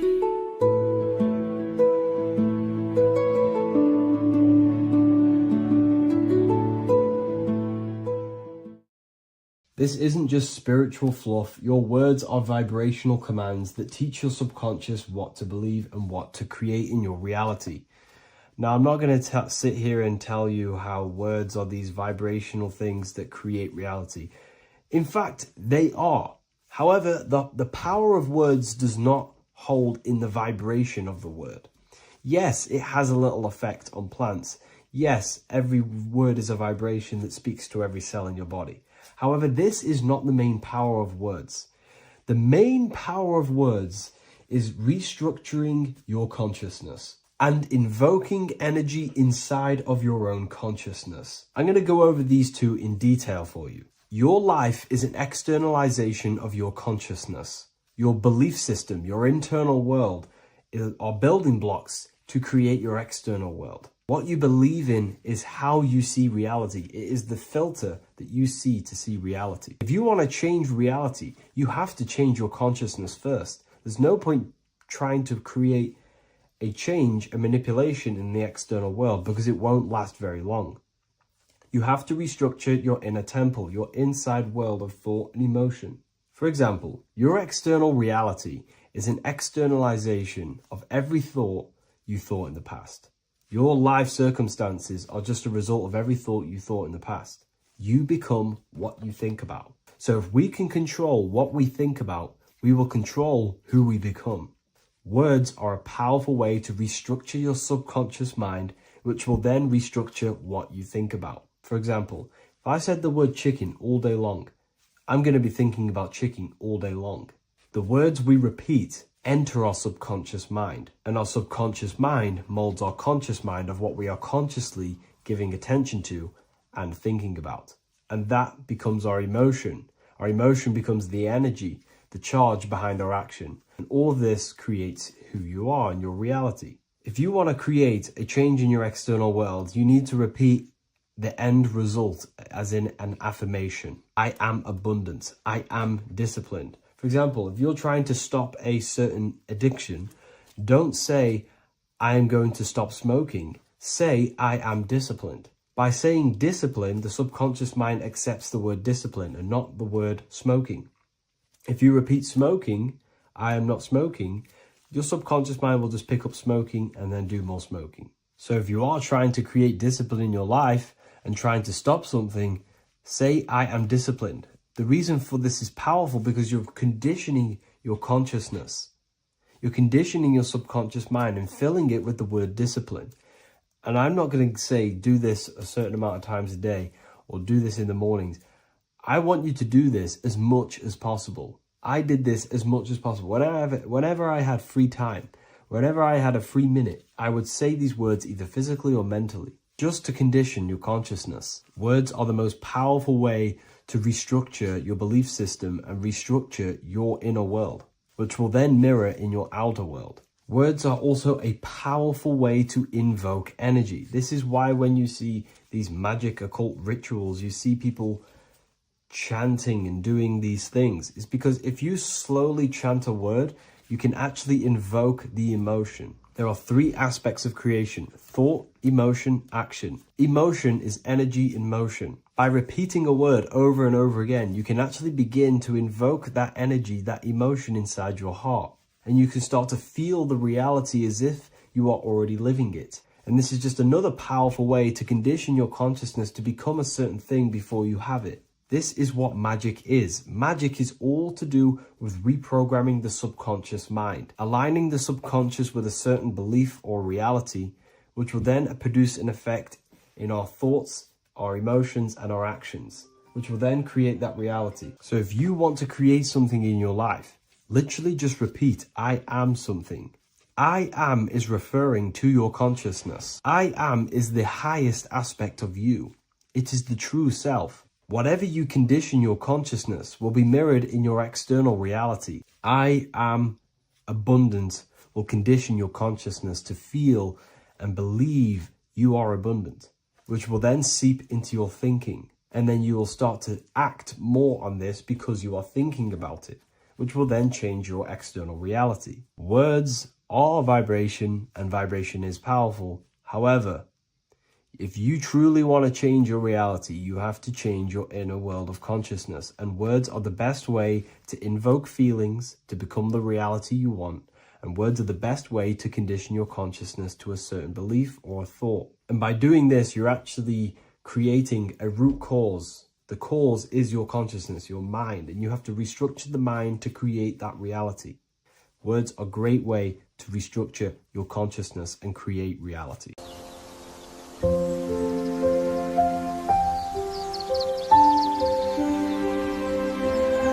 bookofwisdom.com. Visit today.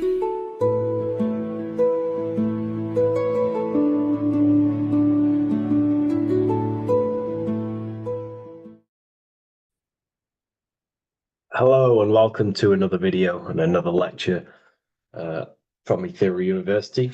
Today we're going to be breaking down in detail the Freemasonic 33rd degree symbol. Now, of course, this is a complex symbol, and it's composed of many symbols put together to create a greater meaning. So, as you should know from my previous videos, a bit of context behind Freemasonry, what it particularly is, and I will give you a brief overview before we go into this. It's definitely important to know what Freemasonry is before we break down this symbol, okay? Because without the knowledge of Masonry and what it is, it's difficult to understand what the symbol truly means. So Freemasonry is all about building. The word Mason means to build. And we're either building with light or we're building with darkness. So that we have good Freemasonry, we have good Masons, people who want to spread the truth, people who want to help people awaken their mind and liberate them and bring them up to higher consciousness. Or we have Masons who want to divide, keep the knowledge to themselves, create walls, build walls in people's minds, construct illusions in people's minds for their own personal gain. Okay, so we're either building with light or you're building with darkness. You're either building with light or bricks, spirit or matter. God and the devil, same thing. You're either uplifting people or dividing people. Each and every single one of you is a Freemason. Well, a Mason. Not a Freemason, but a Mason. You are a builder. And you're either constructing division in you and other people, or You're either creating oneness. Everyone is doing this. Everyone is building. Everyone is contributing towards the world and building our reality. So Masonry is a craft, and that craft is to craft a better mind and heart, a higher consciousness, a higher understanding of the self, building a higher perception of yourself, getting to know who you actually are, why you are here. Every action, behind every single action, behind every single cause is choice. You chose to be here. Whether you know why you are here or whether you do not know. You chose to be here in this time, in this period of life on the earth, on this physical dimension. You chose, you, the mind of yours chose to be here in this body at this specific time. You are playing a role, you are building in this world at this specific time. So Masonry is all about getting to know the self, to know what you actually are through gnosis. Gnosis is direct knowledge obtained and extracted from direct experience. Knowledge extracted from direct experience. Knowingness. You know you have hands. You don't believe you have hands. You know you have hands. That's what knowing thyself truly means. To go within the self. To dwell in meditation for long periods of time. Not even meditation. To dwell closing your eyes and thinking internally. Not thinking externally about anything outside you, but thinking and questioning internally, and you shall find answers. Seek and you shall find. If your heart is truly set on knowing, on getting to know true knowledge and knowing yourself, then you will find it. Okay, so because that's what the heart is. The heart is where we find our treasure. It's why it's inside of our chest. Our chest holds the treasure. What is your treasure? Your treasure is your physical manifestation. And whatever you act, whatever your heart cares about, your body follows. Your body takes action towards what you care about in life. This is why we say follow your heart, because your body follows the heart, what you care about. If you do not care about something, you do not take actions towards it. Whatever your heart loves and has that love energy for, the body follows. If you truly want to become enlightened and truly want to reach higher consciousness, then you will. You truly care for that, then you will find it. You have to go within. Okay, so this is what Masonry is about. It's about going within and finding out your true nature and constructing a higher consciousness by dissolving walls and blockages inside your mind and heart, purifying the self. Because you can care about sick and twisted things. Okay? We can see that in society. People like killing people. It's psychotic, but I know. So we can be corrupted. Okay, so going into this symbol, what does the symbol mean? What is it trying to portray? Okay. Before we go into this symbol, particularly, we're looking at the Scottish Rite Freemasonry. So we have the first degree all the way up to the third degree is Blue Lodge Masonry. Then from the fourth degree of Freemasonry to the 32nd degree is what we call Red Lodge Freemasonry, the Red Lodge degrees.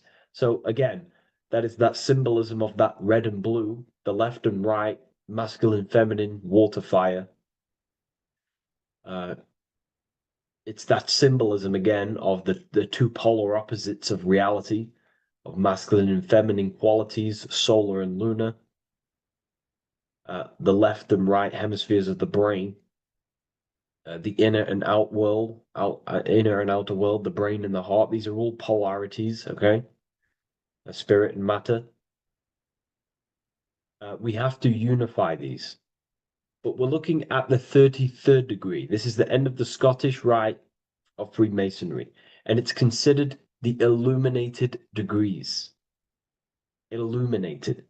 This is when one gets to know the true self, the true knowledge, when one has gone within, mastered the self, got rid of mental blockages, blockages in the heart, purified the self, and they know who they are. They have higher consciousness. And in this breakdown today, I'm going to show you how they have higher consciousness through this symbolism. Okay, so I was going to say something, but I totally forgot what it was. But anyways, we'll move forward with this symbol. Oh, that's what it was. Water melts, well, ice melts at 33 degrees, symbolizing ice represents solid matter, ego, the physical body, left brain thinking, physical reality identification, identifying self with the ego, the name, the job, the reputation. That's the ice, that's solid, that's ego thinking, left brain thinking. When we identify ourselves with the body, our ego, our name, our job, our reputation, our family, that is ego. That is pure earthly survival base level consciousness. This is the degree, this is the level of state of mind that we need to rise out from and figure out what we are, what you actually are inside you. When you turn off your thoughts, what are you then? If you do not think, you are not your name, your job, your reputation, your family, your beliefs. Because when the mind is turned off, there is still something left. That is you. And that is the substance that we have to get to know through gnosis, through going within and thinking internally and dwelling within. Okay. So Freemasonry is all about learning about the psyche, the true nature of consciousness, how it functions, the mechanics of consciousness, how we can integrate universal law with consciousness. We're going to be going into that. Natural law, how we can become one with God's law. We can become one with the universe and integrate universal consciousness into yourself.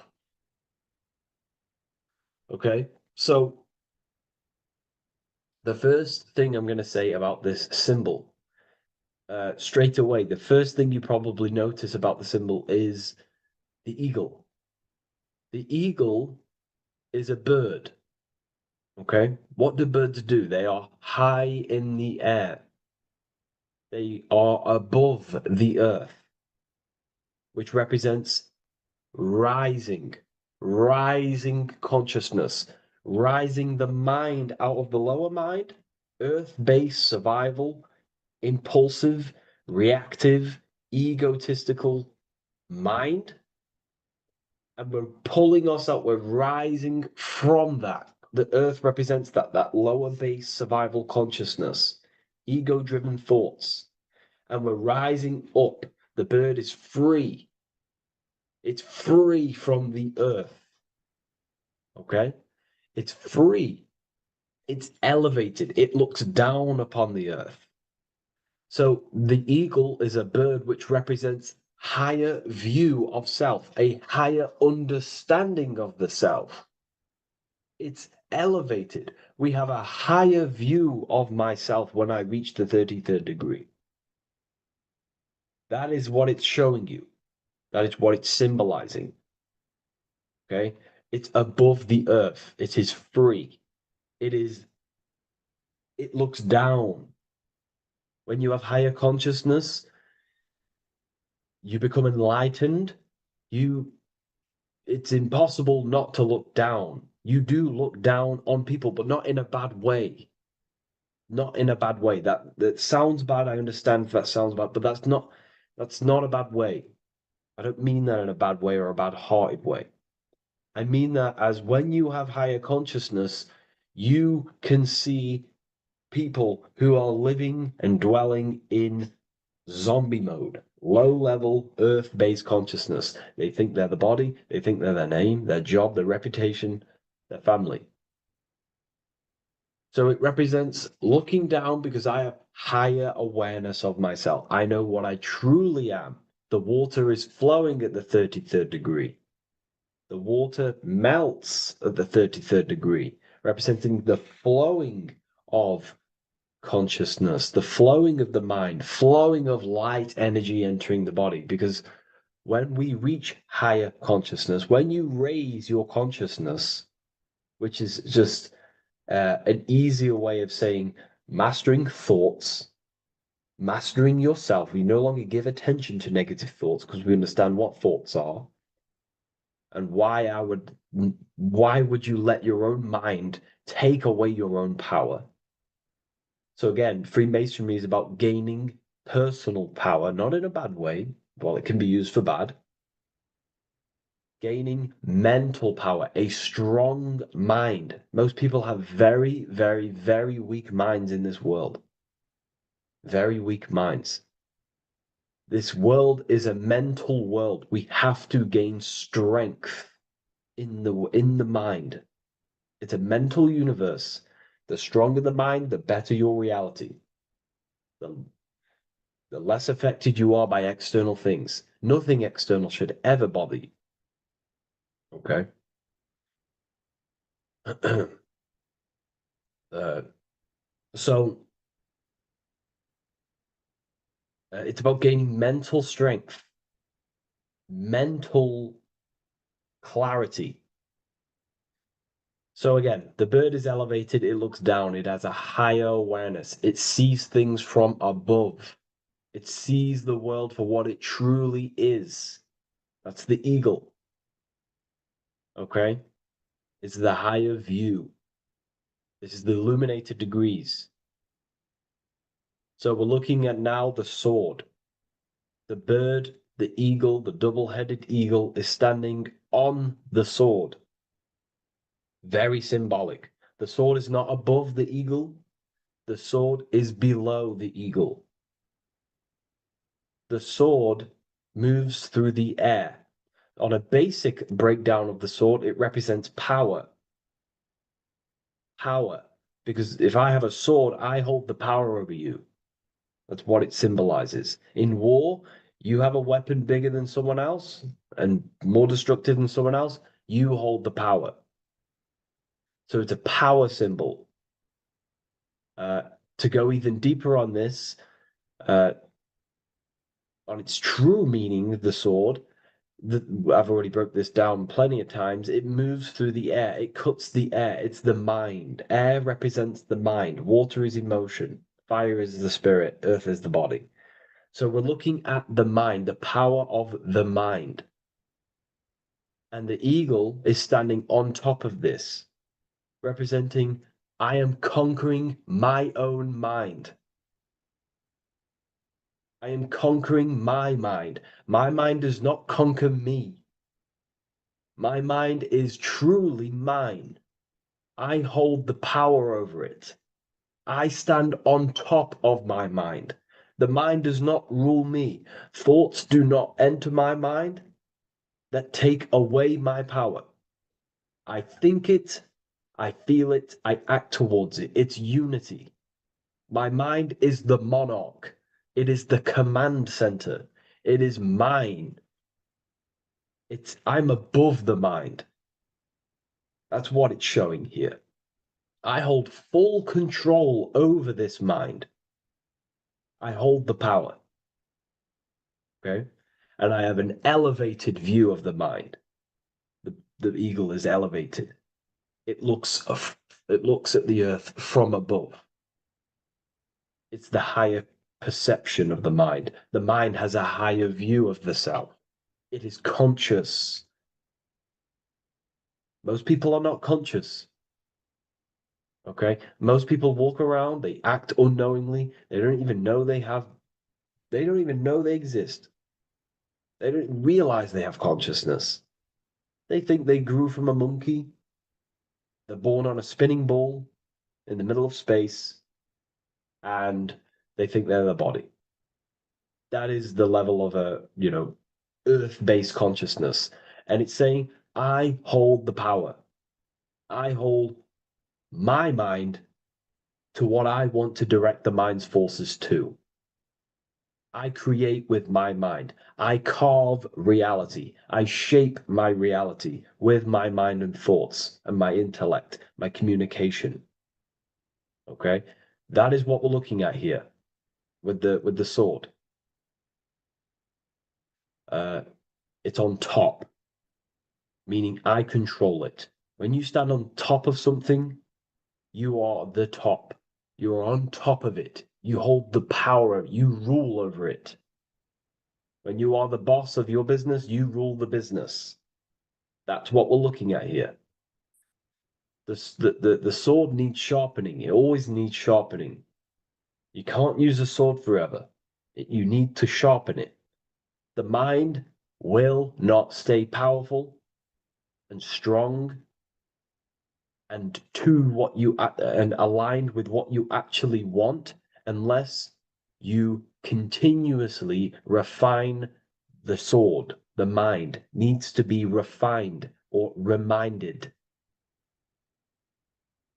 If you stop doing affirmations, the mind will fall back to old ways of thinking. If you constantly meditate, you constantly implant the messages into your subconscious mind, you constantly visualize, you are keeping the mind sharpened with what you want in life, what you are trying to create. And the mind will continue to think with that power, with them words, with them visualizations. If you fall off, if you stop meditating, you will lose control of your own mind. Okay? This is symbolizing you have to keep on top of the mind. You have to keep control. This is what the world is. The world is like Minecraft. You ever played Minecraft? You're a builder. Okay? What do? You control the man in the world. That's what you are. You need to control this body in the world. It's all about control. You are in a game. It's like Grand Theft Auto. You don't know how to use the buttons. You're going to create chaos, and you're not going to have that much fun in the world in GTA if you don't know how to work the buttons. Same with this world. You are in a world, and you need to learn the buttons of the body, the mind, the soul, the heart. How will these things function so you can actually live a better life and create what you want in the world? Aligned with natural law, of course, unless you want to walk down the path of Satanism. So this is what we're looking at with the sword. Now, moving on, we're looking at this little banner here. This says "God and my right" in Latin. God and my right. What is your right? Natural law is your right. What is natural law? You already know the natural laws. We all intuitively know the natural law. What is natural law? Do good. We all subconsciously, on a soul level, we know to do good. We know to do right. It is wrong to hurt people. It is wrong to control people. What is your natural law? What are the forces that you hold power over, that you have full control over? You have full control over what you think, what you feel, what you act. Thought, emotion, action. If you start to try and control things outside of them three forces, that is now you breaking natural law. If I try to control and manipulate someone else, that is now breaking natural law. I'm going against my inner law. My soul tells me what is right and wrong through emotion. So it's about aligning the self, my actions, my thoughts with my emotion, my intuition, my natural law. These are your rights. Your rights is to think, feel, and act with the law, with good, with God, with love, with care for one another. Am I building with light to bring good things to the collective? You see, most people are stuck in their left brain, and the left brain only sees me, me, ego-driven thinking. That's why they trap us in our left brain. They train us to be left brain. They tell us to write with our right hand to strengthen the left brain. They call it writing. Everything in this matrix is to activate your your left brain. Why?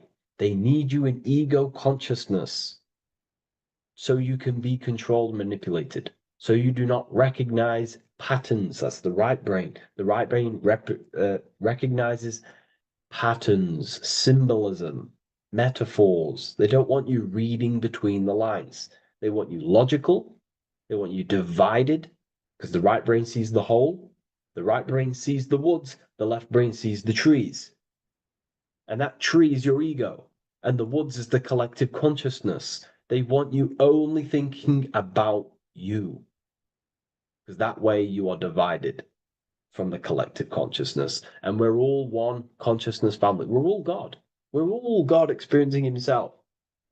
And we are all building this world. So it's about aligning the self with my right, with God, with natural law. It's what Freemasonry is about. True Freemasonry, light Freemasonry, not dark Masonry or evil Freemasonry, whatever you want to call it. The crown, royalty. Royalty wear crowns. And what do the royalty have? Again, this is another power symbol. They hold control. Yes, royalty hold control. And that's why this crown is at the top of the image, not at the bottom of the image. It's at the top, representing I control the left, I control the right. I control my left brain and my right brain, the two eagle heads, the two views. The eagle has one eye on each side. It's looking, it's seeing. And that's symbolic of the left and right brain. We see, not physically see, but I mean perceive. We perceive reality with the left brain and we perceive reality with the right brain. And it's about unifying these two brains so we can see and perceive reality from a true lens. Because if we see reality only from the left brain, and a left brain dominated brain, we see everything as divided. But if we see everything from a right brain perspective, we see everything as whole. When everything is in the middle, you need to see reality from the middle. Yes, I have my own personal consciousness, and yes, there is a collective consciousness. So I need to balance between that. I need to see reality between the line, between the left and right brain, and align this worldview, and align my thoughts, align my actions with this. Because if you're left-brained dominated, you're only going to take action on ego.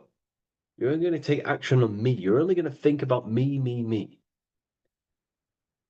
But if you're right hemisphere brained, you're only going to take action for the collective, which is, yes, that's good, but you also need to think about yourself. Why did you come here? Your life has a meaning as well. It's not just about the collective, it's about you as well. But we need to balance this. You see? This is what we're looking at. The crown is in the middle, representing the balance, the power over the two. Okay? It's the balance, it's mastery It's control. Royalty hold control over society, royal families. So it's about controlling the self. It's control over the eagle, control over the sword, over the mind. It's about personal power we're looking at here. Self-control. Now we're looking at a upright triangle, which represents the element of fire, which is masculine. Masculine is all to do with action. Action, the physical body. We're looking at fire, which represents spirit or transformation. Fire is a very transformative element. It transforms things. Okay, so we're looking at self-transformation through action. This is what we're looking at here. Fire is a very, very masculine force. A very penetrating and transformative force. So we're looking at transforming the self, not through knowledge, but through action. We have transformed the self. 33rd degree. I've reached the 33rd degree and I have now fully transformed. Now, there are higher degrees than 33rd degree, but we're just breaking down the symbol. That's a whole of a lecture. But this represents full transformation. 3, another, if you watch my video on numerology, you know 3 is all about what? Transformation. Thoughts, emotions, actions. These are the transformative forces that turn and create reality. Jesus dies and dies and resurrects after 3 days. Transformation from dead to the awaken. Brahma, Vishnu, Shiva. God is threefold. 3, 3, 3, 3, 3, 3. Electricity, magnetism, dielectricity. The 3 forces that pretty much create physical matter.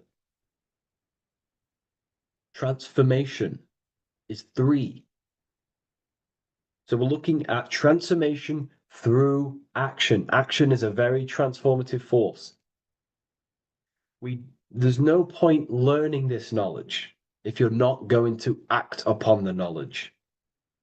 A lot of people join the university, they learn a lot, but they leave because they don't want to take the action. They don't want to do the hard part. They don't want to act towards higher consciousness. They want to dwell in their lower mind. That's fine. That's your path. That's their path. But if you truly want to raise your consciousness, you have to act upon it. You have to actively not take the action. It's about what you do and do not do, because not doing something is also an action. If you are not participating in the low level pleasures like sex, casual sex, masturbation, going out and getting blind drunk. These are low level pleasures. It's going to keep you on a low level frequency and a low level consciousness. That is also an action, not doing that. It's about what you not do as well, which is very important. You have to act upon it to reach this degree. You will not reach this degree if you have not taken a lot of action towards reaching higher consciousness, reaching self-mastery over the mind, controlling the mind. This is what, again, it's about taking action on actually controlling the mind, controlling the self, gaining your power. Okay?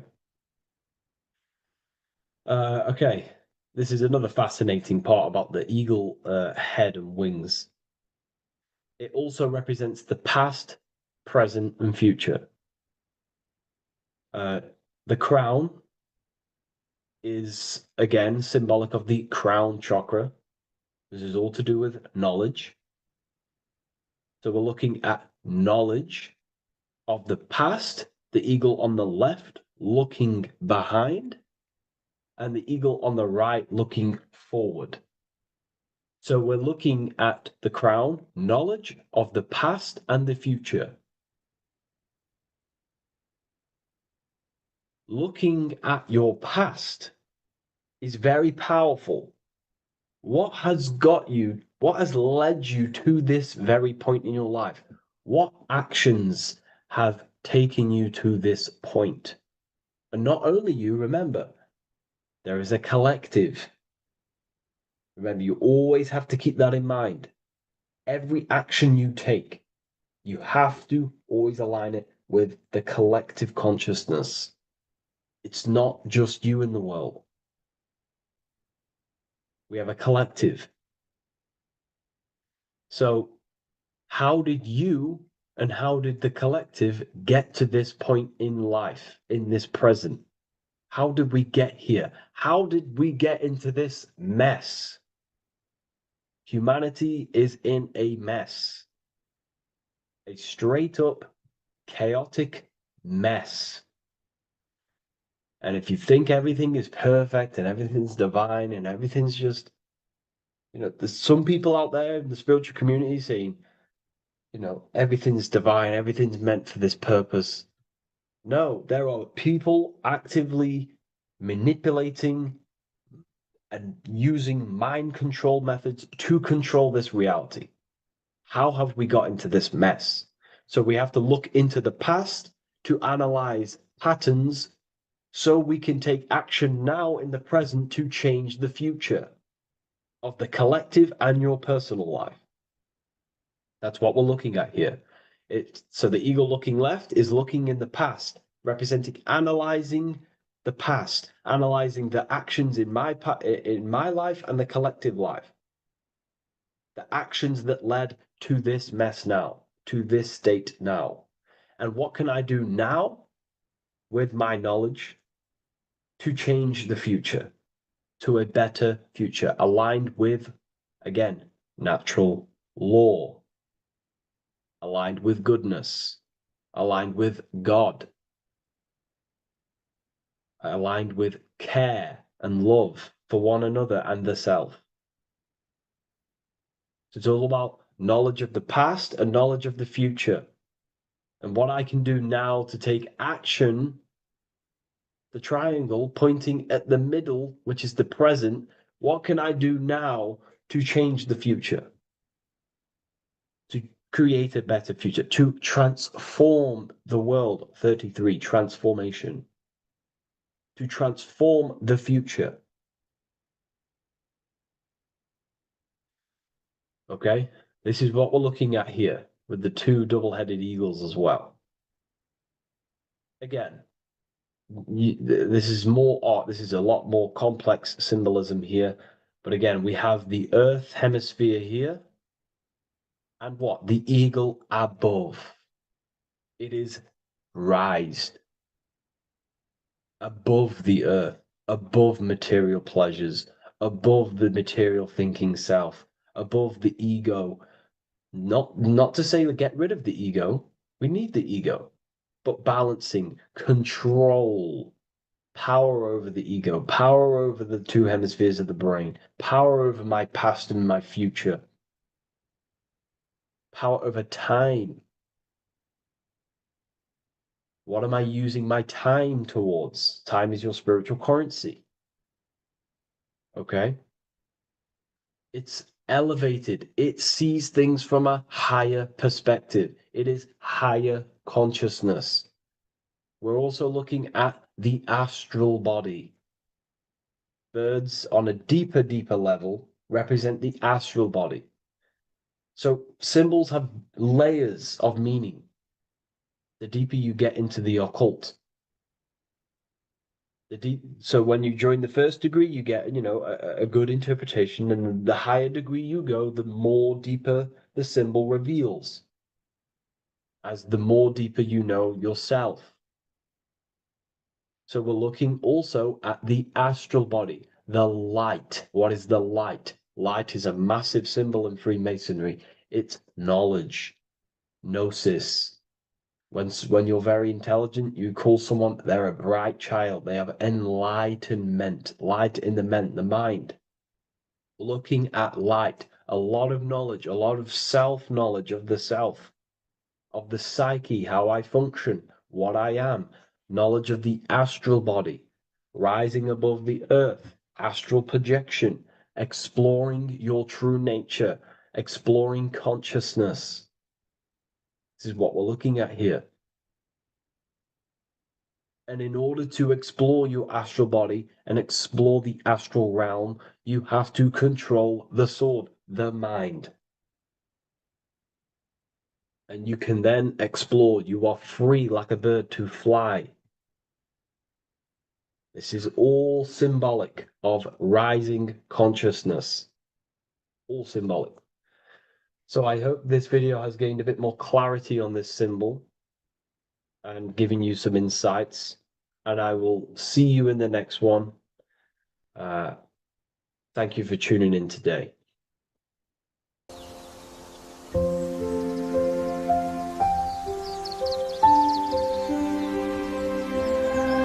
bookofwisdom.com. Visit today.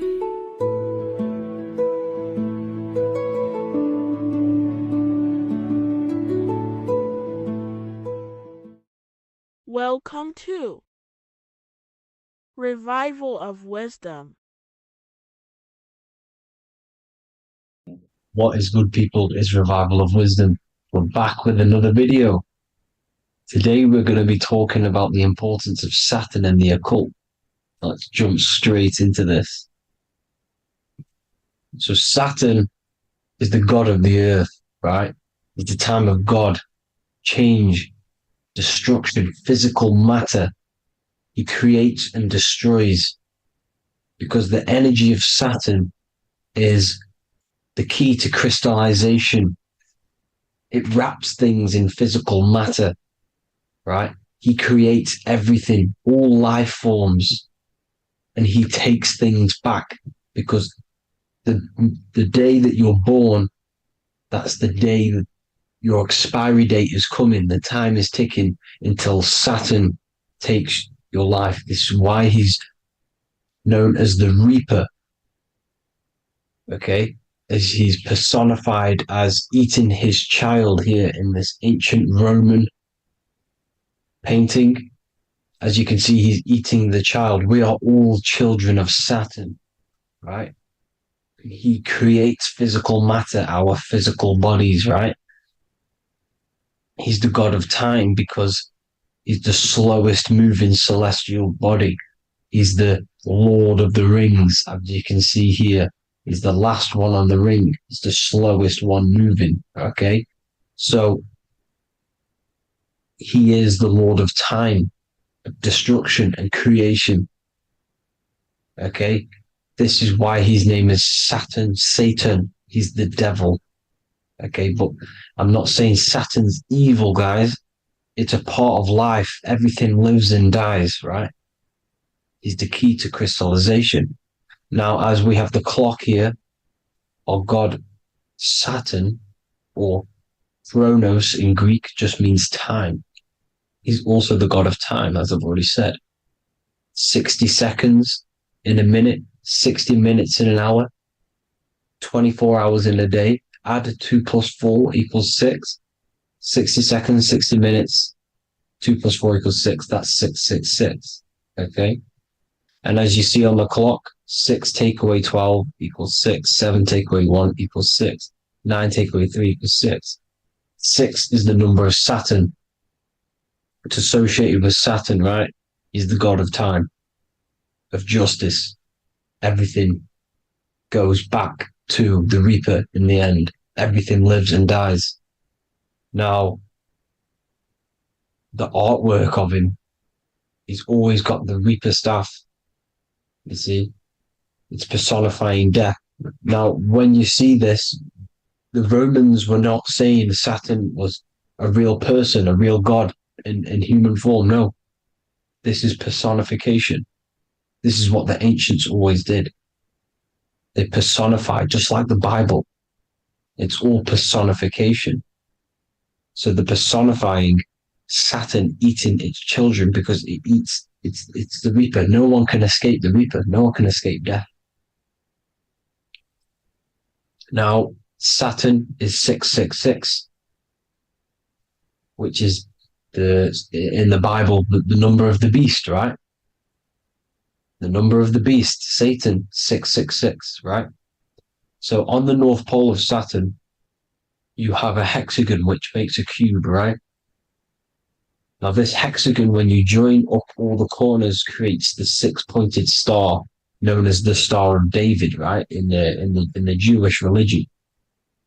Now, as you can see, the six-pointed star has 6 points, 6 mini triangles, and a six-sided hexagon. That makes 666.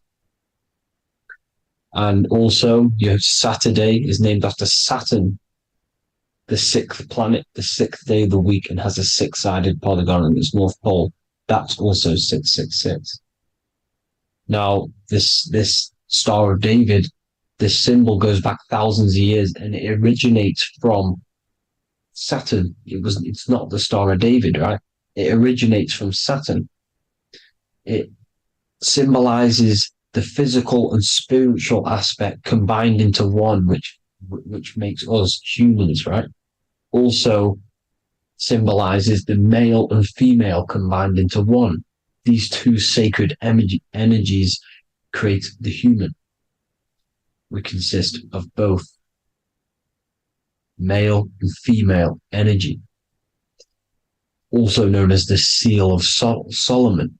And we all know if Solomon was a real person, he talks about communicating with 72 demons.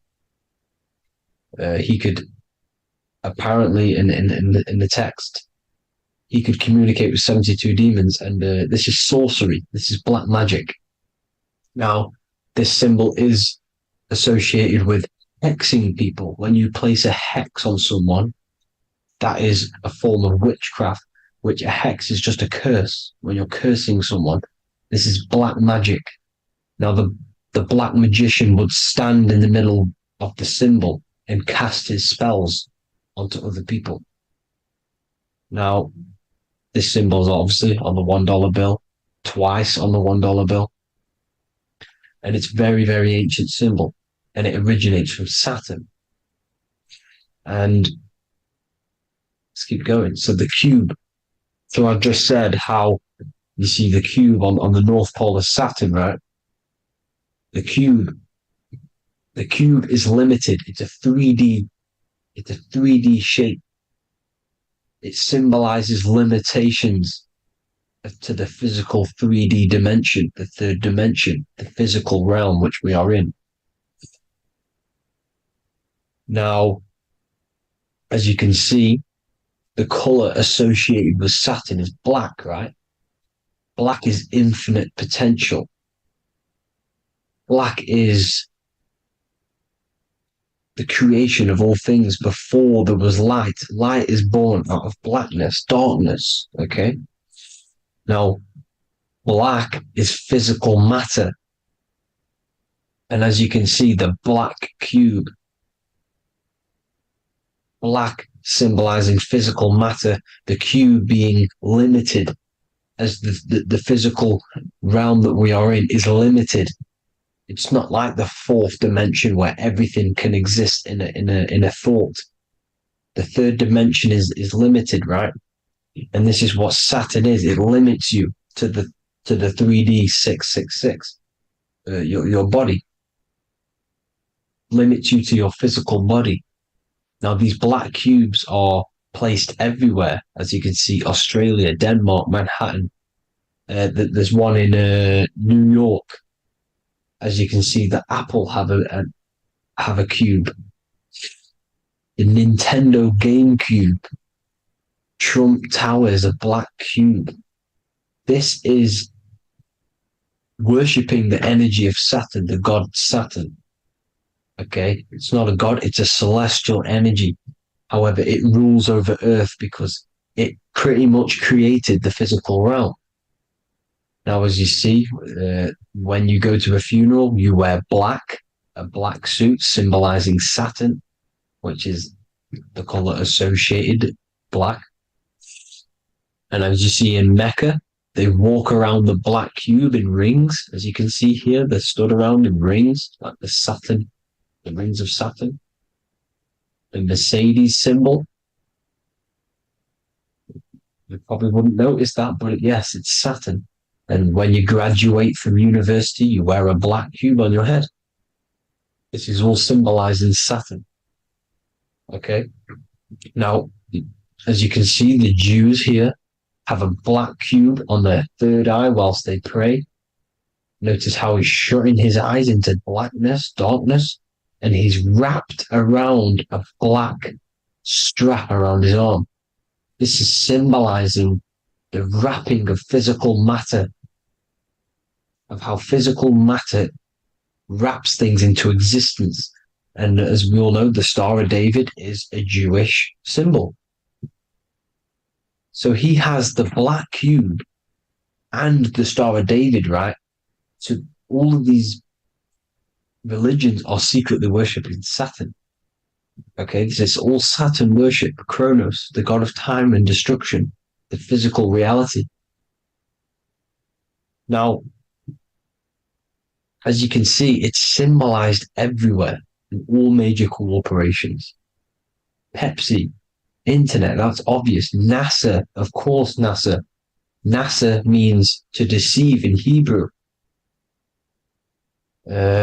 Universal, Walkers, that one's so obvious. Nike, Toyota.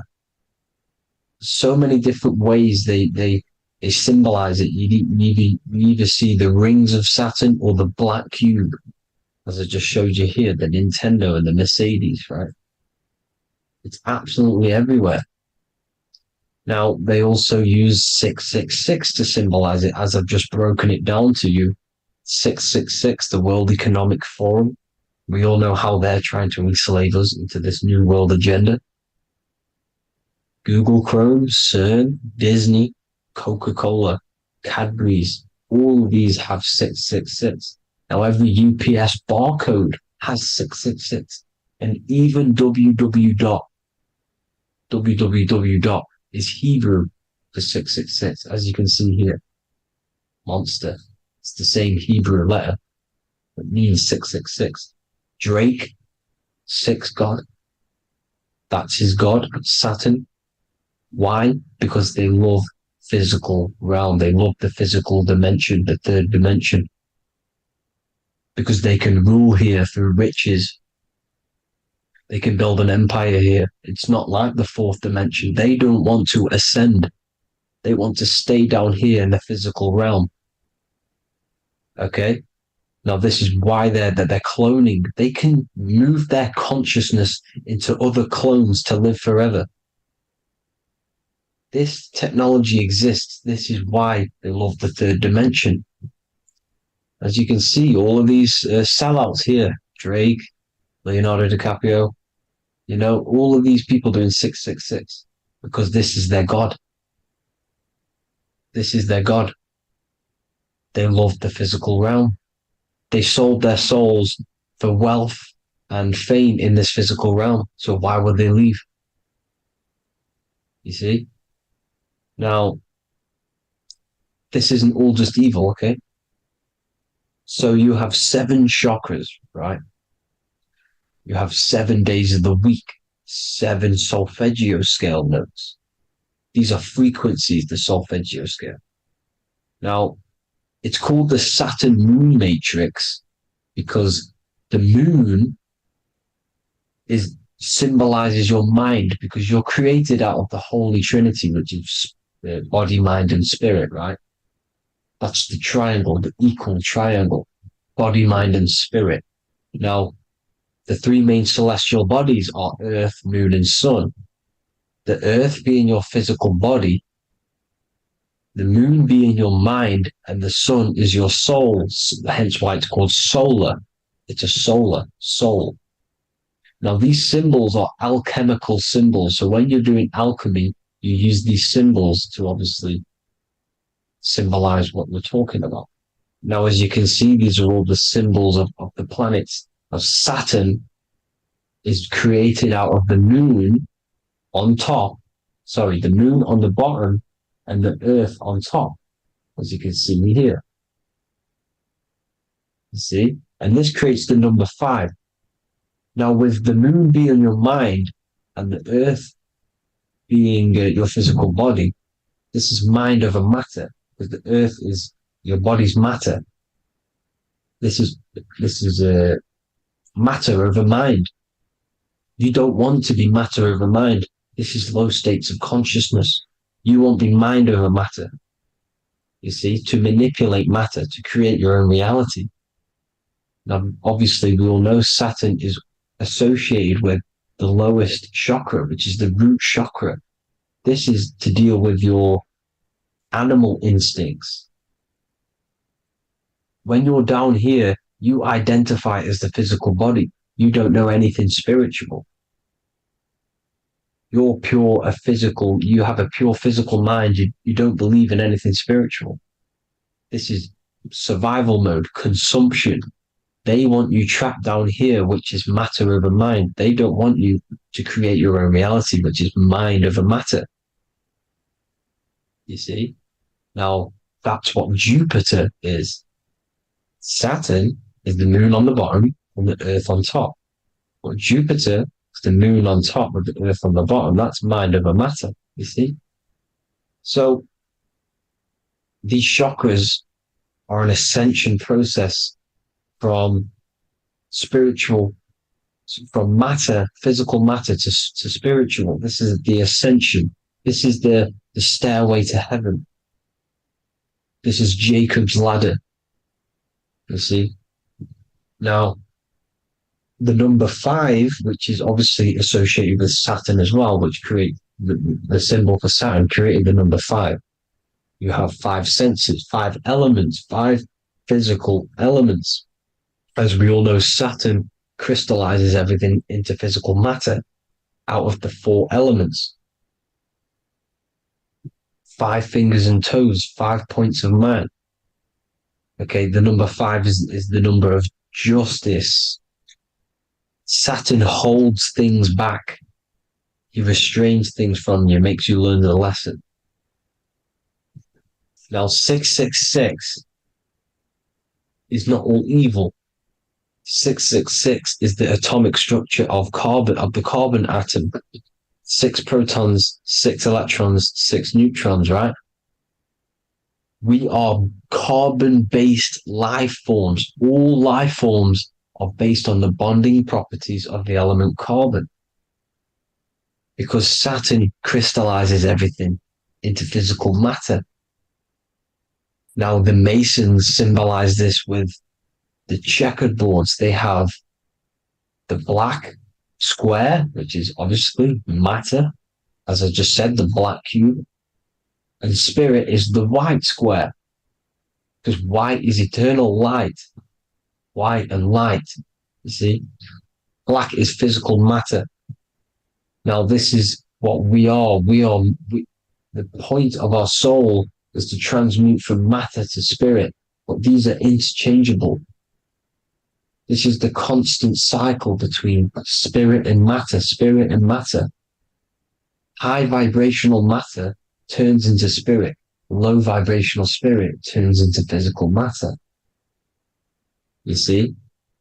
Now, we are carbon-based life forms. This is what 666 is, the number of the beast. When I say we, the physical body is the beast. It's the animal. It's the carbon suit to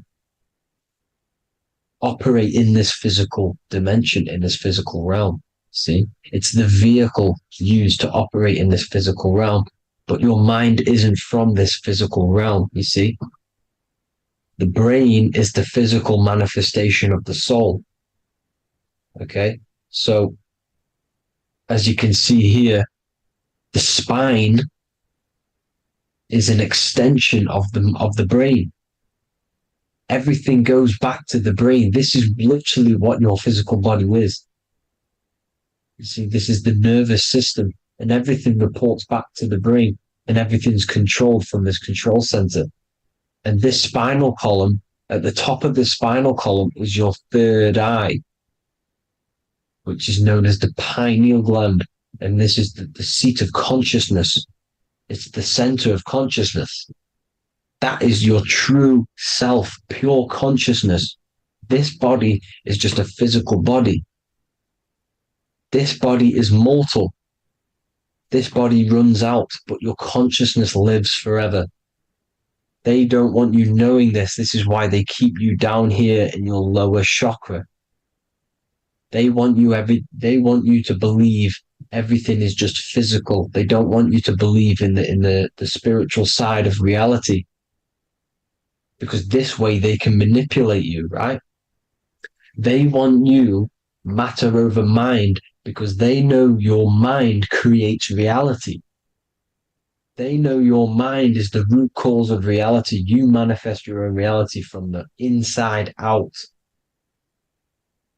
So this is why they control your perception of reality. They control your information in order to manifest their new world order.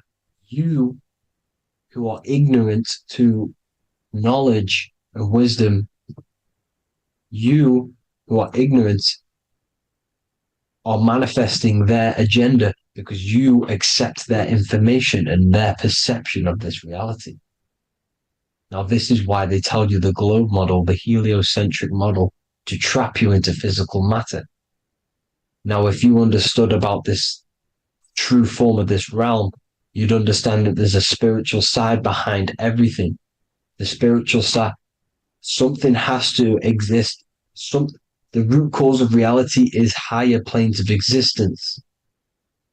It happens in the mind before it happens on the physical plane. You see? They don't want you knowing this. They want you matter over mind, which is the symbol for Saturn.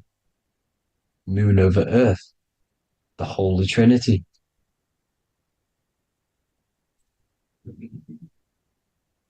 Now, as you can see, the cube also makes IXXI. This is Roman numerals. This is Roman numerals, and when it's translated from 9/11. Yes, 9/11. This is the secret code of the One World Order. The two twin towers, when the two become one. Okay, when the two become one, this is how you reach the higher states of consciousness, the physical and spiritual. Now, as you can see, the 9/11 memorial are two black cubes. It's two black cubes. This is all Saturn worship. Now, I'm not saying that Saturn is an evil celestial body, right? No, everything has a good side and a bad side, right? It's duality. The spirits of Saturn on the dark side are the most evil demonic spirits. Now, these are the spirits that these are invoking through these rituals, right? Yes, 9/11 was a massive ritual.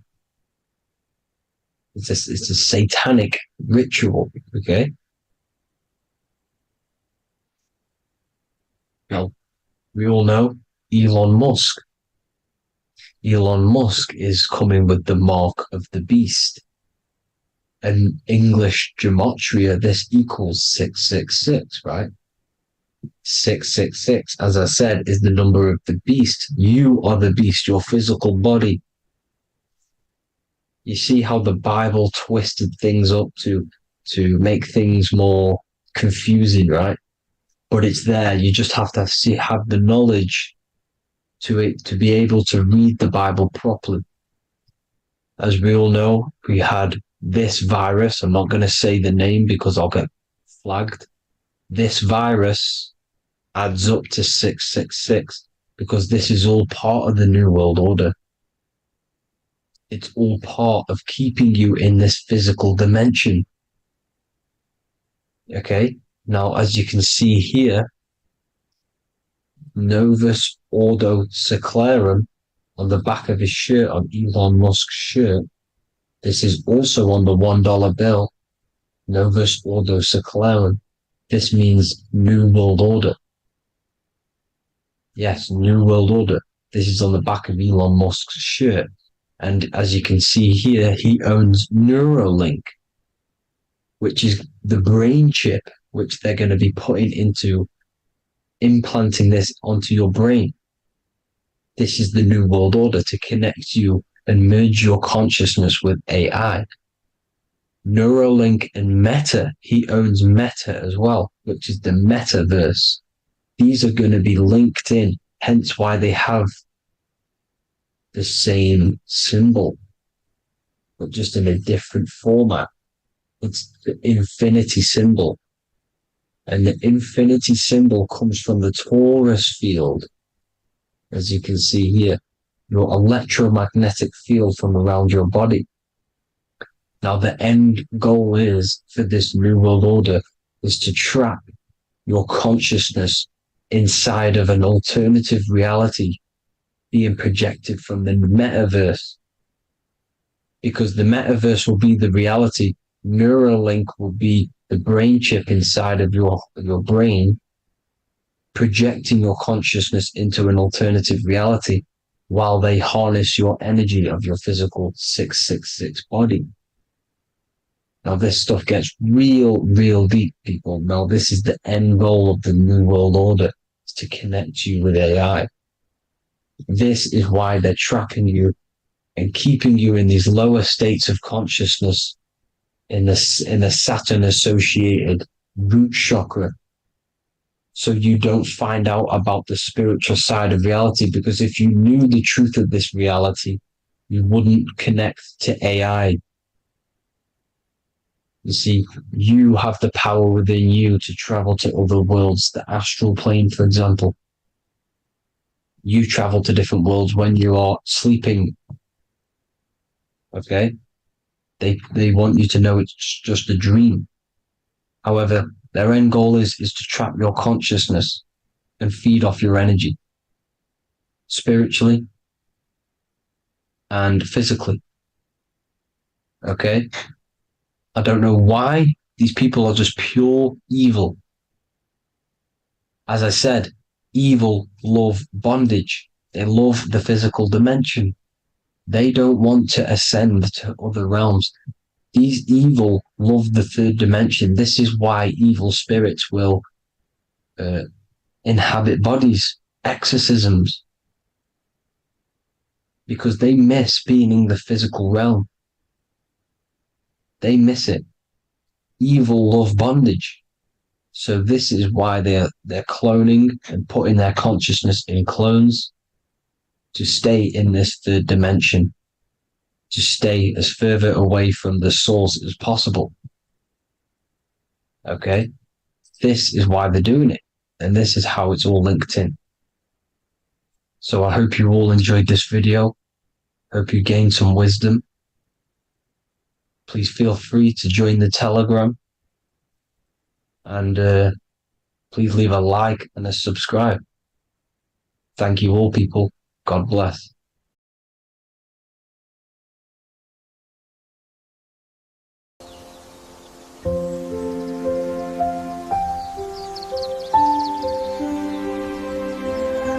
bookofwisdom.com. Visit today.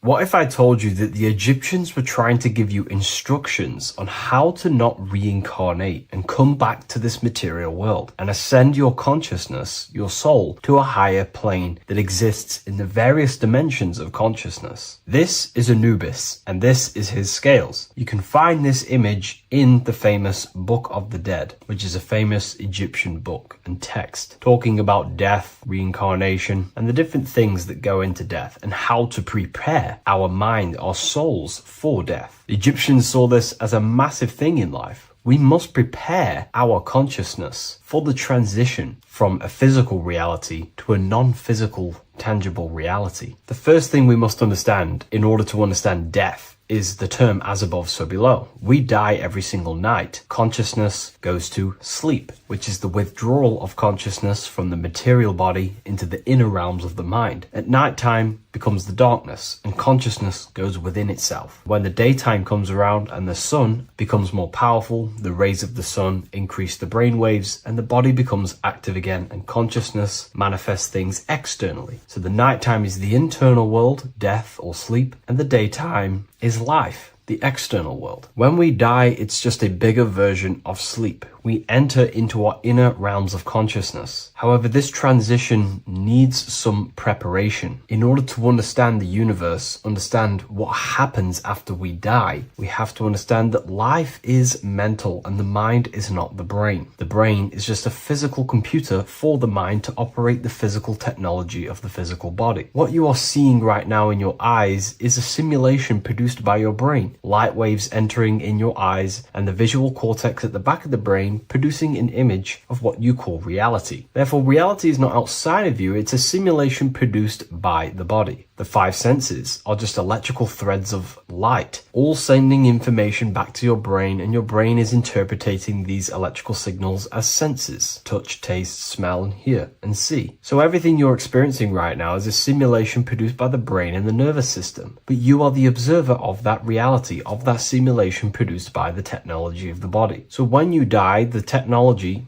the simulation produced by the electrical system called the human body, is no longer running. Therefore, we don't actually leave anywhere, but the simulation stops running and we are dissolving one layer of ourself. So most people think they leave the body when they die, but we're not. We're simply just removing an aspect of ourself, a different dimension of ourself, and casting off that dimension, removing a veil or a layer. And we're seeing what is behind that layer. And what behind the layer of the physical reality is simply the world of imagination, the astral plane. At the moment of physical death, consciousness withdraws from the physical brain, yet the awareness does not cease. For a short period, the individual may experience a condition of peaceful unconsciousness, similar to deep sleep. Then, once the individual becomes conscious again after death, once the physical body, the etheric body, has fully been split up and consciousness is now operating in the astral plane. This is what the ancients called karma loka.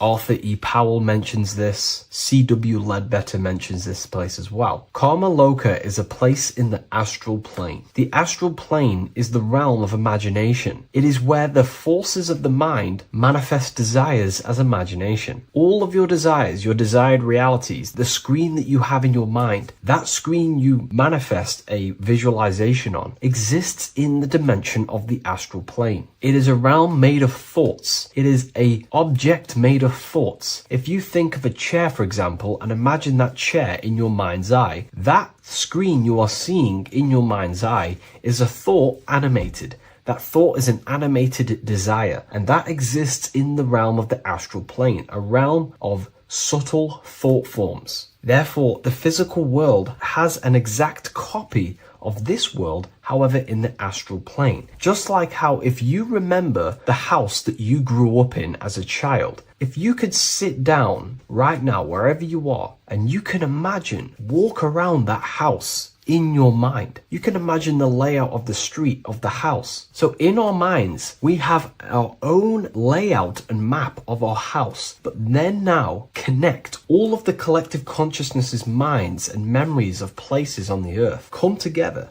to create a collective astral plane, a world made of thought forms, but it's an exact copy of the material world. To go into a bit more detail, this would exist on the lower astral plane. On the lower astral plane, there is an exact copy of the earth, made of everyone's memories, imaginations, and things along them lines. Karma loka is where the word karma comes from. This is the region of desire and emotion and imagination. This place is not a place of reward or punishment, but a state of consciousness corresponding to the emotional nature of the person who passed on, who transitioned from the physical to the astral. Your state of consciousness, the thoughts you think every day, the fears that you face every day, the belief systems you have in your mind every day, still is passed on from the physical into the astral. The astral plane, you will go into an astral plane that directly corresponds to your state of thought, just like a dream. In your dreams, you will see materializations of your fears, belief systems, and things going on in your subconscious mind. You will go into an environment and a landscape when you die in the astral plane that match your desires, habits, and your state of mind. If you believe in Jesus, you will go to a place where them thought forms manifest in the astral plane. If you believe in Buddha, you will go to a place where them thought forms manifest. That is the environment. It's mental. Reality is your level of realization. You are seeing through the lens of your mind, of your beliefs, and you see the world tinged with your belief systems. Karma Loka is a place where you balance out your desires, sensual cravings, ambitions, jealousies, fears, emotional fixations continue to assert themselves in your mind when you die. Yet because there is no physical instrument through which they may be gratified,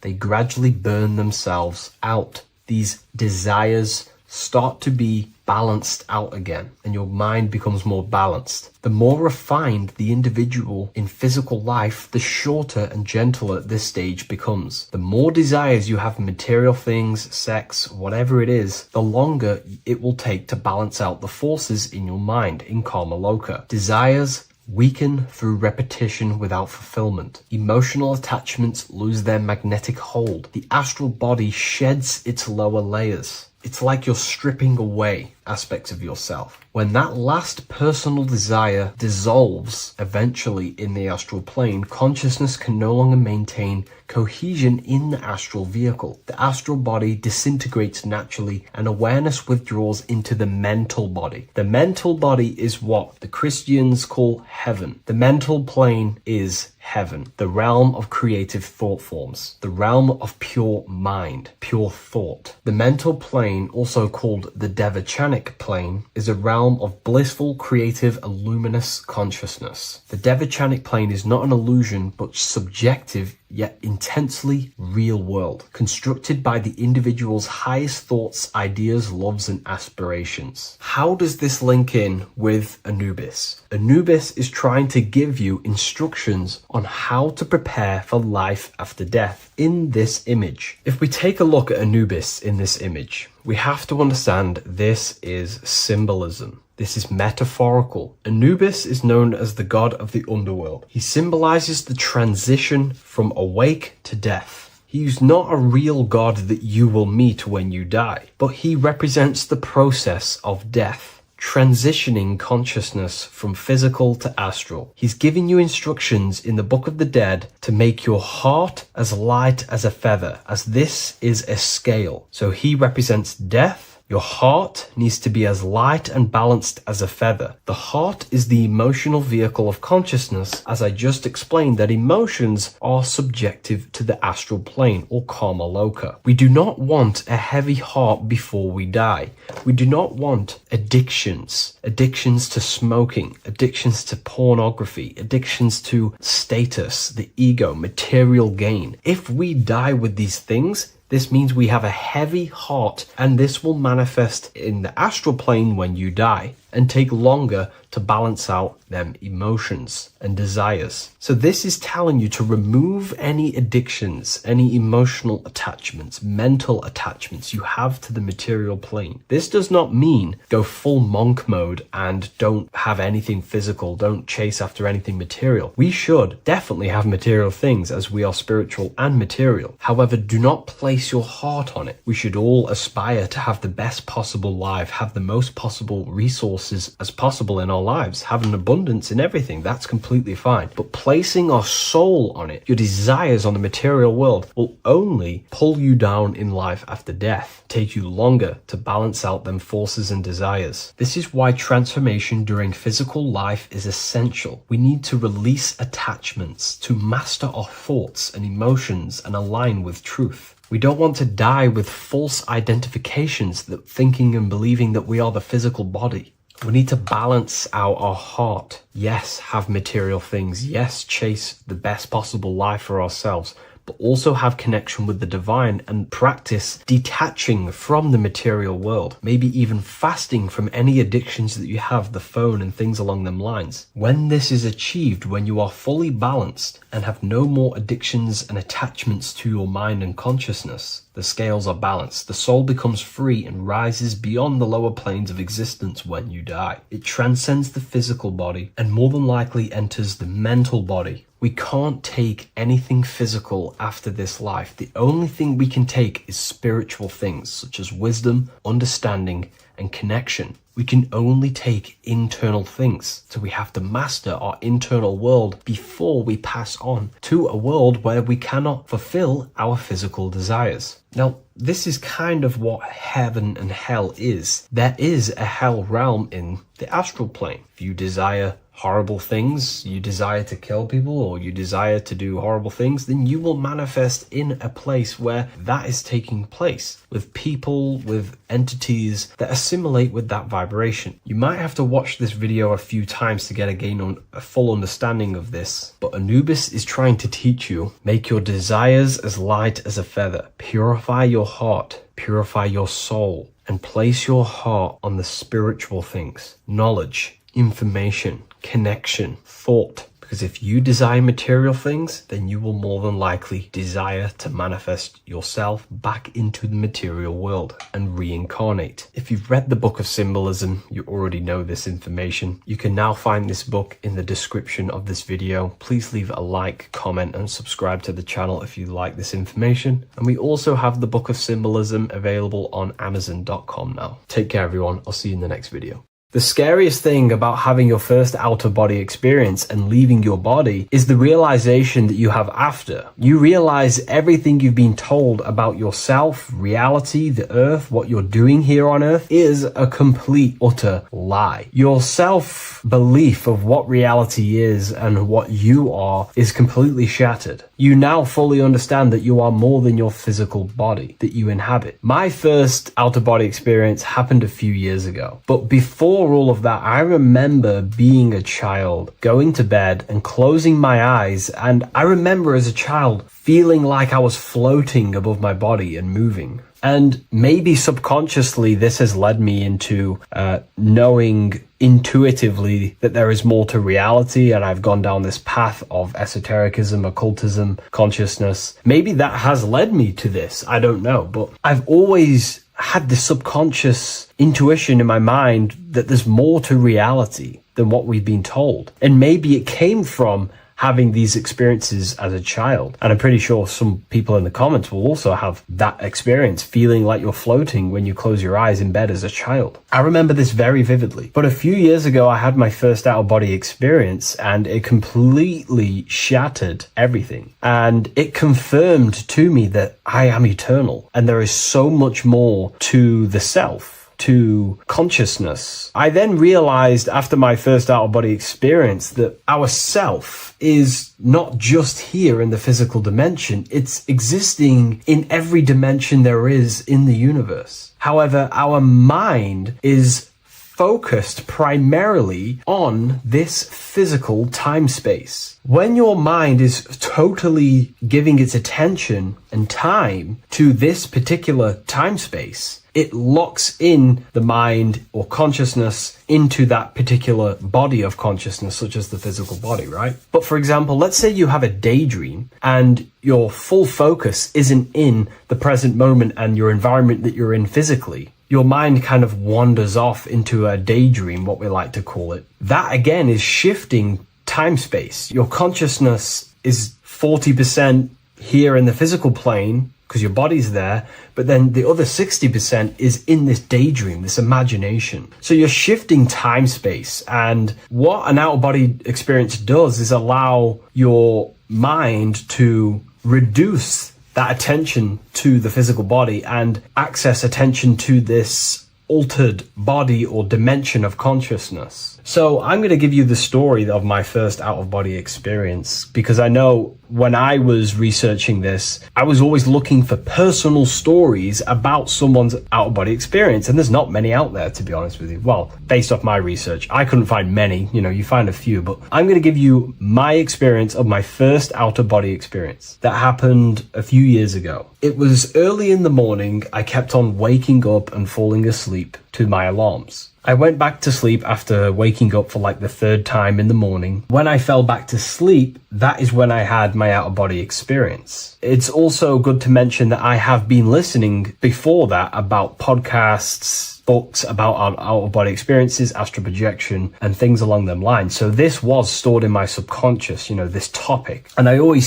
had a desire in my heart to actually experience this for myself. Long story short, I went back to sleep early in the morning because I kept on waking up, and it began with this tingling sensation, a high energy sensation. It was like bursting, intense, high frequency energy. My attention was no longer in the time space of my body, but my attention shifted into this energy body, which I now understand. I didn't understand at the time properly, but I now understand that as my consciousness started to feel like it was being pulled upwards, right now, our time space, our attention is in our body, and you feel all the data of the senses, right? And that's what I'm feeling right now. That's what you're feeling right now. But imagine that was completely stripped. My attention was no longer feeling the sensations of my body because my body kind of just dissolved as I fell back to sleep. So this was a natural out-of-body experience. I didn't force it. I didn't meditate. I didn't do anything. This was just a natural out-of-body experience that I had. And a lot of people get these that I've read about. So my attention started to feel like I was being pulled upwards, and I no longer felt my body, but I felt this intense energy, frequency,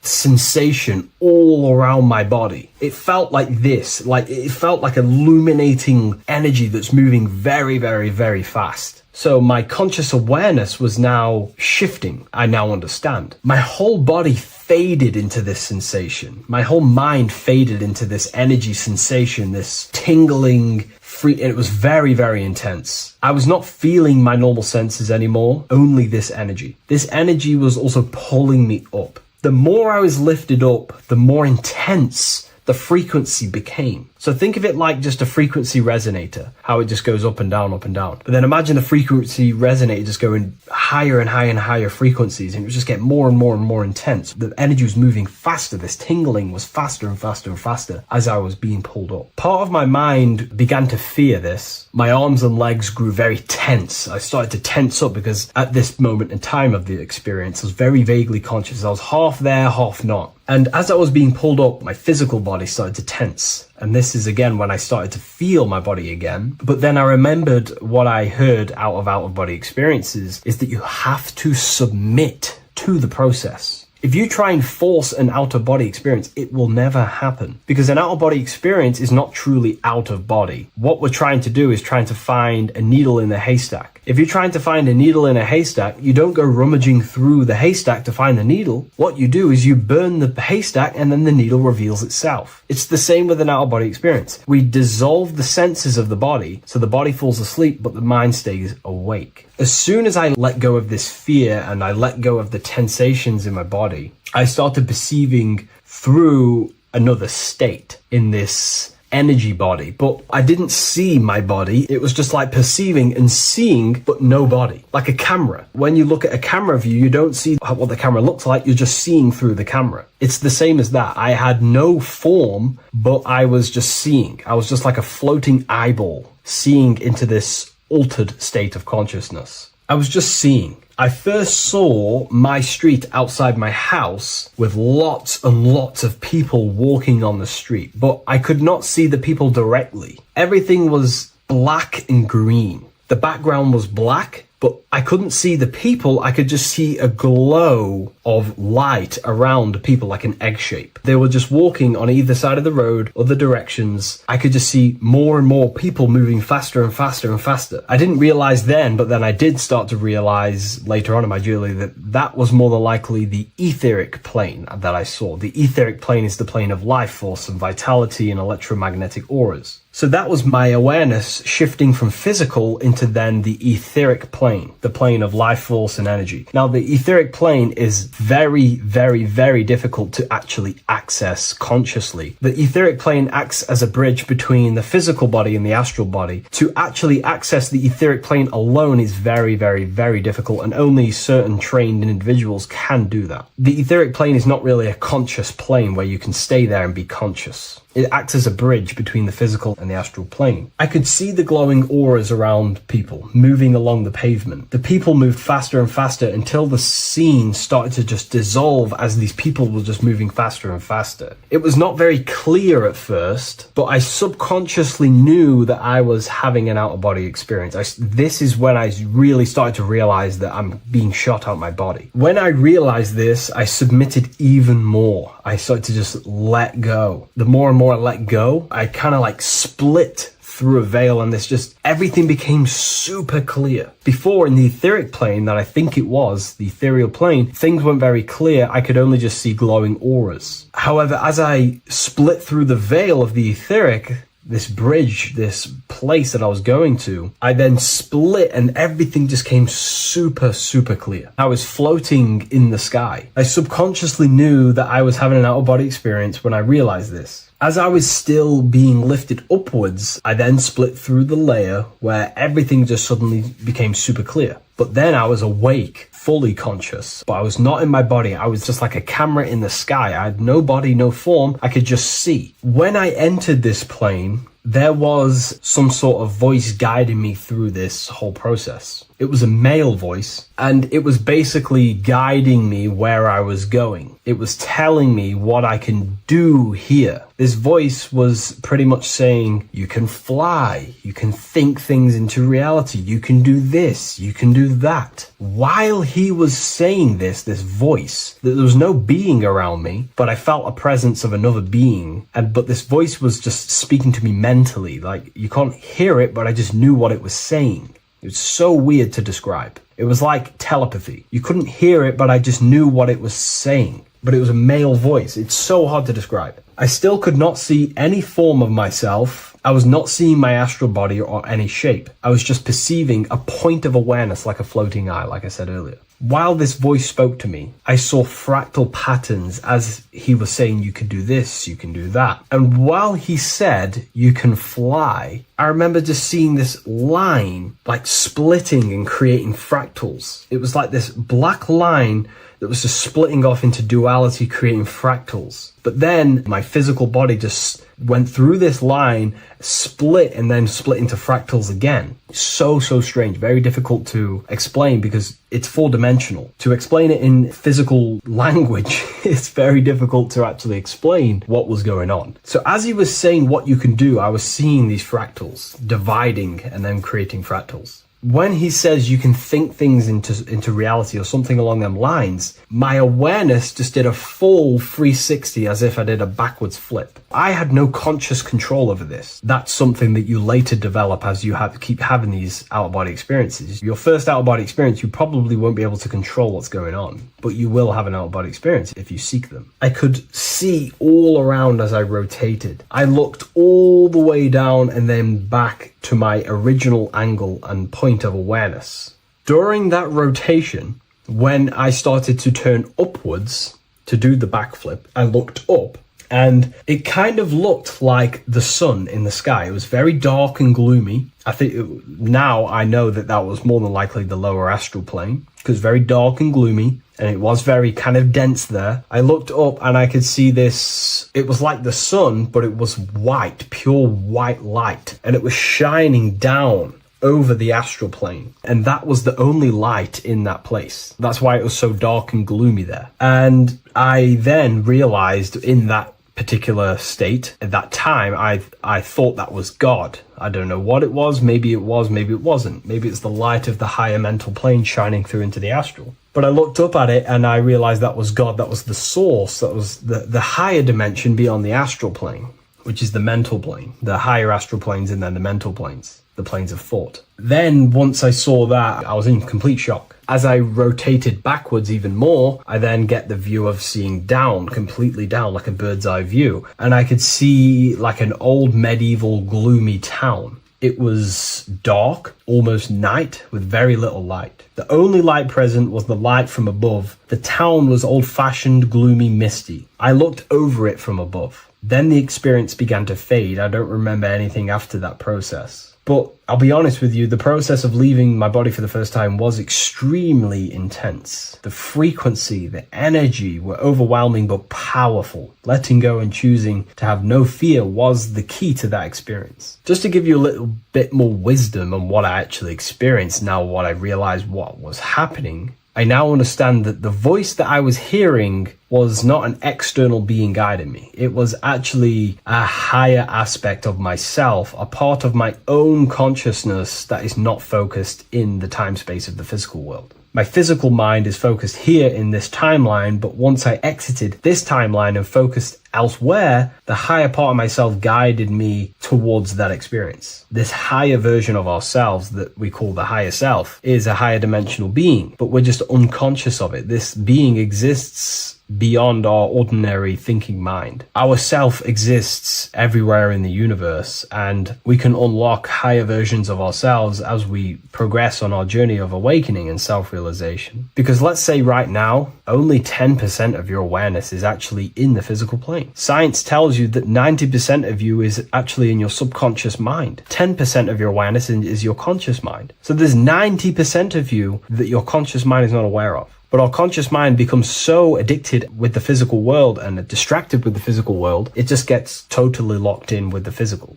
And we never pay attention to the hidden aspects of ourselves, the unconscious aspects of ourselves. And that's why everyone in the esoteric and occult space talks about gnosis, seeking knowledge of self. Gnosis is not knowledge, it's knowledge of self obtained through direct experience. So gnosis is about rediscovering who you truly are. And another bit of wisdom that I could give you from this is that the observer is the same observer that is observing this video right now. You're watching this video, but who is the one seeing the screen? Who is the one seeing the screen of your reality, of what you call life? There is an inner witness consciousness within you who experiences and observes your thoughts, emotions, and actions, experiences and observes the screen you call reality. And that witness also witnesses your dreams. When you shift your awareness from your time space of this body into your dreams, that same witness is witnessing your dreams. So when you meditate, connecting with this witness aspect of our consciousness really does help to excel the process of having an out-of-body experience. Because a lot of people have out-of-body experiences, but they don't understand what's actually going on. They don't understand the nature of it. But it's all mental. You move mentally in that dimension. You create mentally in that dimension. The same that you do in this dimension, but just on a quicker scale, because things manifest in the astral plane instantly as soon as you think of it. Just like the screen in your mind, you think of something, you have a screen of an object in your imagination. That plane, it manifests instantly, but down here, it takes a longer time for things to manifest and condense. Once you understand that thought rules the universe, thought is the creative force of the universe, you start to understand,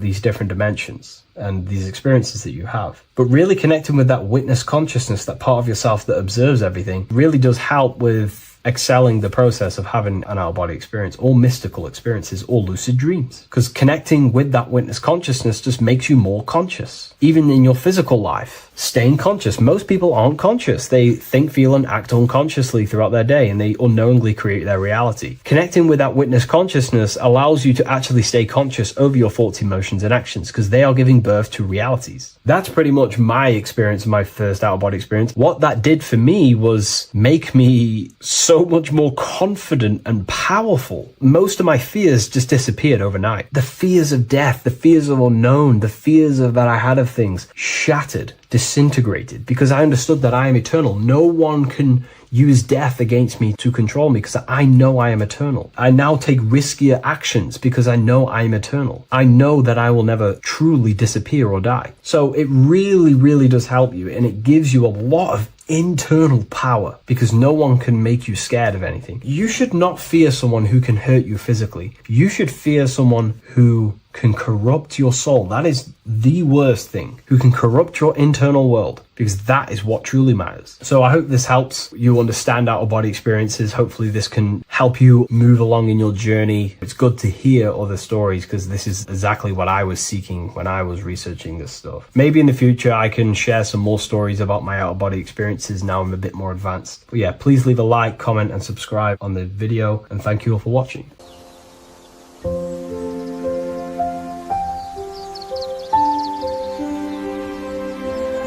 bookofwisdom.com. Visit today.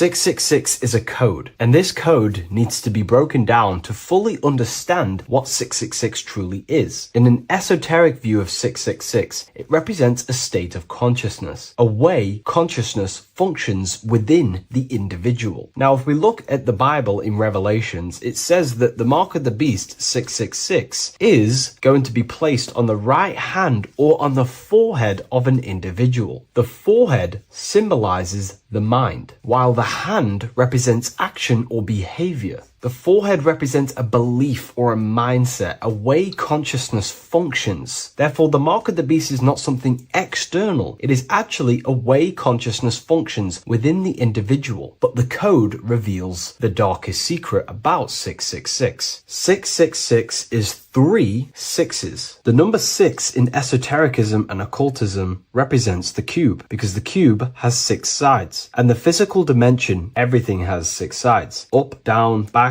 forward, left, right. Everything is 6-sided in this 3-dimensional world. The body is the cube itself. It is the number 6. And the number 6 is the number before 7. 7 is a divine number. It represents divine perfection, as there are 7 functions and cognitions of the mind, 7 energy centers along the spinal column, 7 major planets for the 7 days of the week, 7 days of creation, 7 visible light spectrums, colors. The number 6, therefore, is often understood as imperfection, as the body is imperfect. The physical form is imperfect compared to our divine spiritual nature. But let's decode the 666 code properly so you can understand this. Now you understand that the number 6 represents the material 3-dimensional world, or the physical body of consciousness. We can then look at the number 3 because there are 3 sixes. The number 3 represents the 3 ways consciousness functions. Consciousness thinks, consciousness feels, consciousness acts. We have a mental body, an emotional body, and a physical body. Most people confuse these things to be all one. They think their mind is their emotions and their mind is their brain, and they interlock all of these, but these are actually 3 different bodies of consciousness. Consciousness has many vehicles or bodies it expresses itself in. So the 3 ways that we ultimately create our life, the 3 ways that shift our reality, and the 3 full things that we have full control over are our thoughts, emotions, and actions. If you try and control anything else other than these 3 aspects of life and consciousness, you are then breaking natural law. If you try and control someone else, you are then breaking their will, their natural rights. These are the 3 things you have full control over: your mind, emotions, and your body. Therefore, the number 3 represents the 3 ways that you express consciousness in this life or reality. And the number 6 represents the material body. 666 is the mark of the beast. Therefore, the mark of the beast could be a state of consciousness where your thoughts, emotions, and actions are all directed towards the physical, material 3-dimensional world, leaving no room for true spiritual connection with your higher self, no divine connection to the source or God, giving no attention to your true internal nature, to the self inside the mind. All of your thoughts, emotions, and actions are directed only for physical pleasures, for materialism, for status, for egoism, leaving no room for connection with the divine. And this is the mark of the beast. When people's minds become so obsessed with materialism, chasing desires for the material things, they disconnect themselves from their true internal nature. And we can see this today. People are becoming so obsessed with materialism, money, becoming rich, whatever it is, they're gradually losing connection with their internal self. They think that they are the body. They think that they are these 5 senses. But ask yourself, if I remove my thoughts, if I turn off my mind, who am I then? Because who most people think they are is a bunch of beliefs in their subconscious mind. Their name, their job, their reputation, their friends. If you remove the mind and no longer think, who are you then? The observer, the pure awareness, beyond the mind, the body, the emotions. That is your true nature. You are the internal thinker. And when that internal thinker becomes so attached to the external physical body and does everything in its power to think, feel, and act only towards the material things, you become disconnected to your true powers, to your divine nature, to literally God. If you don't want to become the mark of the beast, then have balance. Now, I'm not saying materialism is evil. chasing material things is wrong. Not saying that at all. We all have a different views. But me personally, I like to have balance. Yes, I love reaching goals. Yes, I love living the best life possible for myself, materially. But I also make room for my internal world. I train my mind to have self-mastery of meditations. I try and lucid dream and astral project as much as I can. And I try and perfect my thought processes and my internal world as much as possible. So I live a truly balanced life between my inner self and my outer self, which is what these two pillars, Jachin and Boaz, represent, the inner and outer world. And the middle pillar in the middle represents the unity of the inner and outer world, living in balance. Or you see a person standing in between them, they represent the middle pillar, or a ladder. This is all symbolic of living in balance between the inner world of consciousness and the outer world of consciousness. Yes, this is Freemasonic artwork. You can learn a lot from their artwork and symbolism, but I hope this brings a bit more clarity about the number 666 and the mark of the beast. Please leave a like, comment, and subscribe to the YouTube channel if you want to see more. And one last thing, the Book of Symbolism has finally been accepted on Amazon, so you can now order this on Amazon in pretty much any country. Hello everyone, and welcome to another lecture inside Ethereal University. In this lecture, you will learn about the death process and how to prepare for it, and why that preparation is so important. So let's get straight into this. You must understand, as a spiritual creature that you are, you have a visible nature and an invisible nature. You never truly die. You are an eternal soul experiencing a temporary physical world. The inner world of thought and emotion is eternal, while the outer world of matter is mortal. Everything that is seen is mortal. Everything that is unseen by the eyes is immortal. When you die, your external physical world will be stripped away, leaving only your pure consciousness in its raw form, drifting within the astral plane. So here you see your physical external body and your internal world. And your internal world is your state of consciousness. It's your state of consciousness. Your thought and emotion is one overall state. Okay? So you must understand these planes. You have the physical body, the etheric double, an astral body, a mental body, and the Buddhic body. When you die, you leave the physical plane. Then you will more than likely leave the etheric plane, because the ether acts as like a portal. Everything comes out of the ether and returns back to the ether. I can break that down in another video in electromagnetism. But electromagnetism is ether, energy coming in and out of the ether. You will, every single day you die, every single day. There's a cycle of life and death occurring all the time. Every single day, you go to sleep, you go back, your consciousness slips back through the ether, and then when you wake up, your consciousness comes back through the ether into the physical plane. Death is just a bigger macrocosm of the microcosm cycle of life and death. So you will return back to the astral, which is the realm of imagination, infinite possibilities, and this is where thought forms start to manifest. Okay, so depending on how advanced you actually are mentally and emotionally, will depend how long you stay in the astral. Now, what we must understand is that there is many different components to the astral. We have the higher astral, the middle astral, and the lower astral. These are all vibrational states. So if your mind and soul is operating in lust, lust, desire, hate, food, physical addiction, smoking addictions, then these are quite heavy. These are quite heavy attachments to your consciousness, and they're quite low level desire, which means they have a low vibration. You will manifest in the lower astral when you're stripped from your physical body.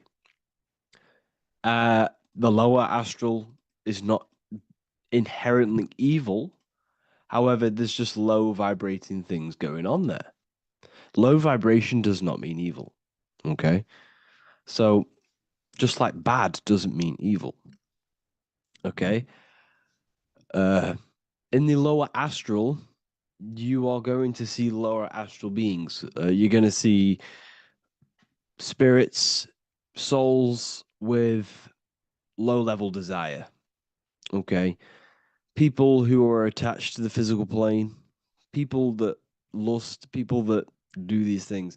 Technically, this is hell, but you can escape it by escaping yourself. Now we're gonna break all this down.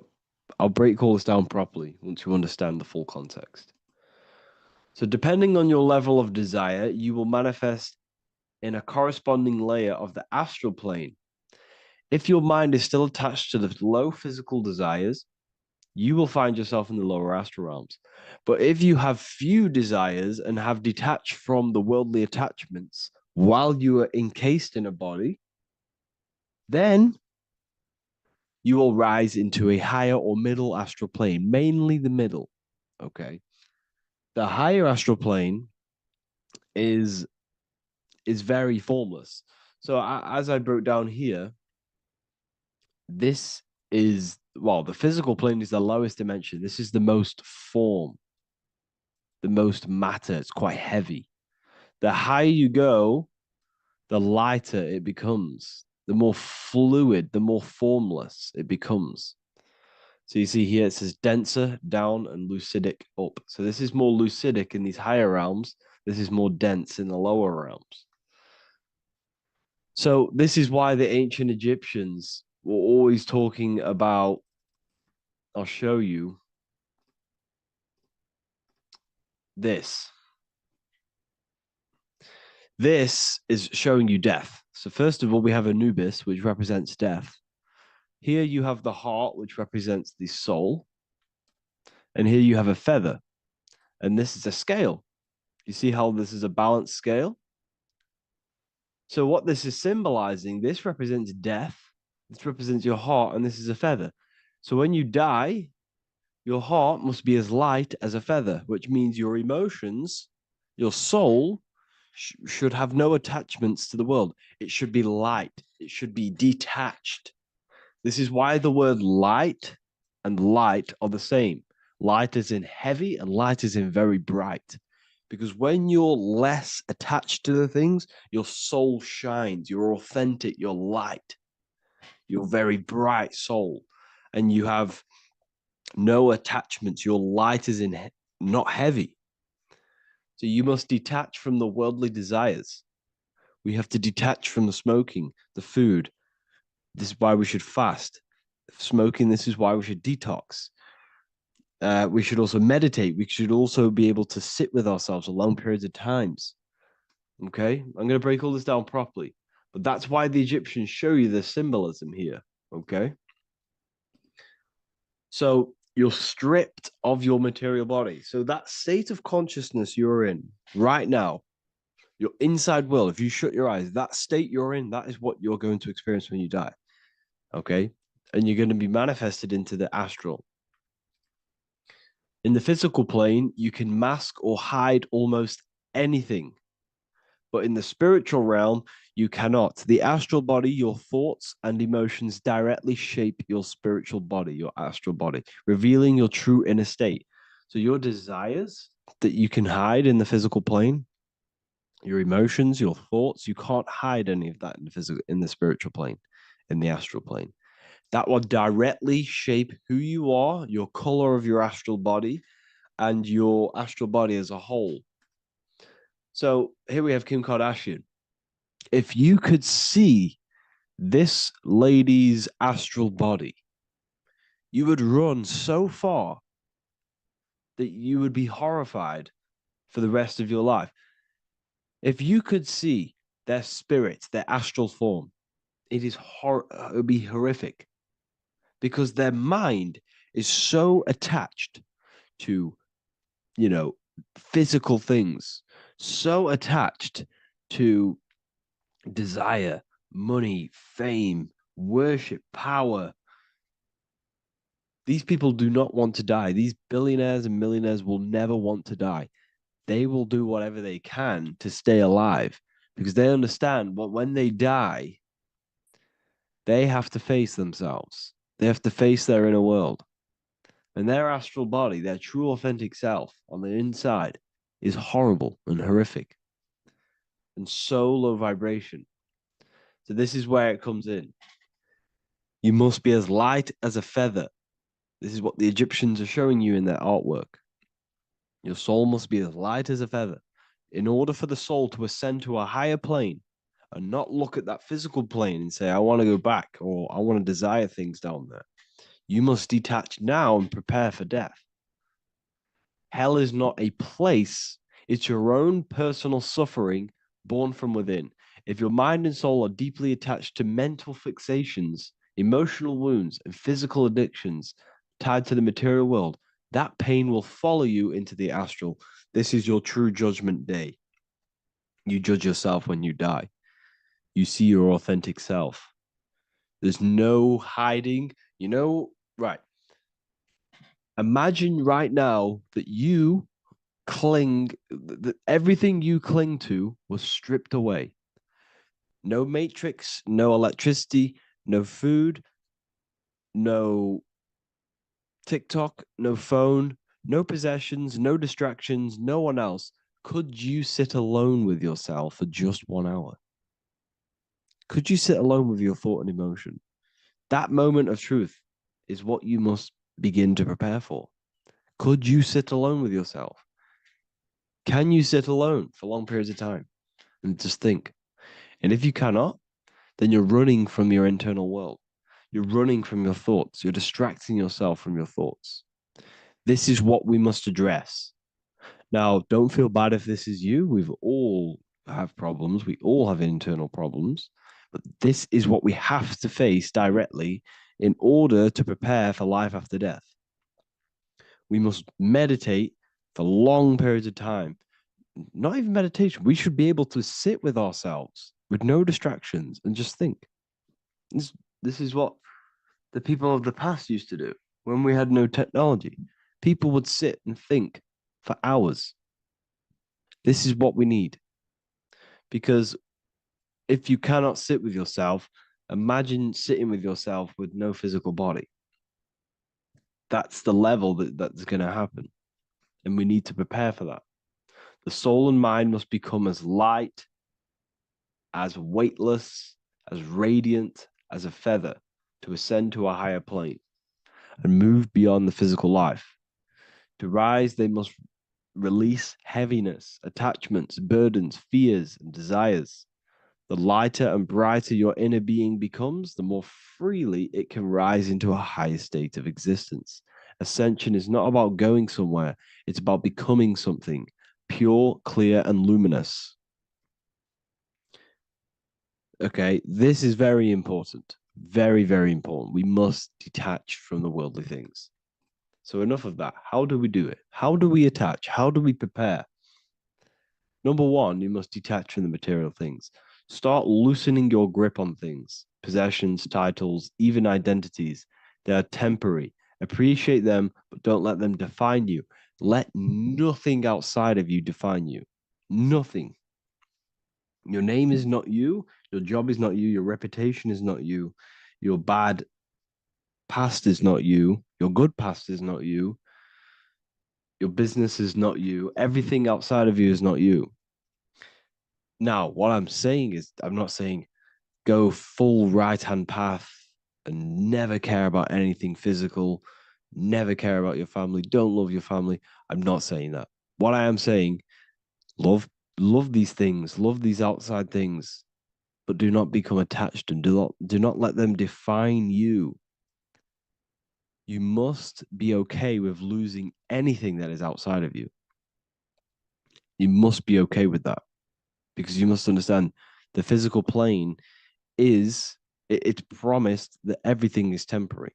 Everything is temporary in this plane. So don't ever think it's going to be there forever because it's not. And you must remind yourself, not remind yourself, but I think about this sometimes when I start becoming a bit attached to work and stressed. I just remind myself that I'm going to, this is temporary. I'm going to leave this world one day and I'm not going to care. So you must have the balance. Okay. The balance is key. You can go down that right-hand path and just fully cut off from the world like a monk and shave off your hair, disconnect from the physical world. You can do that. That's not wrong. There's different paths in life. You have the left-hand path, purely physical. You have the middle path, which is balance between the physical and spiritual. Then you have the right-hand path, which is monk mode, where you fully disconnect from the world. They shave their hair off to disconnect from the physicality. They meditate for long periods of time. This is what they're doing. They're preparing for death. Monks prepare for death. They understand this. They understand that you don't die. Your inner world is the true world. The inner world is the only world that exists. Everything outside of you is an extension of you. Number 2, cleanse the mind. Watch your thoughts. Are they rooted in fear, anger, regret, or craving? Meditation, mindfulness, and inner reflection help purify the mind. The cleaner your thoughts, the lighter your spirit. So your astral body is formed by your thoughts. It's formed by your emotions. If you sit around thinking about eating all day, you're going to have a very heavy astral body. It's going to manifest in the lower planes. But if your mind is thinking about good things with good intentions, love, knowledge, expansion, you're going to manifest even the middle or the higher. And there are ways to even ascend out of your astral body. Yes, you can ascend out of your astral body and out of the mental body, but that's all very advanced, and I'm not going to teach that yet. I'll make another video on that, but you can ascend from them bodies. The astral plane is not the end. You can keep ascending as a soul until you're left with just the pure essence of the soul. But we're going to, anyways, cleanse the mind, reprogram the limiting belief systems, let go of mental attachments. And the way you do this is by getting a piece of paper and writing down every single attachment that you have. And you're going to realize, dude, there's more than you think. Okay. We have to detach from these. We have to. 4, practice presence. Can you sit in silence with yourself? The more at ease you are with your own inner being, the less you'll fear death. The afterlife is just an extension of your inner world. It's so important. This is so, so important. Can you sit with yourself? If you cannot sit with yourself, you have some inner work to do. You have some thoughts to address, some beliefs to address, and some feelings to address. Okay, so practice sitting in the present, meditation, or just literally sit there and try and be okay with yourself. And if you can't be okay with yourself, then there's something you need to address, whether it's a belief system, whether it's an emotional trauma, or something. This is what we must reshape, refine, and let go of. Live truthfully. Speak and act from your soul, not from fear or ego. The more authentic you are, the more aligned you become with your true self, which carries beyond this life. The ego is your mind's perception of itself while being incarnated in this world. It's been shaped by your experiences, your thoughts, your beliefs, and your emotions. So your ego is basically this false thought form that you've created. It's a false layer of yourself that sits on top of your true authentic self. It's basically your physical character. When you were young, you had no ego. You were pure. You had a pure consciousness. But then as you grew older, your ego started to grow, and it still is growing because it was shaped by experiences, things you've gone through, things you said, things you believe, things you think. It's created by you, by your mind. And the ego is close to the word echo. The ego is the echo. It's an echo. It's a layer. It's a false identity. It's a false layer that sits on top of your soul. And if you don't get rid of that ego, if you don't know how, well, not get rid of it, but balance it. If you don't know how to rise above that ego and you die, it's that ego that's going to be pulling down when you die. It's that ego that's going to be your suffering. Okay. 7, connect with the divine, whether through prayer, meditation, tune into something greater than yourself, the connection is the soul's compass beyond this world. If you can meditate and rise above them clouds of thought, that's the soul, that's the observer. We must connect with that. Okay, this will definitely help with just allowing yourself to connect with your true self. Meditation's great because you can just fully detach from the world. And the more you meditate, the more you can prepare for death. A powerful way to cultivate detachment is through daily detachment meditation, done either at night or in the morning or the first breath upon waking. Or do this as many times as possible per day. Start by physically grounding yourself in the present moment. Say out loud, I am here right now, nothing else matters. Let that phrase draw your awareness into the now. Just keep saying it until you're present. Then begin to slowly list everything you identify yourself with, one by one. I am not your body. I am not my body. I am not my name. I am not my possessions. I am not my house. I'm not my children. I'm not my everything. I am not my thoughts. Release each layer gently. Imagine, if you want to, if you have a good imagination, imagine placing these things into a big box. Placing your body, placing your name, placing your possessions, placing your house, your car, your thoughts, your beliefs into a box, and then shut that box. If you have a good imagination, do that. That can help. And you'll be left with yourself. And you're not even that. It goes even deeper. Eventually, you'll reach the mind itself. Detach from the language that the mind is even using. Now, that's very difficult. And not many people have ever thought about that, and they've ever even been there. Detach from the language that the mind is using. Think about that for a second. Your mind is not what you actually think. It goes very deeper. Your mind is not that little voice. It's that voice that the language is using. So even the language is a spell on your mind. Okay, it's an attachment. Eventually, you'll reach the mind itself, detached from the language it uses, the voice in your head, the need to define. What remains is something beyond thought and beyond words. I can't even describe what's left, because words, once the language is gone, it's purely metaphysical. All I can say is pure awareness, and it's symbolized. This is why symbols are so amazing, because they can symbolize things that are beyond words. A flame, it's just a flame, and you won't be able to understand that until you've been there. It's just a flame. It's pure cause. Words can't describe it. You'd have to experience it. Connect with this essence daily. This is truly who you are. So this is a great way to detach. We can do these detachments every single day during meditation. This will definitely help over long periods of time. Of course, you're not going to be ready tomorrow for death, but just try and prepare for these things. This is the whole reason people used to meditate. It's the whole reason why people do these spiritual practices, because they understood that this plane is temporary and your soul moves on from this plane. And you'll never truly believe in the soul until you experience it. So I can show you these things, but you must go out and experience it. The soul is real, but you won't understand unless you cast off everything else. Okay. So I hope this video helps.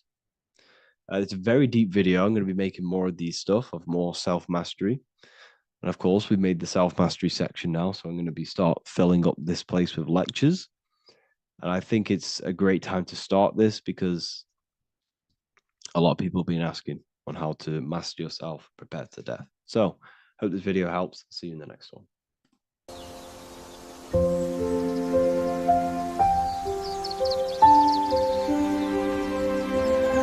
bookofwisdom.com. Visit today.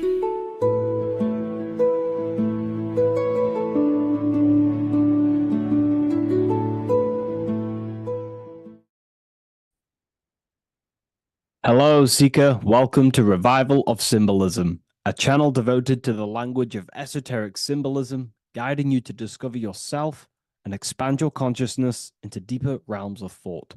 I'm Harry B. Joseph, also known as Revival of Wisdom, and today we're going to be discussing this particular piece of artwork of the eye and the checkerboard together, and the esoteric teachings behind the veils of these symbols.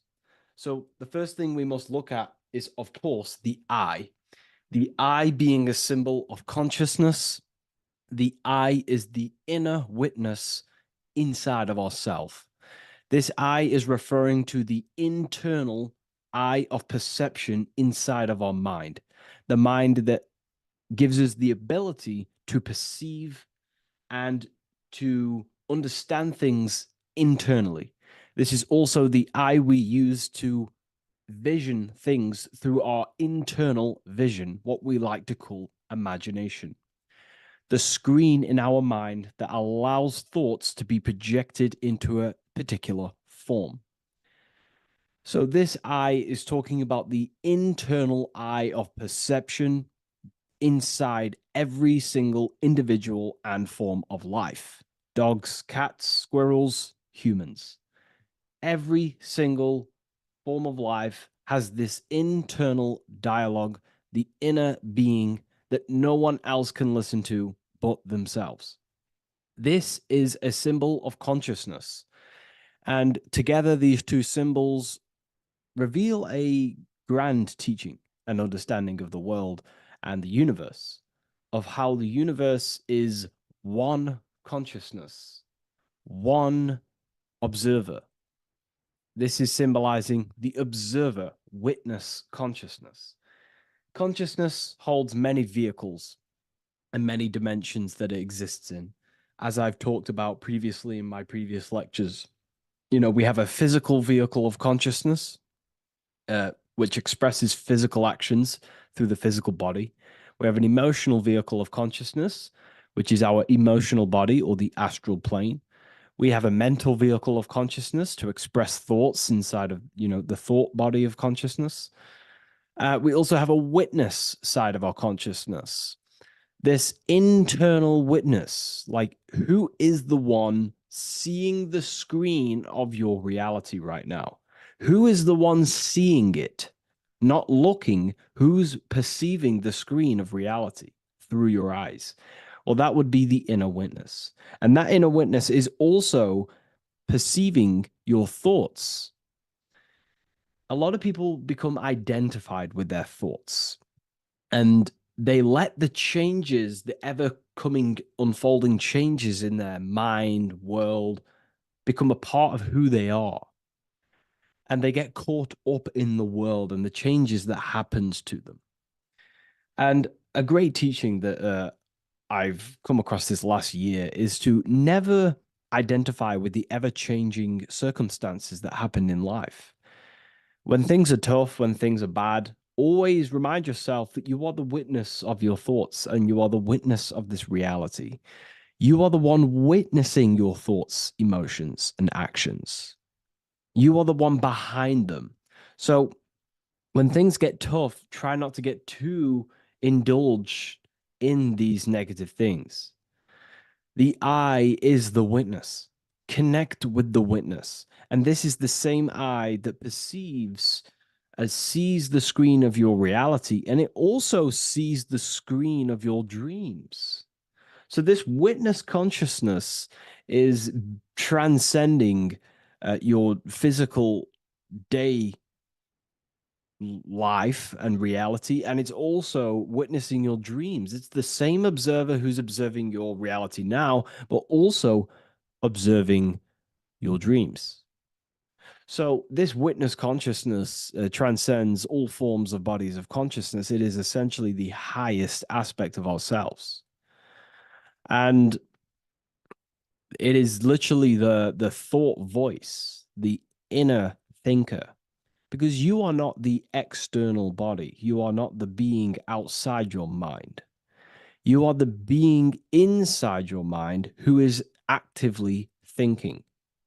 I like to call what you are, what we are as consciousness is consciousness in action.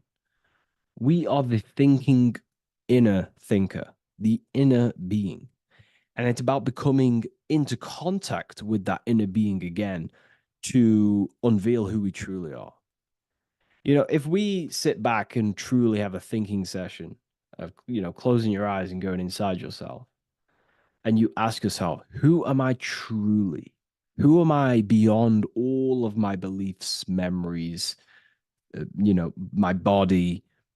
Who am I beyond that? And it will lead you to the inner voice, the inner dialogue. But again, you are not the voice, you are the one hearing the voice. You are the silent, invisible one, the one behind the veil. So this is ultimately what the eye is representing. It is representing the inner self shining, looking down upon the earth, upon duality, right? But this also reveals a great teaching as well, is that consciousness is universal. It is not something solely given to you. It is universal. It is a part of a greater whole. Consciousness is personal and also impersonal. We have our personal sense of self. We have this inner voice. We have this sense of who we are in this world. And that is our personal sense of self. But you can also transcend the personal sense of self by turning off the mind and fading into the collective impersonal consciousness, which is ultimately what you call transcended states of consciousness, altered states of consciousness, or astral projection. When you astral project, you are simply accessing this impersonal aspect of consciousness. And this is ultimately what the symbol is representing with the checkered board floor, because the checkered board floor is duality, division. There is many, many different forms, but the I is singular. This is representing how the universe is one witness being, one consciousness expressing itself in infinite life forms and into division. But ultimately, division is an illusion. Consciousness fades into an impersonal consciousness. So the checkerboard floor and the eye above symbolizes how consciousness fractals itself and crystallizes into many different forms of personalized consciousness. The self, the sense of self, right? And this is why we always say, I am. I. If we look at the word I and the word I, so we have I, which is I am, and you also have the word I, which is like the eye you see here in the sky. The I, and if you look at the beginning of some words, you have inside. You also have internal, intelligence. All things to do with the inner self. Most words begin with an I, which is, I find, is a great connection because it's referring to the inner intelligence, the inner being, the inner sense of self. So the universe is essentially one being expressed in many different forms. That's also found in the word universe, uni, coming from the root word unite, meaning oneness, unification, united, and verse being a verse of a song, because we're all playing the song of consciousness, which is an ever unfolding song, an unfolding vibration, an unfolding creation. So this is simply representing how consciousness fractals itself into many different forms. And when we identify with our self consciousness, our sense of self, we no longer realize that we're a part of a greater whole. We're part of a unified field of consciousness. And there is only actually one true being in the universe, and that is the inner witness. And that inner witness is inside of every living form. And in order to truly process that, it takes a lot. You have to disintegrate who you truly think you were before you wake up to this universal truth. Before you understood this, you just think, I am me, you are you, and everyone is divided and everyone is their own being. When in fact, we're all not. We're all one consciousness expressing itself infinitely. Uh, and it's kind of like a social system. Consciousness is always interacting with itself. When you interact with someone else, you're interacting with yourself. It's a very mind-boggling concept to truly understand. But again, in order to truly understand this, you have to let go of who you thought you were. And when you do no longer identify with your personal consciousness and you identify with the witness consciousness, you become unified with the whole, with the greater, with the collective consciousness.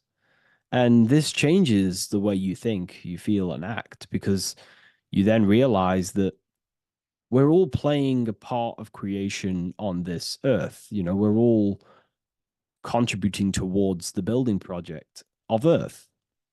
And your thoughts, emotions, and actions also hold a great impact on the building project, your contribution towards humanity and the collective.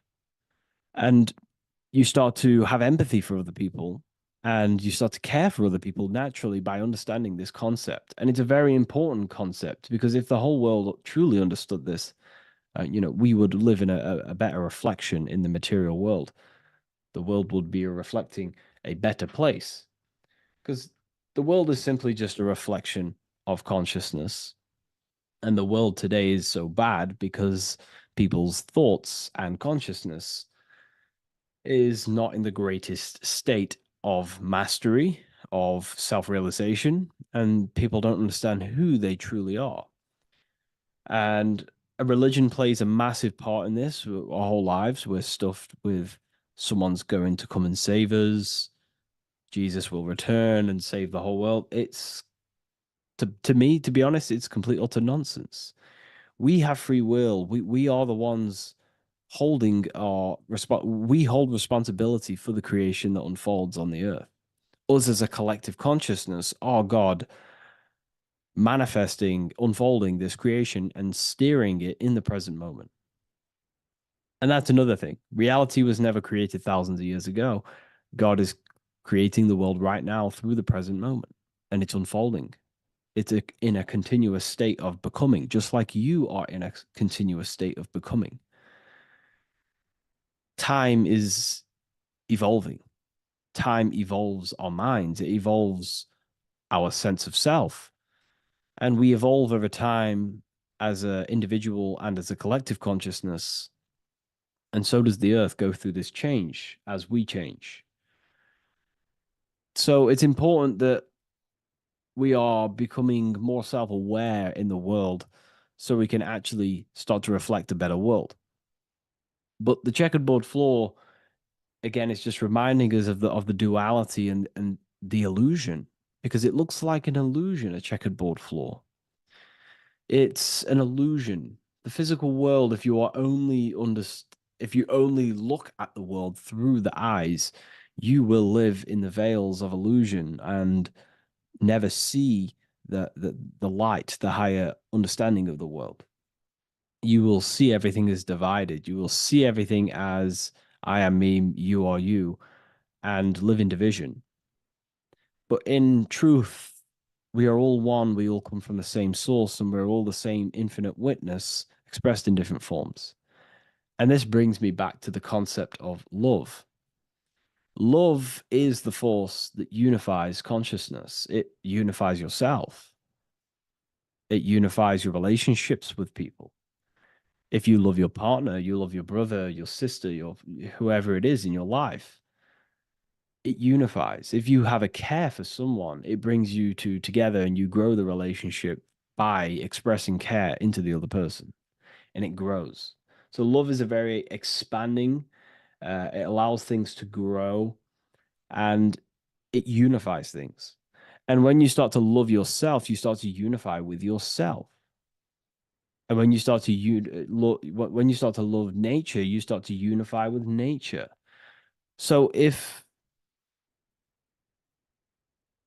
we understood this, the world would be a better place. And love is the force that unifies the collective consciousness. If we truly hold love for ourselves, for others, other individuals, nature, then the world will become more unified. It unifies consciousness. This is the force of love. It's a very, very powerful, powerful force. And I do truly believe and come to understand now that love is the reason of all creation, which is the generative principle. All action is coming from a place of love or care. We only take action on what we care about. So even the sun is a symbol of love. It just expresses life, gives away all of its light, life, and energy to the earth and asks for nothing back. It is love, it is the expression of care. And that is what unifies consciousness. So, again, this is just talking about the inner witness and how consciousness expresses itself in many forms. And the checkerboard floor also transcends that idea that I've just described of how it's consciousness divided in many forms. It also represents a state of an individual's mind.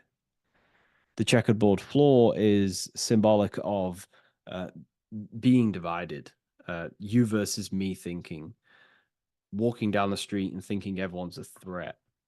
It also represents their thoughts, emotions, and actions not being aligned, not being unified. Their thought, emotion, action are scattered, and they're not creating things consciously. It also represents many, many different personalities in our minds, the divided personas and personalities in our mind that we have. And the I represents the unification of that. It's about unifying our mind pretty much to not have all of these different characters and sides to ourselves and actually being a whole mind, uh, becoming conscious of the unconscious aspects of ourselves and transmuting them. And when we become conscious of something, we then hold the power to change it. If we have an unconscious part of ourselves, and we never truly realize it, we don't change it, and that unconscious thing can actually seek to control our thoughts, emotions, and actions from that place of the unconscious mind. So ultimately, that's what darkness to light represents. Darkness symbolizing things we are unaware of, because when something is in dark, you cannot see it. Most people are in darkness of their imagination. They don't realize the power of their imagination. They're unconscious of it. They don't use it. And to become conscious of that is to put it into light. Shedding light on something reveals something. If I shine a torch on an object, it's going to reveal it. It's the truth. So it's about becoming conscious of the aspects of ourselves that we may be unconscious of, and actually using them and transforming them as tools. And again, we have the I with light, with white and black. This is duality. You are also the witness consciousness, as previously mentioned, and the witness consciousness thinks in duality. We think we are the hater and the lover. We are the deceiver and the truther. The truth is that consciousness thinks within duality, and within the mind, beyond the witness, there is duality in thought.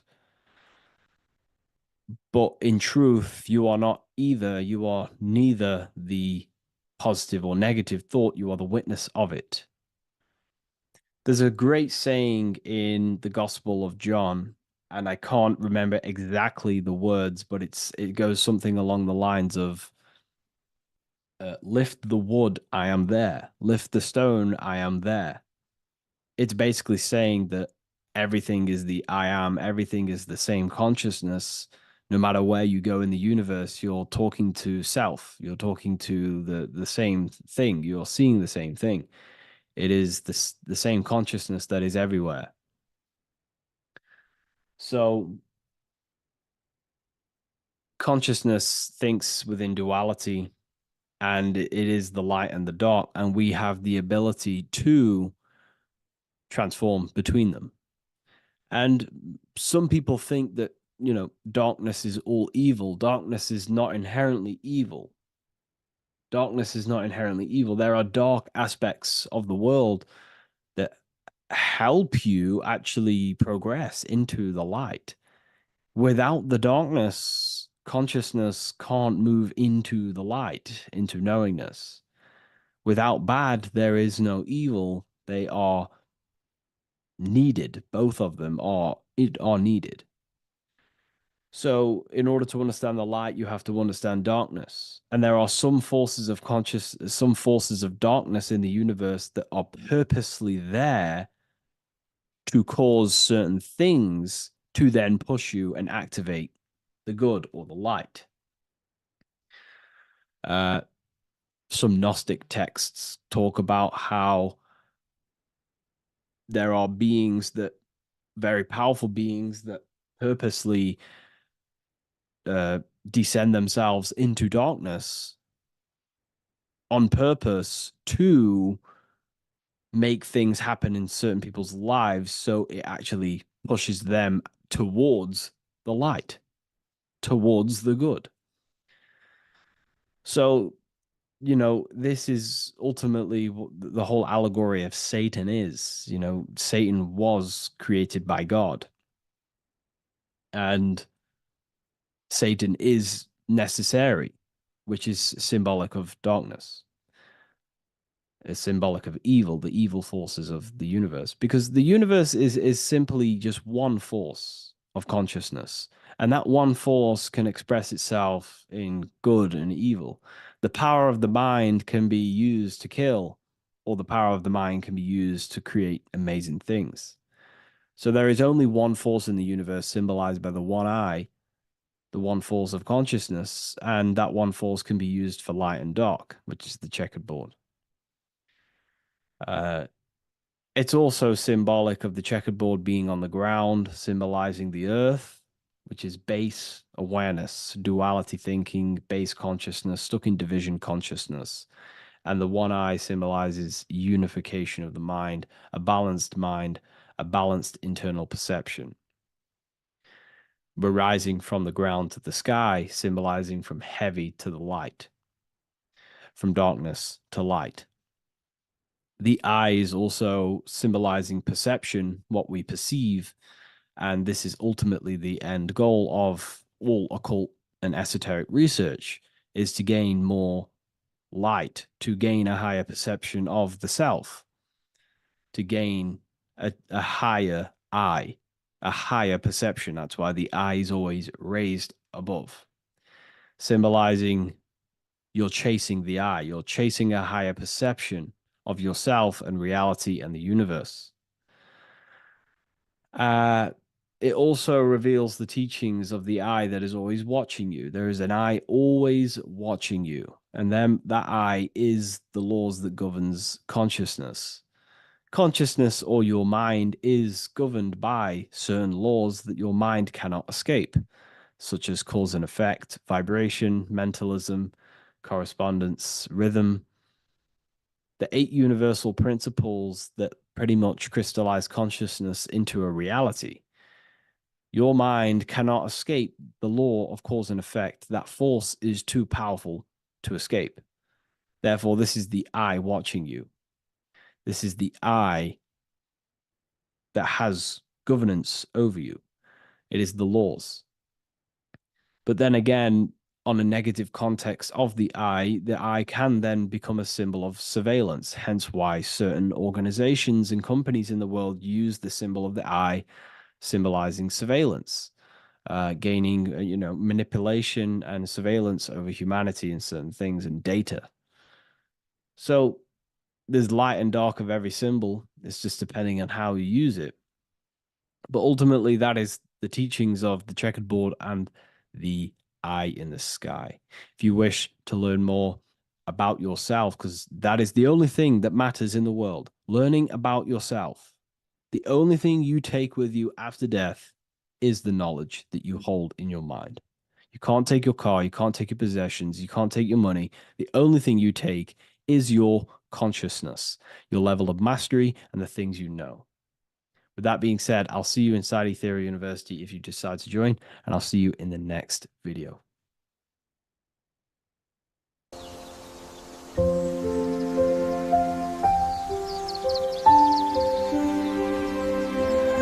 bookofwisdom.com. Visit today.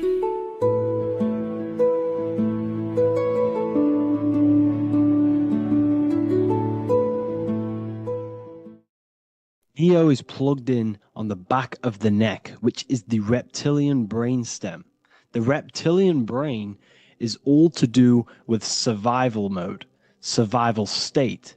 It's always scanning the environment for safety, whether that's physically, emotionally, or mentally. It does not think. It is instant. For example, do I smack the guy or run off? If something happens to you, like a car's coming really quick to you, you do not think about this. The reptilian brain is the animal instinct that will instantly move your body on the instant reactions. Hence why it's the closest brain to the rest of the body. It has instant access to the electrical nervous system to control the body at instant reactions. Now, Neo is plugged in on the back of the neck, which is the reptilian brain. Therefore, the matrix is the body itself. It is the lowest state of consciousness. This is what it represents. The word matrix means womb. It translates to womb because your body is a womb. Your body is a vessel for universal consciousness, for God consciousness. And the body is also a womb where you can be born again outside of this body by raising your consciousness, by awakening the neocortex. This is why Neo is called Neo, because it represents the neocortex. This is the higher aspect of our brain. This is all to do with new things, higher reasoning, higher thinking, new learning.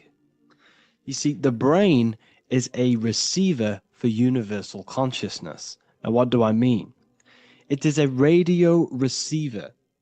Think of it like this. You have a radio tower which emits frequencies. And each little frequency, 00.1, 00.2, 00.3, each 00 point is a different person. We are all the same universal consciousness encapsulated inside of a different vessel. This is why our body is the temple of God inside of the Bible.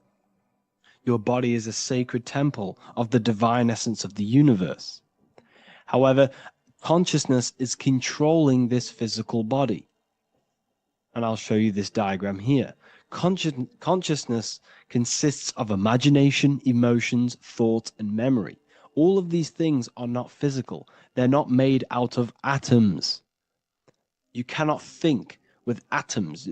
If I split open your brain while you are thinking of a cheesecake, I would not see a cheesecake. It's because these things exist metaphysically within consciousness. They are not physical. The body is physical. It's part of matter. It's part of time.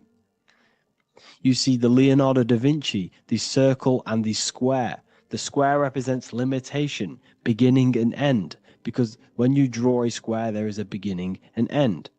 It represents the body, the mortal self, the ego, the echo. Then you have the spirit raised above, which represents spirit over matter, mind over matter.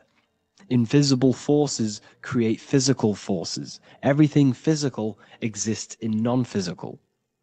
This is also the Freemasonic square and compass, why the square is below the compass, because the compass creates the circle, which is spirit or mind. Then you have the square, which is matter. Mind and matter are the same substance. Mind creates matter through thought.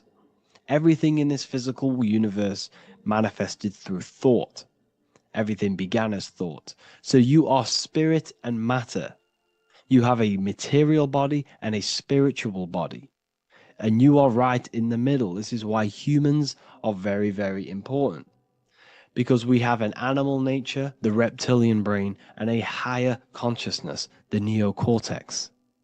And we must awaken out of the matrix, which means womb, which is the body. And neo is waken up from the lower self, the reptilian brain, and moves into the neocortex.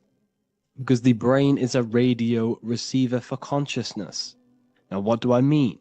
I went over this before.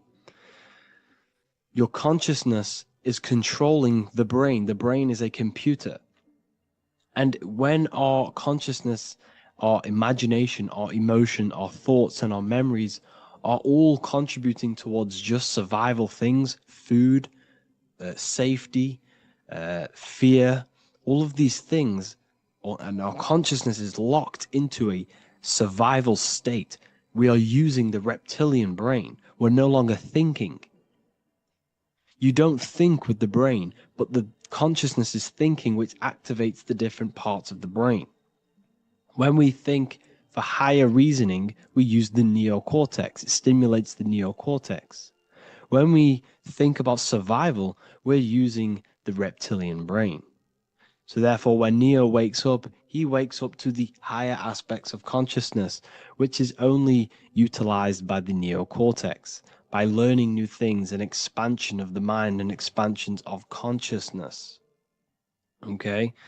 So the whole matrix is to keep you designed, well, the whole matrix is designed to keep you in a survival state, in the three-dimensional awareness. They want you constantly scanning for safety, scanning for food, scanning for emotional safety in relationships in other people. You see, they do not want you to think. They want you stuck in that reptile, that animal state, that beastly state that most people are in. Most people, all they do is eat, listen to music, consume, have sex, lust, desire. This is all the reptilian brain. So when we say the world's being ran by reptilians, it's symbolic. There is no physical reptilian humanoid beings controlling, manipulating human consciousness. We are all the same consciousness. However, there is a corrupted state of consciousness running this world. And this consciousness worships the physical plane. And they control the physical plane. So by doing that, they keep you stuck in a reptilian way of thinking, the animal state, to keep you stuck in the lowest state of consciousness.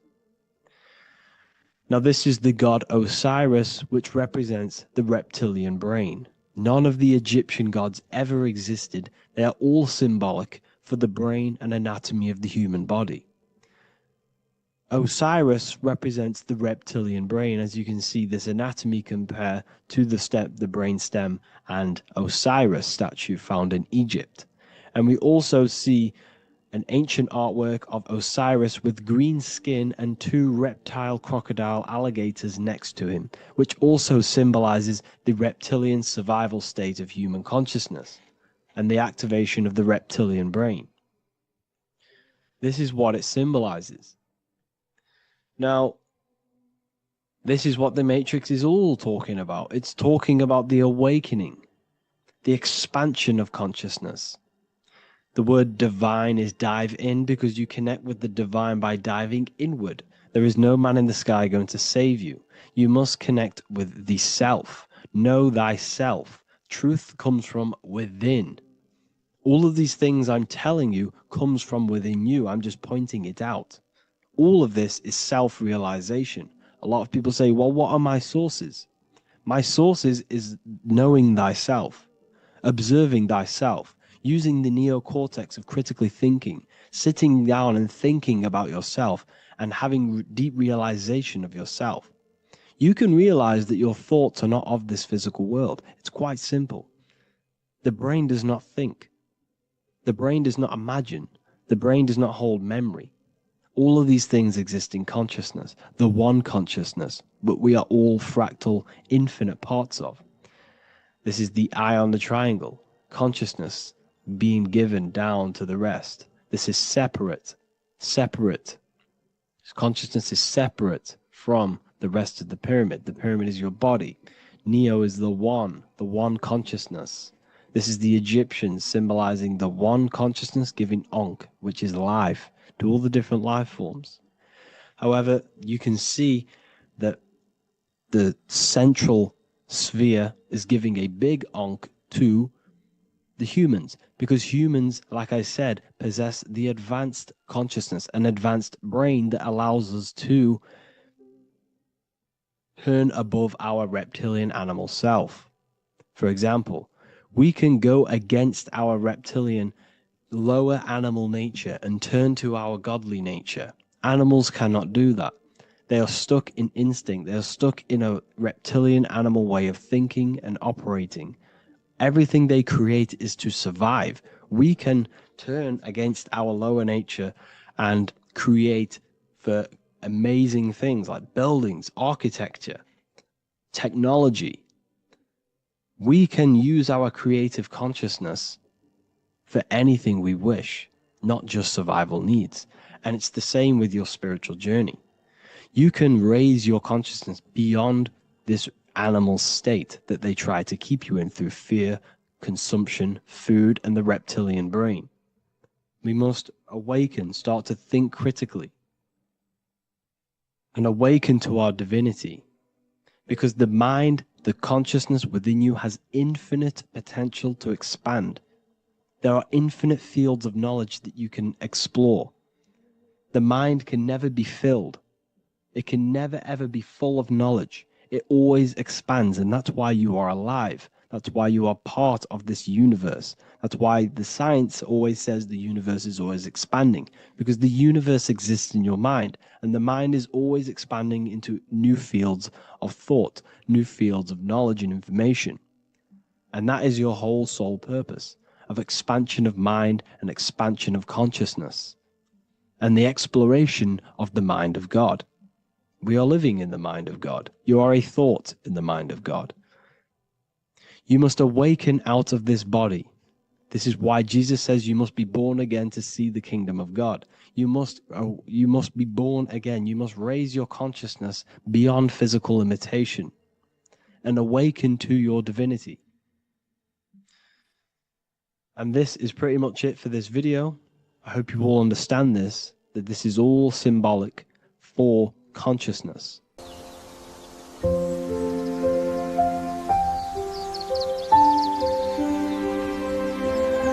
bookofwisdom.com. Visit today.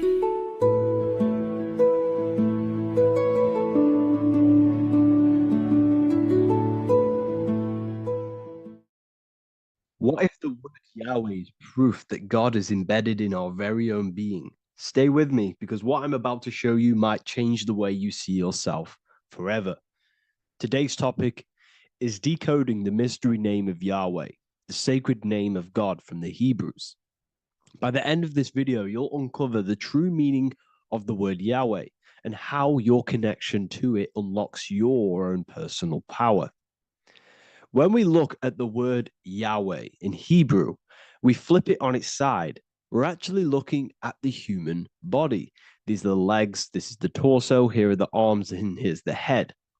So if we actually switch this on its side, we see the human body. The Hebrew name Yahweh often translates to I am, the I am. Now, what is the I am? The I am, when you say I, you're referring to your highest self. Everything with the letter I in the beginning, most of them words are referring to our inner self, inside, intelligence, internal, in. The I represents the inside self, the invisible self. You cannot see the I am, because this is the spirit, this is our consciousness. It's the intelligence controlling the human body. When you say I, you're not referring to your name, your job, your reputation, your ego, or your thoughts. You're referring to the observer who is beyond the thoughts, the one who's observing the thoughts. That's the soul. Look at the word Yahweh, Yahweh. The sacred name of God, Yahweh, can be observed in the natural rhythm of the human breath. When inhaling, we subtly hear Yah. When exhaling, we hear Way. Do this yourself. Breathe in through your nose, you'll hear Yah. Breathe out, you'll hear Way. And in fact, the letter H, H, when it's pronounced, it carries the soft sound of wind or breath, a gentle exhale that mirrors the very essence of life, giving air. Breath is the spirit of life. It's what connects us with consciousness. If we stop breathing, we lose consciousness. The body shuts down. We're breathing the spirit of breath. We're breathing in the spirit of life. It's the very essence that gives us physical existence, and we're constantly staying connected to this breath at all times. Now let's look at Yahweh. 1, 2, 3, 4. There are 4 letters. The tetragrammaton is the 4-letter Hebrew name for God. Okay? Tetra meaning 4. We have 4 gospels of Jesus. Jesus is depicted with a cross with 4 sections. Jesus has the 4 sacred animals around the side of him, always depicted with these 4. A bull or an ox, an eagle, a man, and a lion. These are the 4 fixed signs of the zodiac. Aquarius, the man, Scorpio, the eagle, Leo, the lion, Taurus, the bull or the ox, which are related to the elements. Leo is a fire sign, Aquarius is an air sign, Taurus is an earth sign, Scorpio is a water sign. These are the 4 elements. And the 4 elements correspond to the 4 bodies of consciousness, as we see here. This is fire, this is air, this is water, this is earth. So we are made out of the 4 elements, which represent the 4 bodies of consciousness: mind, emotion, spirit, and body. The soul is incarnated into 4 sections. Hence why Jesus has 4 gospels. Hence why Yahweh is a four-named word, because we are tetraform. We have 4 bodies of consciousness. There are 4 pillars to reality: the mind, emotion, spirit, and the body. So what we're actually looking at here is the name of the very essence of the self. Yahweh represents the universal consciousness that we're all tapped into, because the body is like a radio. The body is basically a radio antenna, which is picking up the stream of consciousness, and we're all the same consciousness, just experiencing it in a different body. And Yahweh is the name for this intelligence that we're all acting out, that we're all manifestations of. So now let's look at the word Yahweh, where we read it this way in Hebrew, which is 10565. 10565 in the Hebrew letters and the numerical values. And the DNA is made up of 4 bases. These 4 things which create the DNA. This basis is the genetic code for all living things. Each DNA strand is held together by sulfur bridges that appear in a repeating pattern of 10, 5, 6, 5. This pattern matches the numerical value of the Hebrew letters of Yahweh, Yod, He, Va, He, which are 10, 5, 6, 5. This means the structure of DNA, the code of life, follows the same number sequence as the sacred name of God, Yahweh. This is a factual observation. So we're looking at 10, 5, 6, 5. So let's look over this one more time. Yahweh represents the breath, Yahweh, inhale, exhale. It translates to I am. It's written in our DNA. The word Yahweh on its side looks like the human body. Now, this is where things get a little bit deeper. 10, 5, 6, 5 adds up to 26. The number God, well, the word God adds up to 26. Allah adds up to 26. There are 206 bones in the human body, 26. 26 adds up to 8. 8 is the number of infinity. We are all the infinite consciousness. Consciousness will never die. It's immortal. It's infinite. We are all infinite. We are not these skeletal structures. We are Yahweh, the universal consciousness. The creator of all things is our essence. We're all God with individual identities, but the highest versions of ourselves is God. The ego is our own personal experience of God. Does this make sense? So in conclusion, Yahweh is not the name of a separate God from us, but rather the reflection of the divine consciousness manifesting through the human form. The human body is like a receiver acting as an antenna that tunes into the infinite intelligence and life force we call consciousness or God. This means that rather than being external, the divine presence is within us, expressed through our very existence. It's very interesting when we look into this, and what religion has done is flipped all of this knowledge. All of this sacred knowledge has been externalized. They've externalized God so that we worship God and we view God as something separate from the human experience. They do this so that we don't find the God within us, so that we don't find that we have the power of creation. The mind is the creative force of God. The body is the will to act out that thought. They don't want us to figure out that we are creators and we're all creating our own earthly experience. We're all projecting this reality.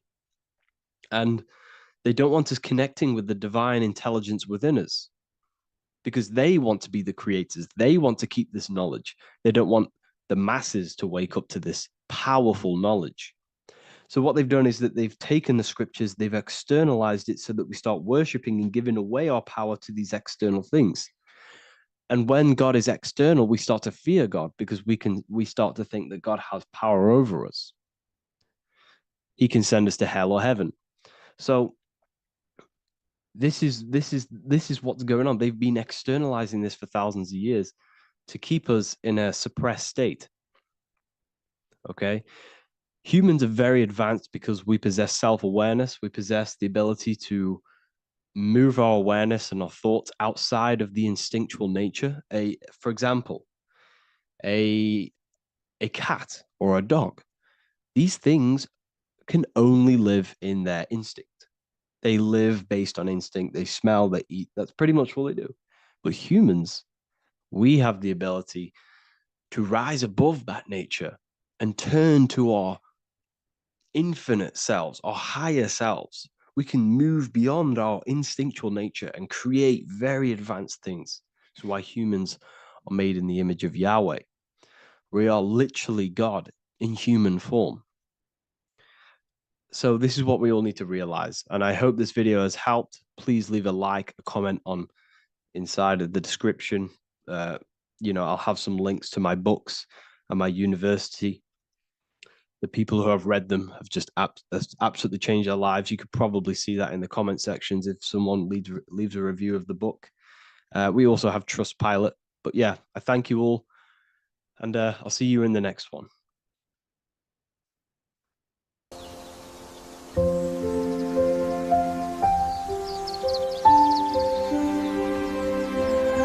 bookofwisdom.com. Visit today.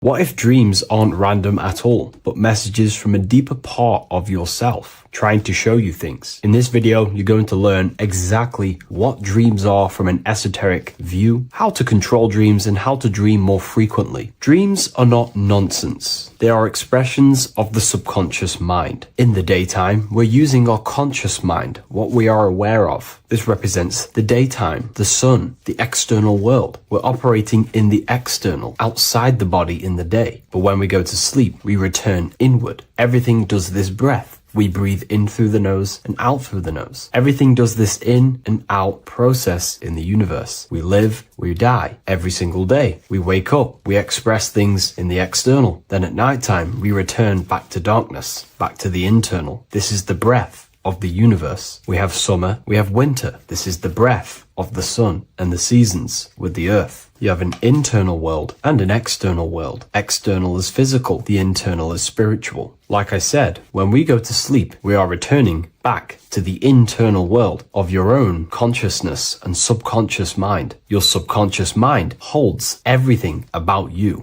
your memories, your traumas, everything you've ever learnt, your language, your name, your job. Everything you identify with is stored within this vast network of the subconscious mind. It is your own personal consciousness. Therefore, when we dream, we return back to the subconscious mind, and we are in fact thinking, but in a subconscious way. The subconscious does not speak the same language as the conscious mind. The conscious mind uses language, thoughts, and all things that are very logical and very easy to understand. The subconscious is the complete opposite. It is very indirect, metaphorical, and symbolic. The subconscious communicates and works in symbols. Ultimately, symbolism is the language of consciousness. This is why in occultism and esotericism, it is filled with occult symbols, because symbols are used to communicate directly with the consciousness within the subconscious mind, and the subconscious mind is ultimately connected to the collective consciousness. We are all connected and tapping into the mental plane, where we receive thoughts, ideas, depending on what we attune our mind to. That's why we call it a mindset. But getting back on topic, the subconscious mind is your own personal network. It is like a net, an interconnected web of your thoughts, memories, traumas, emotional blockages, and all the things you identify with and have experienced in your life is stored within this network. It can be seen as a web. One example of the subconscious mind using symbolism is this next story I can tell you. Let's say I was in a very traumatic car crash as a young child. I experienced a lot of emotional trauma in that car, and that deeply impressed my subconscious mind with that trauma of emotion that I felt. Therefore, every time I see a car in my external world, that car is now a symbol that represents the state of consciousness I was feeling in that particular time of the traumatic car crash. The car is a symbol for a state of consciousness within my subconscious mind. Just like when you see a word, that word triggers what you believe that word to be in your subconscious mind. Symbols are the language of the subconsciousness. Therefore, when we dream, we are basically seeing symbols of our own personal subconscious mind. Our higher mind, which is basically our subconscious, the higher version of you that exists beyond your human thinking mind, communicates using symbolism. The higher mind does not speak human thoughts, human language. It speaks the language of symbolism. Therefore, when we dream, every event, every person, everything that happens, and everything you see is your own personal subconscious mind materializing within the plane of the astral plane. This is a dimension that sits just above the physical world that everything is pulled out of. For example, look around you. Everything you see around you was thought, then imagined. Imagination is the astral plane, and this astral plane sits above the physical world. As above, so below.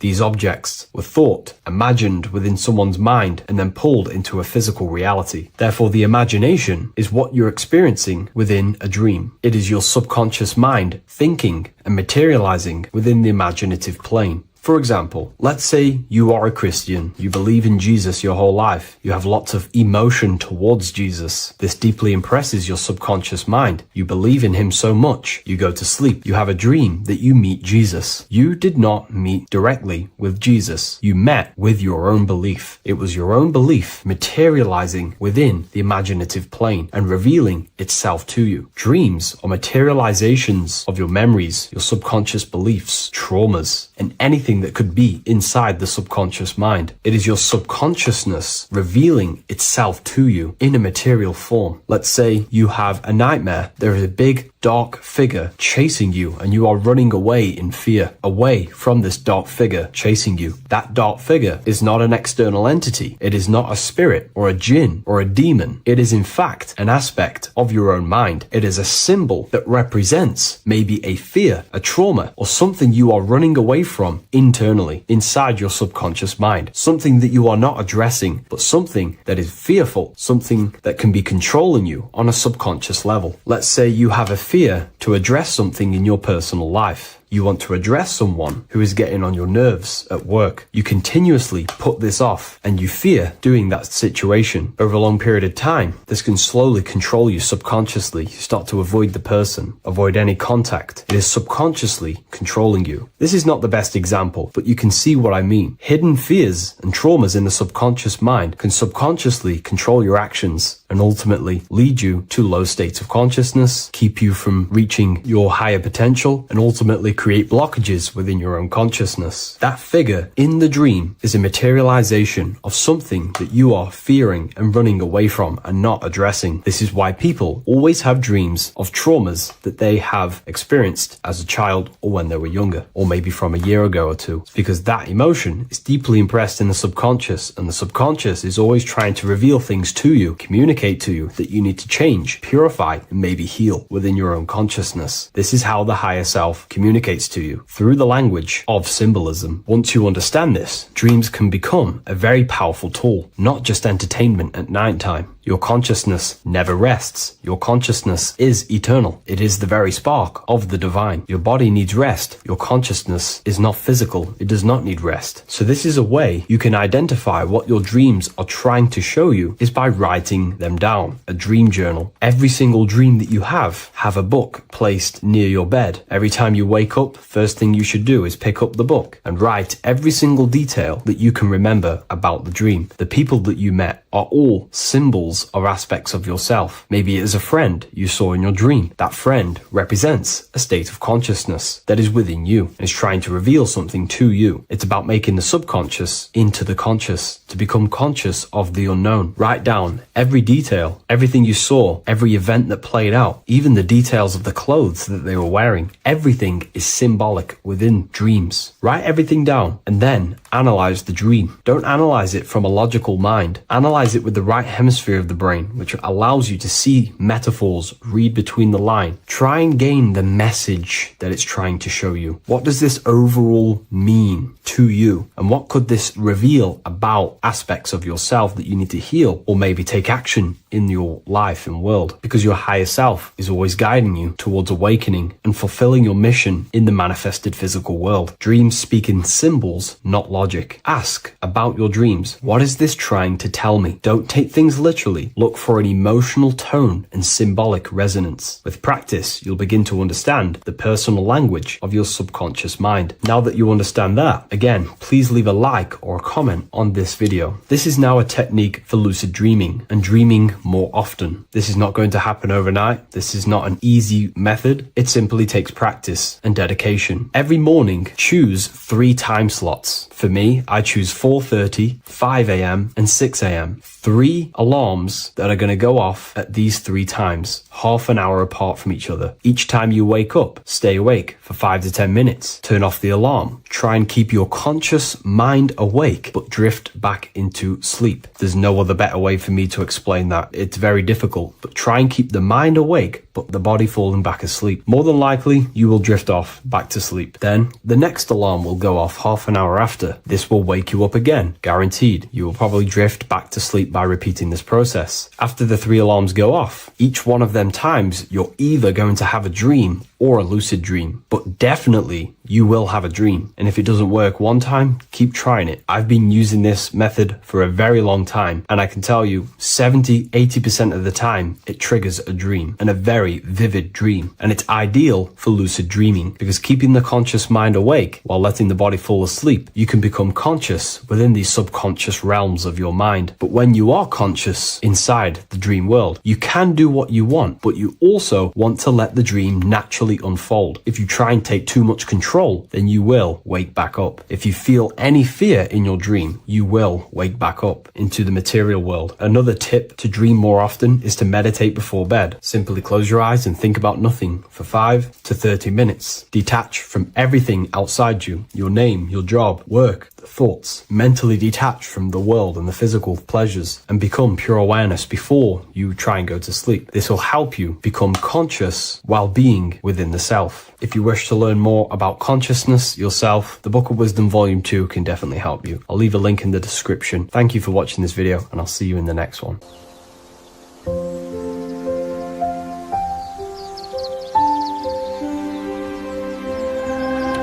bookofwisdom.com. Visit today.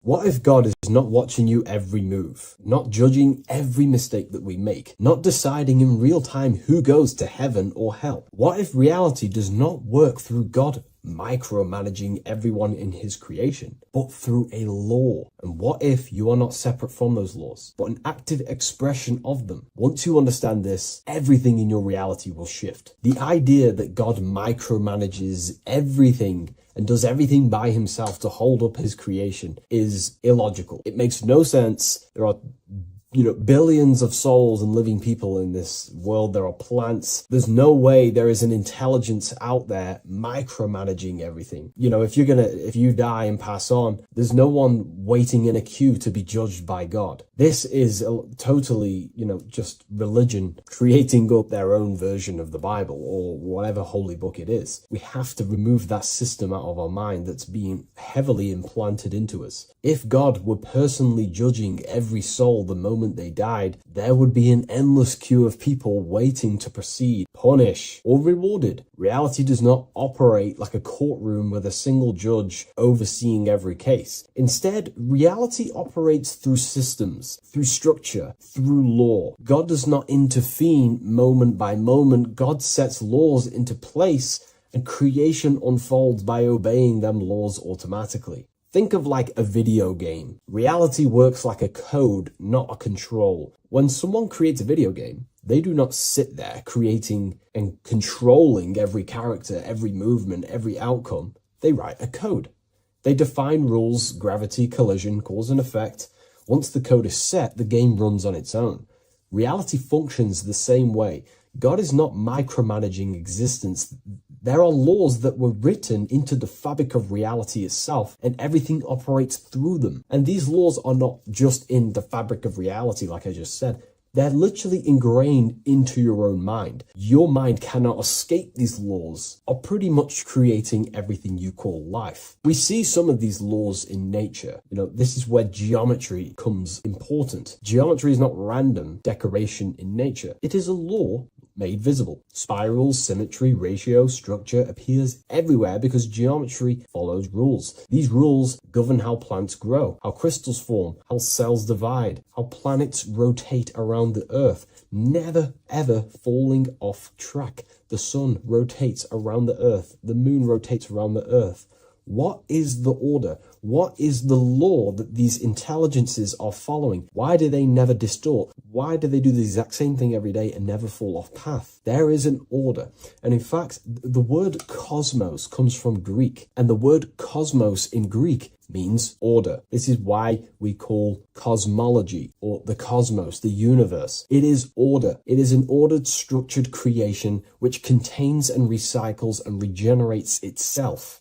For example, if we look at the Fibonacci sequence, this sequence is a code written into nature. It's not just decoration. It is an instruction into plants, into everywhere you see the Fibonacci, which is right there in your hand, the Fibonacci sequence. The pattern governs how things grow in the most efficient and sustainable way possible. Leaves, flowers, shells, trees, hurricanes, and even galaxies follow this sequence because it allows growth without collapse, overlap, or waste. The reason the Fibonacci appears everywhere is because it's the law of balance. Each stage of growth builds the one before it. Nothing is forced. Nothing is micromanaged. Growth unfolds naturally because the rule already exists. Without this law, nature would not sustain itself. Plants would block their own light. Branches would compete instead of expand. They would all be fighting for space. Systems would collapse under their own complexity. The Fibonacci solves this by allowing infinite expansions while maintaining order. This is what an actual law looks like in action. A single principle set once, creating harmony across all scales of existence. Nature does not think about how to grow. It follows the code on a subconscious level. And because the code is perfect, growth appears intelligent. This is the same principle that governs reality itself. Without the Fibonacci sequence, plants would be fighting for space,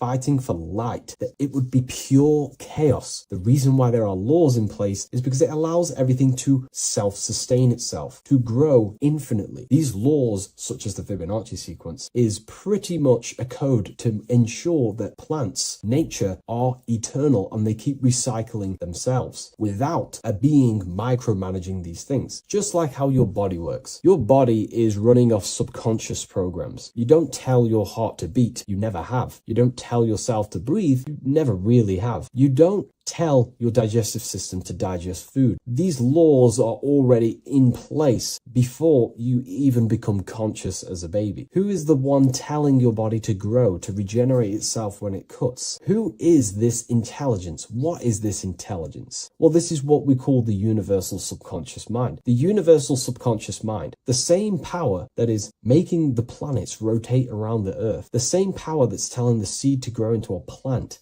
the same power that turns your cut into a scab, then into skin, is the same power that is running your heart, that is telling your lungs to breathe. We're all interconnected with this universal subconscious blueprint which sustains reality and creation itself. It's a self-containing system. Now that we've gone over some of the basic stuff, but you see where I'm trying to come from now. There are laws you cannot escape, and one of them laws would be cause and effect. It's impossible to escape this law. It is too powerful for your consciousness to actually escape cause and effect. Every cause will produce an effect, and every effect will produce a cause. It is an endless, infinite circle or cycle. It creates everything in your reality. The way I like to use cause and effect is before I make a decision, I know I'm trying to push my life towards who I want to be, towards my higher mind, but towards my goal. So every decision I make, let's say my friends contact me and say, do you want to come out? Let's do this. Let's say it's, something that's just going to waste my time and it's not very important. Of course, it's good to have time with friends, but let's say it wasn't important, for example. Before I make any decision in life, I say, well, what is this cause going to affect? Is that effect that this cause I'm about to decide on going to push me towards who I want to be, where I want to go in life, or what I want to achieve? Is it pushing me towards who I want to be? If it's not, I will not take that action. I will not produce that cause. I only take actions that I know are going to make positive effects. Now, of course, there are things we can't control, but we can minimize these things. I only take causes, which is just an action, if I know the effect is going to benefit me. I know sitting here, making videos will help me produce value for the world and for yourself, and to help people awaken to these things. I know by this is the cause, this is going to benefit humanity and help people awaken even more, because that's all I want to do. I want to help people, provide value, to change people's lives. Another law that you can't escape is obviously time. You can't escape these laws. They are eternal principles that were set into place by some sort of intelligence. We live inside them. We express them. We are shaped by them. But you are not separate from creation standing outside the system. You are geometry. Geometry is right there in your hand. That's the Fibonacci sequence. You are the law made conscious. You are thought crystallizing into experience. Every object, every person in your reality is pretty much an externalization of your mind. The friends that you have a similar thought process to you, or they maybe have similar thoughts to you, or similar things that you both like. Your friends are mirrors of yourself. Reality responds to you because you are part of the same structure that governs everything else. Thought becomes action, and action becomes consequence. Consciousness shapes your environment. This is not punishment or reward. It's simply just reflection. It's either punishment or reward depending on how you perceive things in your belief system. Everything you experience is neutral. It's just your mind's perception on whether it's labeled good or bad, because that's what the mind likes to do. It likes to think it's in control. But in truth, if you just observed it without the mind, just with pure awareness, it's neutral. So there are mainly 8 laws that govern your reality, and I've talked about these before in a previous video on my YouTube. This is what creates the seed of life. The seed of life is 8 circles, and each circle represents a law, and these individual circles come together to create a geometric form, which is a flower. So it's symbolic of how nothingness turns into something. When geometry comes together, it creates physical matter. And the reason why they're circles is because circles represent something that is invisible, something that cannot be measured, such as a thought or a law. Anything that is considered spiritual or unseen by the human eyes is symbolized as a circle inside the occult traditions. The reason is for that is because circles' surface area cannot be calculated. You can't find the exact surface area of a circle, which means it symbolizes something that you can't actually measure or see or tangibly touch. Therefore, the seed of life represents the 8 laws that come together to create a flower, the 8 laws that come together to form matter, the 8 laws that crystallize mind into a physical experience. These laws would be the first one, mentalism, the big circle around the seed of life, the big circle. So mentalism just reveals everything is mind. Without mind, there is no existence. Mind is reality, pretty much. You experience life not just outside of you, but mainly inside of yourself. Therefore, all of the laws that come after mind correspond to the mind, because mind is the first law. The second law will be vibration. Every thought has its own vibration, and you attract to you the thoughts that you put out based on the vibration. If you think negative, low vibrational thoughts, you will receive back to yourself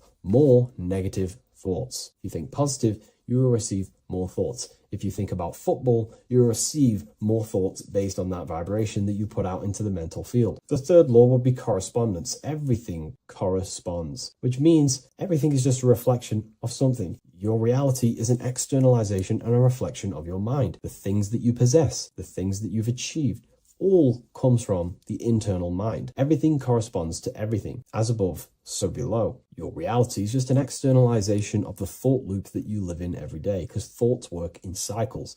90% of the thoughts we thought yesterday, we will think again today. It's the thought loop that manifests our reality. To change our reality, we have to change our thought loop. And once we change the internal, this will be mirrored in the external, which is the law of correspondence. Fourth law would be gender. Everything is masculine and feminine, conscious and subconscious.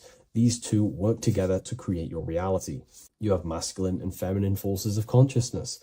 Masculine forces of consciousness would be physical actions, willpower, thinking. Feminine forces of consciousness would be intuition and imagination and emotion. These are all aspects of the mind, the first law. The next law would be cause and effect. Very simple. We went over that earlier.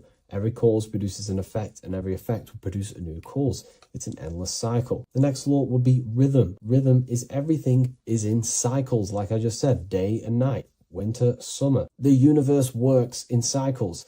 And just like I said, the law of correspondence, as above, so below, as within, so without, because the physical world has cycles, so does your mind have cycles. Thought loops. We think 90% of the thoughts that we thought yesterday. The subconscious mind responds to rhythm. The more you say something, the more you believe it, the more it becomes a program and more suggestible to your conscious mind. And the last law is care. It's impossible to escape care. You cannot not care. It is important. It is impossible to escape. If you hurt someone, you know deep down that that was wrong. And care also corresponds to creation. You only act on what you care about. You care about paying the bills, right? So we take the physical actions to go generate money to pay the bills for our house or whatnot. Or if you love someone, you care for them. You take the actions to message them, to contact them, to see them. Human action is driven by love or care. This is how all reality is created. So once we understand these things, it's life-changing once you work with the law. That's what I mean. Most people are unconscious of the law. The laws are there, but they're just not aware of them. Now that you're aware of these laws, you can consciously work with these laws so they're not working against you so you can actually make these things and work them in your favor. So let's go into heaven and hell, because there's a massive debate. Now that you understand that you are the laws, you are crystallizing reality, not just in the physical, but in the spiritual dimension, in the astral plane. It's the exact same laws. The law of correspondence reveals, as above, so below. Your reality is a reflection of your mind. Everything is a reflection of you. That doesn't mean that other people don't exist. I mean, the way you view other people is through the lens of your mind. You perceive what you have in your mind, your beliefs, your traumas, your memories. This is where heaven and hell are misunderstood. No one is sent anywhere by force. There is no external authority dragging souls into destinations. Consciousness determines the environment that you are in. Environment, it's mental. As above, so below. When the body dies, consciousness withdraws from the physical technology of the body. The simulation of the physical world is no longer being ran by your brain. I mean, your consciousness will go into the astral plane, which is the realm that just sits above the physical plane, which is the realm of imagination and desire. The environment that you go to in the astral plane directly corresponds to your state of thought and your emotion and your desires. If you desire hurting people your whole life, then you're going to go to an astral realm, as above, so below. You're going to be in an environment where that goes on, but in a non-physical sense. Wherever then thoughts, whatever the strongest thoughts you thought throughout your life, that is the environment that you go to. If you were so caring and loving to your family, all you wanted to do is provide for your family or whoever, and you pass on, you will go to a place where people care. Souls are manifesting them thoughts and them energies. It's vibration. Whatever vibration you're vibrating at, you will reflect and correspond in your reality when you die. Therefore, you create your own suffering by desiring such low vibrational things, or you create your own heaven if you are truly operating from a place of love in your heart. You see, your mind can lie, but your heart cannot. Your heart reveals your true desires, your deepest wants and needs, and it reveals your true self, and that will be projected and responded in the astral plane, because astral matter is very respondable to consciousness. The physical plane is not really. It takes a longer time for things to be manifested in the physical plane. But in the astral plane, whatever you think, whatever you desire, it instantly corresponds to your reality there. So God does not micromanage everything. The law does not judge, it simply reflects. The universe is made of laws. The Emerald Tablet of Thoth even mentions this. He says, the search for the laws that governs man's life are an eternal mystery. Man is always forever searching for the laws that govern his existence. This understanding now changes everything in your reality. It removes fear-based control, it removes blind obedience, and it returns responsibility to where it belongs, to you, your consciousness, yourself. You are not being watched, you are not being mirrored. Reality is not punishing you, it is responding to you. Once you understand that God works through law, not micromanagement, you stop waiting to be saved, judged, or condemned. You realize something far more powerful. You are not separate from creation. You are participating in it. You are the universe experiencing itself. What a fabulous video, and I really enjoyed this today. Please leave a like, comment, and share on the video, and I'll see you all in the next one. And if you wish to get this book, there is a link in the description. Have an amazing day, everyone. Take care. This one secret that is hidden and guarded within secret societies grants you profound power, which can fully transform your life and perspective on reality. Today, I'm going to reveal this one secret, which you probably already know, but never realized how deep it truly is. This has the power to change your life. It is the key to your potential. And if you stay with me, this power may be yours, and you could transform your life with this hidden secret that is guarded within secret societies and esoteric orders. And this secret is not really a secret, but something people overlook, that the universe is mental. Everything we experience and interact with and perceive originates within the mind. The universe is a boundless field of consciousness, a mental construct molded and shaped by thought. We do not just live in a physical world, as they want you to believe. There are hidden forces that mold the material world. They want you to believe that you are only a physical being inside of a physical universe. But this is completely wrong.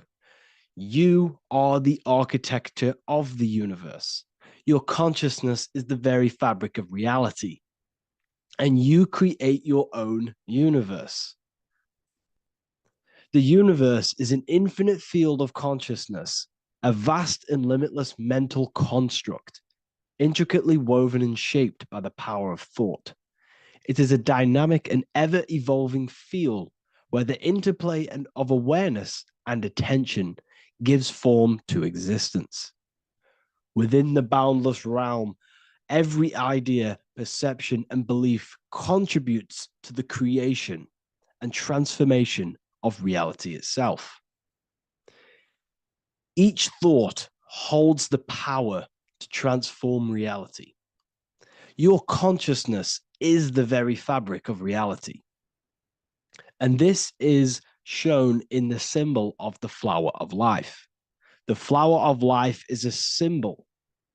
It symbolizes the interconnectedness of all existence, illustrating how every thought is not merely a fleeting moment, but a ripple that reverberates across every layer of reality. Each action, like the intricate overlapping circles of this pattern in the symbol, extends its influence far beyond its origin, weaving a web of interdependence where every choice impacts the whole. It serves as a profound reminder that everything is connected, bound by an unseen field of consciousness. This symbol represents how one action, one thought is a ripple in the whole vastness of the ether of consciousness. To master your mind is to master the universe because your mind is a miniature universe. The mind is the very fabric of reality. So if we gain the hook, if we gain the power and the mastery over our minds, we have now gained the power to create reality to your will and intent. You see, most people live in a cycle, and this cycle is the outer world manipulating how they feel on the inner world. People's external circumstances are creating their thoughts and emotion in the inner world of consciousness, which is producing a constant cycle of negative manifestation. For example, let's say something negative happens to me in my external world. Then I start to think negative and feel negative. What that is actually doing is manifesting and projecting more negativity because our thoughts hold the power to control and weave our own life. Your life is a direct correlation of every thought you thought in the past. What we need to do is stop and not let the mind control you in your reality. You need to control the mind so you can control reality. So, what does this actually mean? Reality is an externalization of consciousness. Consciousness and matter are one, they're not separate. They are inseparable and interconnected. Everything we see, experience, and observe is a manifestation of thought, beliefs, and consciousness, shaping the world around us. Now, this ties in with the secret fifth element that they have hid from you. They have hid from you this sacred and very important symbol and pillar to reality. And this pillar, this sacred thing they've missed, is called the ether. And they've held this from you for a reason, a specific reason. This is the true fifth element. Why do they hide the ether? Because the ether has the power to shape and manifest whatever we imprint upon it. Every thought is a vibration interacting with the ether and actively shaping our reality.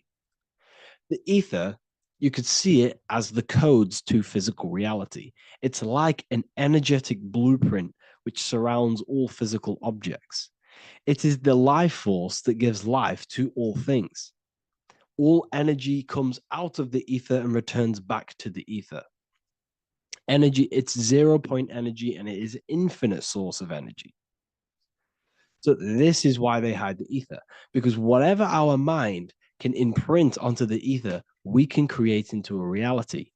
And we imprint the ether through thought and imagination. The mind holds the power. The mind is the very source of reality. The material realm is not separate from the mental realm. Rather, it is intricately shaped and influenced by it through the ether. This subtle, all-pervasive medium bridges thought and matter, allowing consciousness to mold and manifest the physical reality. To transform our lives, we must first transform our minds. True change begins within, as our thoughts, beliefs, and perceptions shape the reality we experience. By shifting our mindset, we unlock the power to reshape our world and recreate the life we desire. This is the power of the mind, and this is the power that's been hidden from you. We're not taught these things in schools for a reason, because they don't want us all to be conscious creators. Instead, they feed you your beliefs. They feed you your thoughts through the music, through the entertainment, through the movies, through the news. They're controlling your thoughts with this information. They're installing beliefs and information into your mind. So you are producing their reality. But this is what we need to stop. We need to take control. We need to stop consuming their music, their movies, their information, their news, because all of this is contributing towards your reality. They have the collective consciousness at the tip of their fingers. They do not create the world. We create the world by believing their beliefs and their thoughts and installing their information into our minds. You see, it's mind over matter, and most people live in matter over their mind. Most people let matter, the external circumstances, dictate their mind, when it should be the other way around. It should be mind over matter. This is the mental plane. This is the astral. This is the etheric. This is the physical. The mind holds power over the emotions, over the imagination, over the physical, and over our spirit. It holds power over everything. It's mind over matter. It's the mental body that we must transmute and change. Most of us live in a chaotic state of mind, and this is what we must change. Turn chaos into order. So we need to be mind over matter. We need to install this belief into our subconscious. I, Harry B. Joseph, have created the ultimate esoteric school on the earth.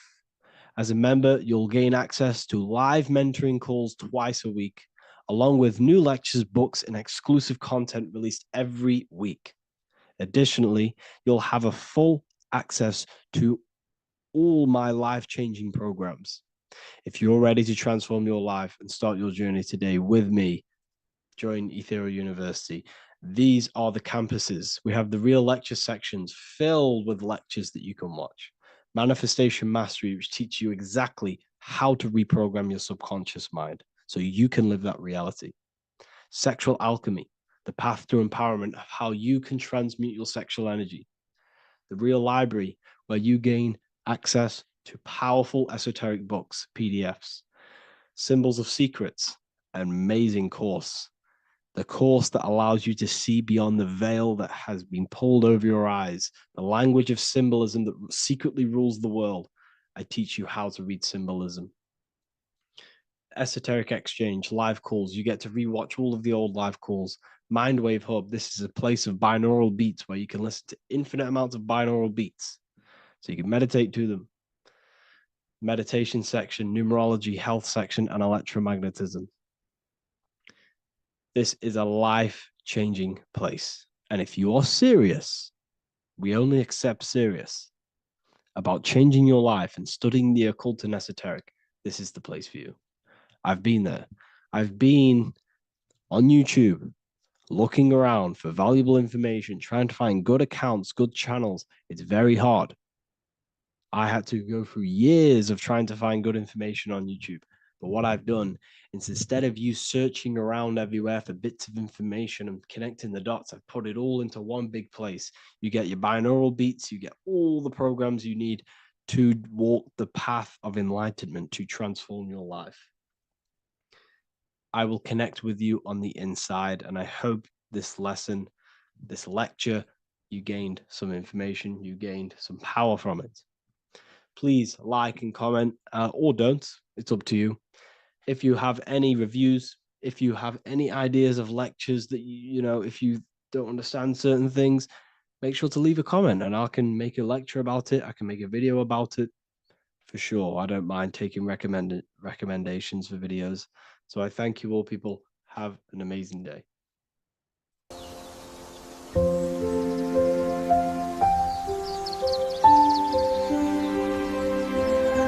bookofwisdom.com. Visit today.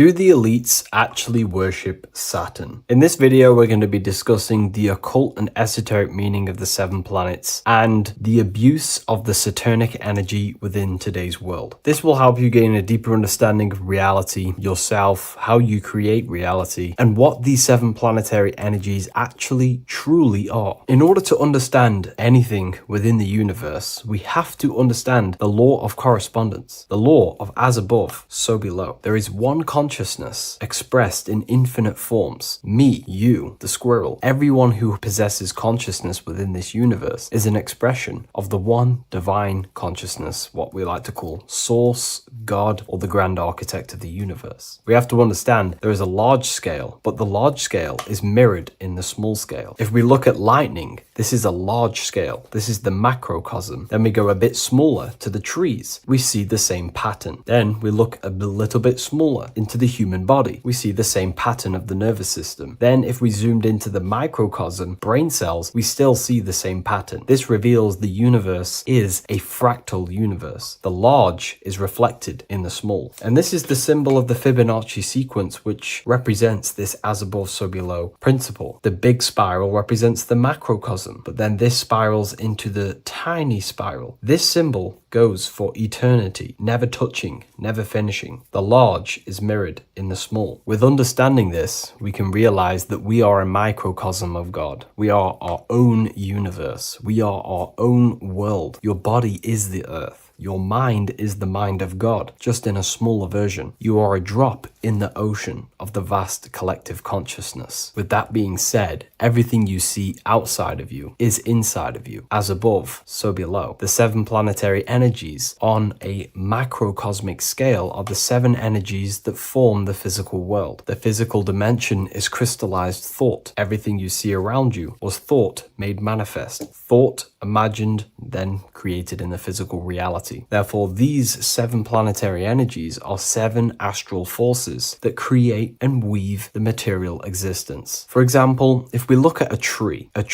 has 7 categories of consciousness, 7 creational forces that create the tree. This is the reason why we have 7 days of creation in the Bible. This is the reason why we have 7 days of the week for the 7 planetary energies. Monday is for the moon, Mars is for Tuesday, Mercury for Wednesday, Jupiter for Thursday, which is Thor. Thor is Jupiter. Venus for Friday, Saturn day for Saturn, Sunday for the sun. This is also the reason why we have 7 major energy centers within the body. The 7 life forces that flow through the body to give physical existence to the physical form. Man is a microcosm of the universe. With that being said, if we look at a tree is nature, and nature is the macrocosm, the creation of God's mind. And if we look at the tree, we can see 7 creational categories that go into create the tree. For example, the stem of the tree, the trunk, represents the sun. The root system, the base of the tree, where the tree grows out of, is Saturn. If we look at the fruit of the tree, that represents Jupiter. The smell, the look, the colors of the tree, that's Venus. How the tree communicates with other trees through the root system is Mercury, the intellect, the intelligence, the communication. The leaves of the tree is the moon. The defense mechanism of the tree, how it defends itself from infections and other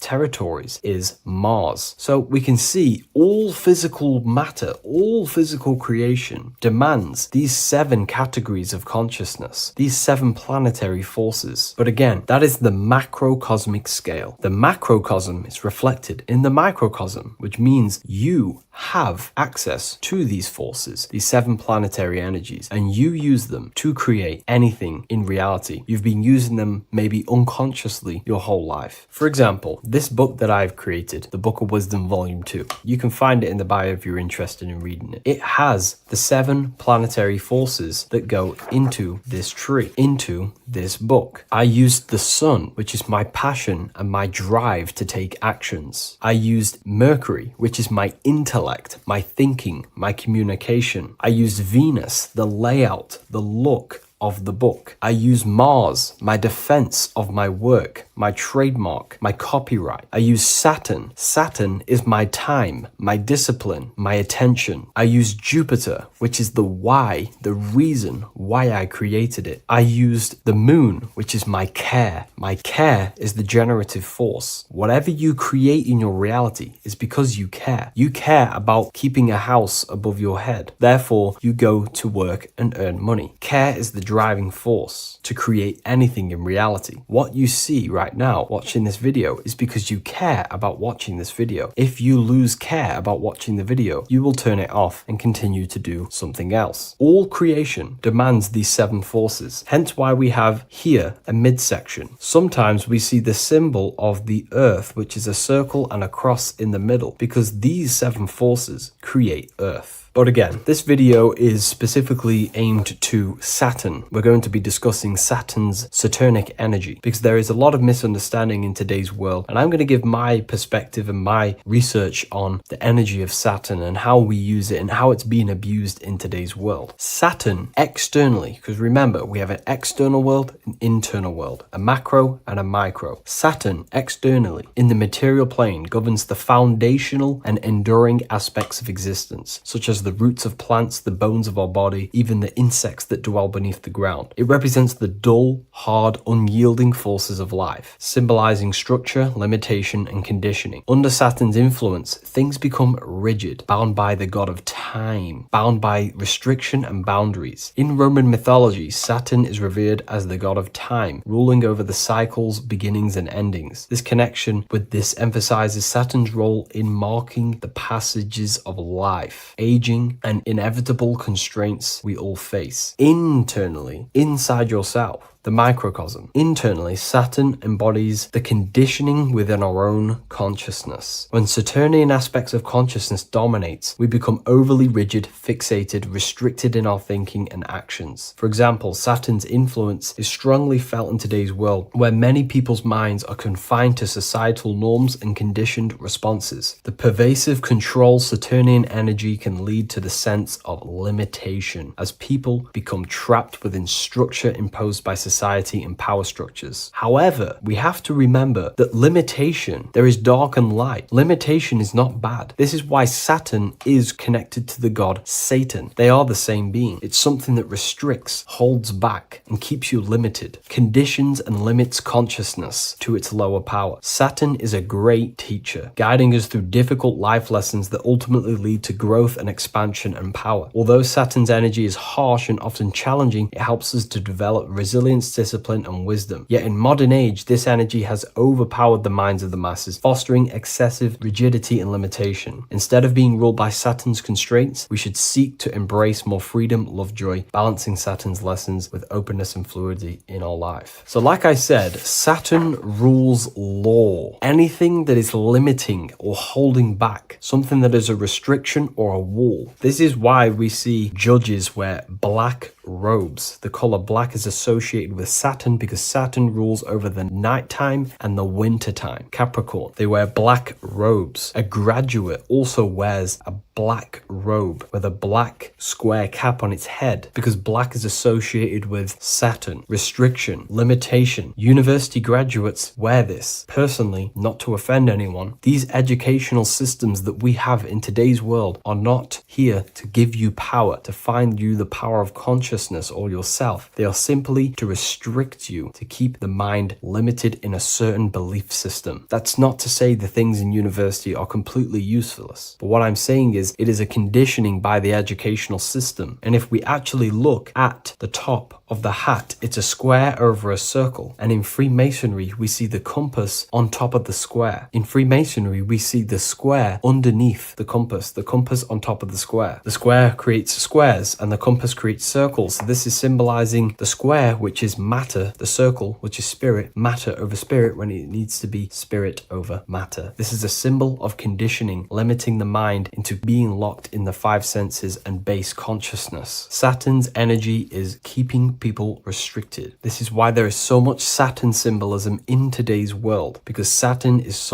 anything to do with limitation, restriction, and time. All of the systems in place are to limit our minds, to keep us on base consciousness, only thinking in a limited box, only thinking and aware of the five senses. In base consciousness, in animal nature, one only thinks according to their senses. When they have a sense, their mind thinks. This is an affect state of consciousness. They're living in the affect. We need to understand that in base consciousness, we have no true power to create. We're simply living in cycles of affect. Now, what do I mean? The physical world is the effect. It's already manifested and cannot be changed. Our consciousness needs to rise to become a cause instead of playing around and being lost in the effect, to become a co-creator. And this is what the system does not want you to do. It does not want you to become a conscious creator. So they keep you in base consciousness, not giving you the awareness that you are literally a god creating a world right now. You are a world and you are shaping the world. Our consciousness needs to be mastered, controlled, and then we can become a conscious creator instead of running around in the world of illusion and effect. As above, so below. What happens in the mind happens in reality. We do not want to be matter over spirit, which means the external world over the internal world. We need the internal world to rule over the external. Saturn's symbolism can be symbolized as a black cube. The cube symbolizes this physical world because everything has 6 sides. We can move forward, backward, left, right, up, and down. We are in this cube. This is why we say think outside the box. Thinking outside the box means to become a cause and not an effect. The mind needs to be a cause,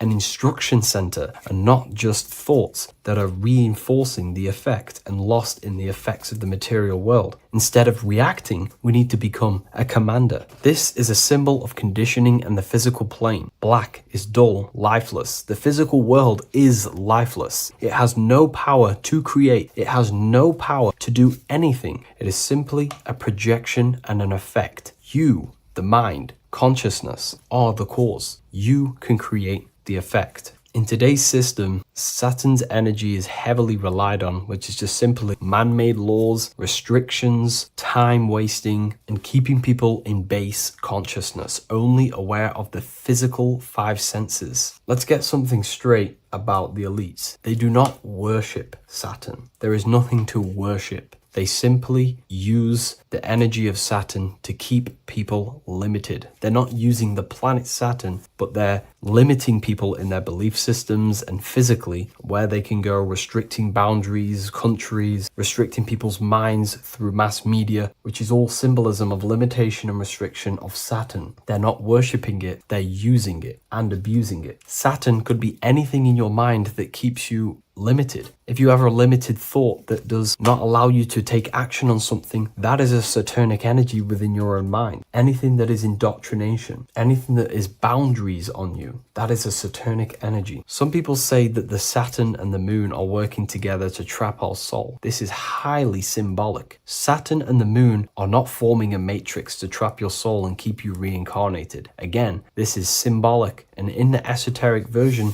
and understanding of this, we can see that they do have a relationship. The moon is our subconscious mind, and Saturn is restriction. If we have restrictions and belief systems in our subconscious mind that keep the soul locked and trapped only in these 5 bases, these 5 senses, then we will think and condition ourselves that we are only the physical body and never actually free ourselves from the material world and ascend. Saturn and the moon are not working together, but these are highly linked. By limiting the subconscious, we keep people stuck in base awareness, keeping them locked in the world of effect, never becoming a conscious creator. We have 2 spiritual currencies, time and attention. These are the 2 currencies that we spend. We spend time or pay attention. These are the 2 spiritual currencies that pretty much create our reality. And the system aims to hijack these 2 currencies from you, to limit you, to dominate you, so you do not become a conscious creator. So again, no one worships Saturn. It's simply just a symbol of limitation and restriction. Limitation has good and bad. Limitation can make us learn, overcome, become strong, disciplined, but when it's abused, it can keep people locked in base consciousness and stuck in their lower nature, never figuring out how powerful they are. You hold the power to shape a world. That's how powerful you are, to turn thoughts into physical existence. I'll see you in the next video. Please leave a like, comment, and a subscribe. Matthew 21:1, Jesus went into the temple of God. Corinthians 3:16, do you not know that you are the temple of God? Now what is this telling you? That God is within you. Hence why in Luke 21:12 it tells you the kingdom of God is within you. And the side of your head region is called a temple for a reason.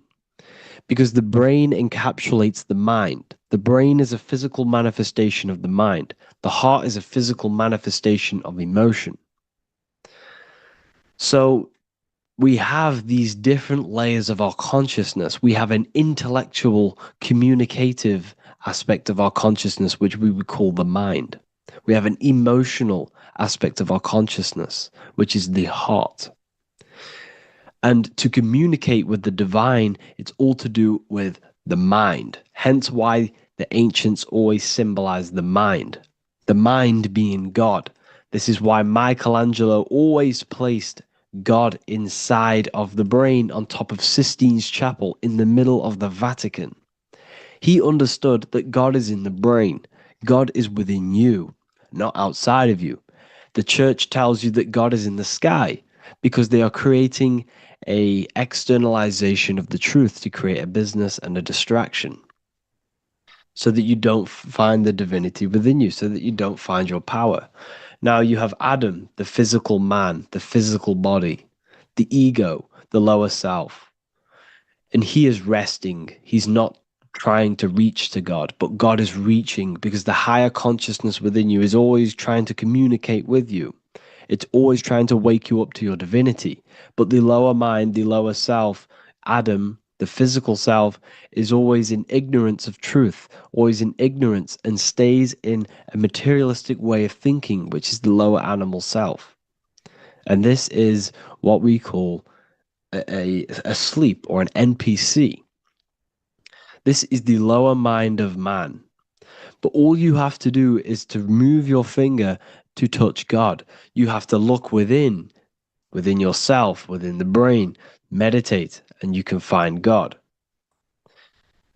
This is why in the Bible we see many references to the human body and anatomy to truly connect with God. Kings 6:8, the door to the middle chamber was in the right side of the house, which is the right hemisphere of the brain. The middle chamber is the pineal gland, where the seat of your consciousness is, where the seat of your higher consciousness is, the mind. And they went up the winding stairs, which is your spinal column, into the middle chamber, and out of the middle chamber into the third. So they went up the winding stairs. This represents raising your consciousness up the winding stairs. Your spinal column acts as a stairway of consciousness. Depending on what sort of consciousness you are operating in, depends on what part of the spinal column you are using. Because the spinal column ascends and descends consciousness. What do I mean? If you are in a reproductive way of thinking and you're always thinking about sex, you're jerking off all the time and you're always eating, all of your brain's power and your mind's power is being descended into the lower aspects of the spinal column, which represents hell, the physical state of man, Adam, the ignorant state. We're basically living off low-level pleasures like an animal. And the stairway to heaven is your spinal column. They went up the winding stairs into the middle chamber, which is your mind, your pineal gland, and out of the middle into the third stage of consciousness, physical, etheric, astral. When you meditate and you start to raise your consciousness during meditation, you enter the astral plane, when you turn off thought. But this is the middle chamber inside of the brain. Here we see another painting inside of Sistine's chapel of God inside of the brain. This is the brainstem. This is the brain. This is the frontal lobe. This is the back lobe. This is the back lobe. This is the cerebellum. Here's the reptilian brainstem. Here's the claustrum. This is what we are seeing here. Anatomy. Here is another one in Sistine's chapel in the middle of the Vatican. This is depicting the brainstem. God's neck looks exactly like the brainstem. Here we see a real brain compared to God's neck, because the neck is just below the brainstem. And this is what they are symbolizing, because they knew that God is within you. God is a part of the human body. God is inside of the body, because the body is a vessel for consciousness, for universal consciousness. Inside of you, inside of me, is the same spark of consciousness. And this same consciousness is spread out into every living essence, because everything comes from the one source, the one God, the one consciousness. Matthew 6:22-23. The light of the body is the eye. If therefore thine eye be single, thy whole body shall be full of light. Practicing the single eye. What is this? This is meditation. This is entering within yourself. So the Bible's telling you to practice the single eye. But if thine eye be evil, thy whole body shall be full of darkness. What does this mean? If your consciousness is in an evil way of thinking, if your mind is filled with an evil, negative mind space, then your body shall be filled with darkness, with evil, with negativity. Because negative thoughts destruct the body. Positive thoughts heal and regenerate the body. So he tells you to be, the light of the body is the eye, your consciousness, the inner eye of consciousness, the eye that lets you see. And what do I mean? You look with your two physical eyes, but you see with the inner eye. What you see is perception. You look with the two eyes, and what you see is perception. You are seeing, you are understanding, and that's what consciousness, the mind, gives you. Consciousness, or the mind, is the force that allows you to be a human being, that allows you to understand things and interact with things and make decisions. It's an infinite intelligence. See, the mind is not the brain. This is a big confusion with people. Hence why the eye on top of the pyramid is separate from the bottom half of the pyramid, because the consciousness is separate from the body, the eye, the all-seeing eye. It represents the observer, the eye that sees into this body, into this world, into this. You are the perceiver. You are the invisible spirit within the body. Theologians 4:17. After that, we are still alive, and our left will be caught up together with them in the clouds to meet the Lord in the air. You don't meet the Lord in the physical air. Okay? This symbolism of the ancient Christian artwork is showing you this is symbolic. These things never happened. There's no man in the sky. Moses didn't go on a mountain to meet with God. The air represents the mind. This is why you say you're an airhead when someone's very stupid. Earth is your body. Water is your emotions. Fire is your spirit. Air is your mind, the invisible mind. So Anton Mengs, an ancient Christian art worker, is showing you anatomy of God in the clouds. But this is anatomy of the human body, raising yourself to the mind and turning the mind inwards on itself during meditation. And that's how you meet the Lord in the air. You meet the Lord in an elevated state of consciousness. The air represents an elevated state of consciousness because the air is up. You have to raise your consciousness to meet the Lord in the air. This is why Moses went on a mountain to meet with God. The mountain represents elevation of consciousness, raising the mind up the spinal column, taking all of the mind's attention away from the reproduction and the physical aspects of self and raising it to the brain and turning off the brain and going inward into the air. It's talking about raising consciousness. It's allegorical. It's a spiritual, metaphorical text. The side of your head's called a temple because inside that where that temple is, right in the middle of where you call the temple, is the inner chamber, the open room, the holies of holies in the Bible, or the land flowing with milk and honey, or Mount Zion. There's so many different names for the brain, or the upper room where Jesus meets his 12 disciples, the 12 cranial nerves in your brain. This is the temple of God. Your body is a temple of consciousness. It encapsulates the consciousness. It encapsulates the mind and soul. John 10:30, Jesus states, I and the Father are one. Psalms 46:10, be still and know that I am God. He's talking about the I am within you, not within Jesus. Everyone refers to ourselves as I. I am God. When you say I, you're referring to the highest aspect of yourself, the aspect that is above all thought, above all emotion, and above all things. When you say I, you're referring to your pure awareness, your pure consciousness, the highest aspect of yourself.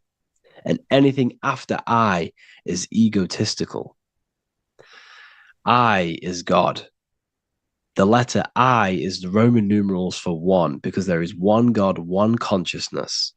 The letter I is one line, just like the number one. Matthew 6:3-4, take no thought. Therefore, take no thought. Take no thought. He says this 5 times because you must turn off the 5 senses and take no thought to connect with God. Be still. This is telling you to meditate and know that I am God. The I am within you. I and the Father are one. I and God are one. You, who you think you are, is a completely wrong. The body is matter. Your name isn't you. Your job isn't you. Your reputation, your trauma, your memories, your friends, family, worries, bills, interests, dislikes, goals, passions, anything to do with the thinking mind is not you. Who you think you are is a part of your thinking aspect of consciousness. But once you remove thought, you are no longer your name. You are no longer your body. You're no longer your reputation. You are the I. You are pure awareness, pure consciousness. Pure consciousness. And this pure consciousness has latched on to this name, this job, the body, and your traumas. Your pure consciousness has attached itself to this character who you're playing in the physical world. And this is essentially who you think you are, but you are not. You are the I, you are the self, you are pure awareness. So, in order for you to detach from these things, you must learn how to detach from your name, your job, your reputation. And you do this through meditation by turning off the thinking mind. Turning off the thinking mind allows other aspects of your consciousness to open up. What do I mean? Your whole life you've been thinking, and all of these thoughts has attached you to this physical body. You haven't allowed your consciousness to open up. And you can only do this by taking no thought. That's why Jesus tells you, take no thought. When you turn off the thinking mind, other aspects of your consciousness starts to open up. Other aspects of your being can open up. And this is how you astral project. This is how you do all these mystical things and things to do with consciousness. It's taking no thought. Imagination, emotions, thought, and memory are all to do with consciousness. These things are not physical. You can't touch thought. You can't touch emotions. You can't touch these things because they are not a physical thing. So you must turn off these things for other aspects of your consciousness to open up. Okay? So essentially, the Bible is a metaphorical, astrological, numerological, metaphysical, spiritual, encoded text that talks about human anatomy, spirituality, and the true nature of the human experience. Everything they teach you in school is to make you think that you are this body. Everything they teach you in church is the externalization of the true teachings of Jesus. Jesus was telling you to meditate. Jesus was telling you to practice the single eye. Jesus was telling you to look within yourself and find God. He wasn't telling you to pray to him. Mark 16:19, he was taken up to heaven and sat at the right hand of God, the right hemisphere of your brain. John 21:6, cast the net onto the right hand side of the boat and you shall find fish. Fish is understanding. The boat is your body, your brain. Cast your awareness into the right side of your brain and you will find understanding, because the right side of your brain is all to do with the creative aspect and the intuition and the spiritual sides of your consciousness. This is why God is here. This is why Michelangelo depicted God in the right hemisphere of your brain, because this is all human anatomy. And I speak about all of this in the brand new Book of Wisdom, Volume 2, which is now available. The start of the revolution has begun. This book is truly going to change the way people see the world. It's got so many new more topics than the last one. It's truly a revolution. It's written in so much detail. It's very practical. I cannot wait to share this one with you. I just want to say thank you for the opportunity for me to create this book, because without you, I couldn't have created this. And I just love sharing my work with you. And I thank every single one of you for the support, the watch, like the views and the likes, everything, especially the people who have joined the university and stuff like that. And for people who have joined the university, you do get a free Book of Wisdom paperback if you just go to the general chat and follow the description, follow what the instructions that I gave you in the chat, and you'll be able to order a free Book of Wisdom if you are inside of the university. Plus, you get all of my other books, 2 books, and over 45 occult books on occult and esoteric things. You get lectures, live calls, a community, a manifestation mastery course, and a whole library and reoccurring updates every month, every week. So yeah, I hope you all enjoyed this video. Thank you all. Please leave a comment to help the algorithm, and leave a comment on what videos I should make. And yeah, I'll get to uploading on the YouTube a lot more now. The second book is now released. I have a lot more time on my hands. No longer using my energy to create the book. I'm now going to redirect this mental energy into the YouTube. So there will be a lot more content coming. So I need some content ideas. So feel free to comment some ideas, some YouTube videos that I can create. Thank you all, people. Have an amazing day.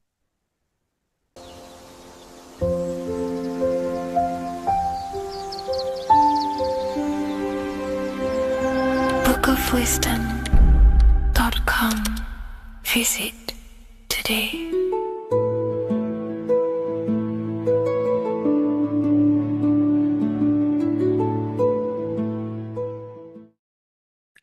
What if I told you that reincarnation is real and that there is a metaphysical, spiritual science behind this? Most people leave this world just as lost when they entered it. That they carry their fears, attachments, and addictions with them, only to be born again, trapped in the same cycle, repeating the patterns of lifetime after lifetime. This lecture is not just about preparing for death. It's about mastering yourself before death, so you don't take them burdens with you. Because the truth is, whatever addictions, fears, and unresolved emotions you cling to in this life, you carry with you into the next.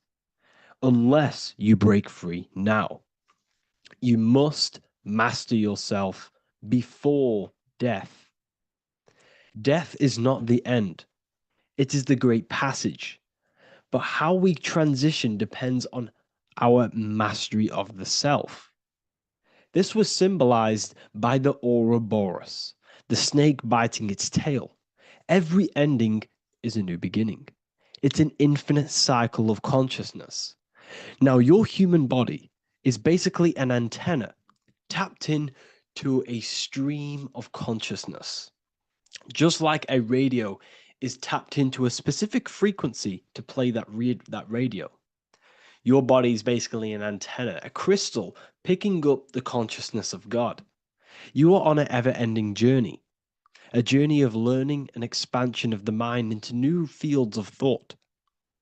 This was symbolized as the Ouroboros. When you die, it is a new beginning. It's a transitioning, not an ending. Everything is eternal in this universe as consciousness is formless and constantly transforms into new forms of life. Let's break down the word death. Death contains the word ether. Now, the ether can be found in the word heart or earth. Ether. Everything in this plane comes from the etheric plane. The etheric plane is the barrier between the physical plane and the spiritual plane, the astral plane. The astral plane is the screen that you have in your mind that allows you to imagine a red apple, for example. This is the imaginative plane where thought forms start to take form. Everything begins as a thought, then the thought form becomes an imagination, then energy, then physical. Everything in the physical plane is a shadow of thought, all objects manifested as thought. You came from the astral. You came from the stars. This is why we say reach for the stars. Or this is why you say you are a star. Cis star, miss star, fraud star, stir is star. And when you become famous, you become a superstar and you gain a star on the Hollywood floor. You are a star. The ether. The ether is the infinite energy source which all things come out of and return back to. This is the cycle of life and death, summer and winter, day and night, sleep and awake. The ether is the infinite energy source which all things come from and will return back to. Okay, sorry about that little error. The ether is the boundless source of energy from which all things emerge, to which all things return to. We can see this in the cycle of the sun. The sun does this wave of creation.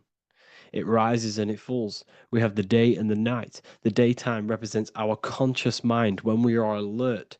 The nighttime represents our subconscious mind when we are inside the spiritual realms. The nighttime is spirit, the daytime is matter, spirit and matter. Awake and asleep, conscious and subconscious. We see this in the yearly cycle. Summer is life, winter is death. Spring is the morning, summer is midday, autumn is evening, winter is the night. Everything is a macro and a micro cycle of being born out of the ether and returning back from life and death. Life and death is manifested within the cycles of the sun and everything outside of you, as within, so without. This is why we say sleep is the cousin of death. The macrocosm is death, the microcosm is sleep. Every time you go to sleep, you are essentially it's a miniature death. You're entering into spirit and then returning back into matter in the morning when the sun rises. Everything is a reflection of the macrocosm cycles. Preparation for death. The first thing we must do in order to prepare for death, for life after death, in order to stop being reincarnated in this cycle of materialism, in order to progress as a soul, because remember, you are a soul in a body. Just like the sun gives power and life to the earth, your soul gives power and life to your body. When you say I, you're referring to the soul. And your soul can be stuck underneath layers of false identifications. Who you believe yourself to be is merely a collection of subconscious programs running within your mind. Now that's very deep. That is very, very deep. Who you think you are is a part of your thinking mind. Your name, your job, your reputation, your family, your friends. These things are not you. They're all aspects of the thinking mind. What happens if you meditate and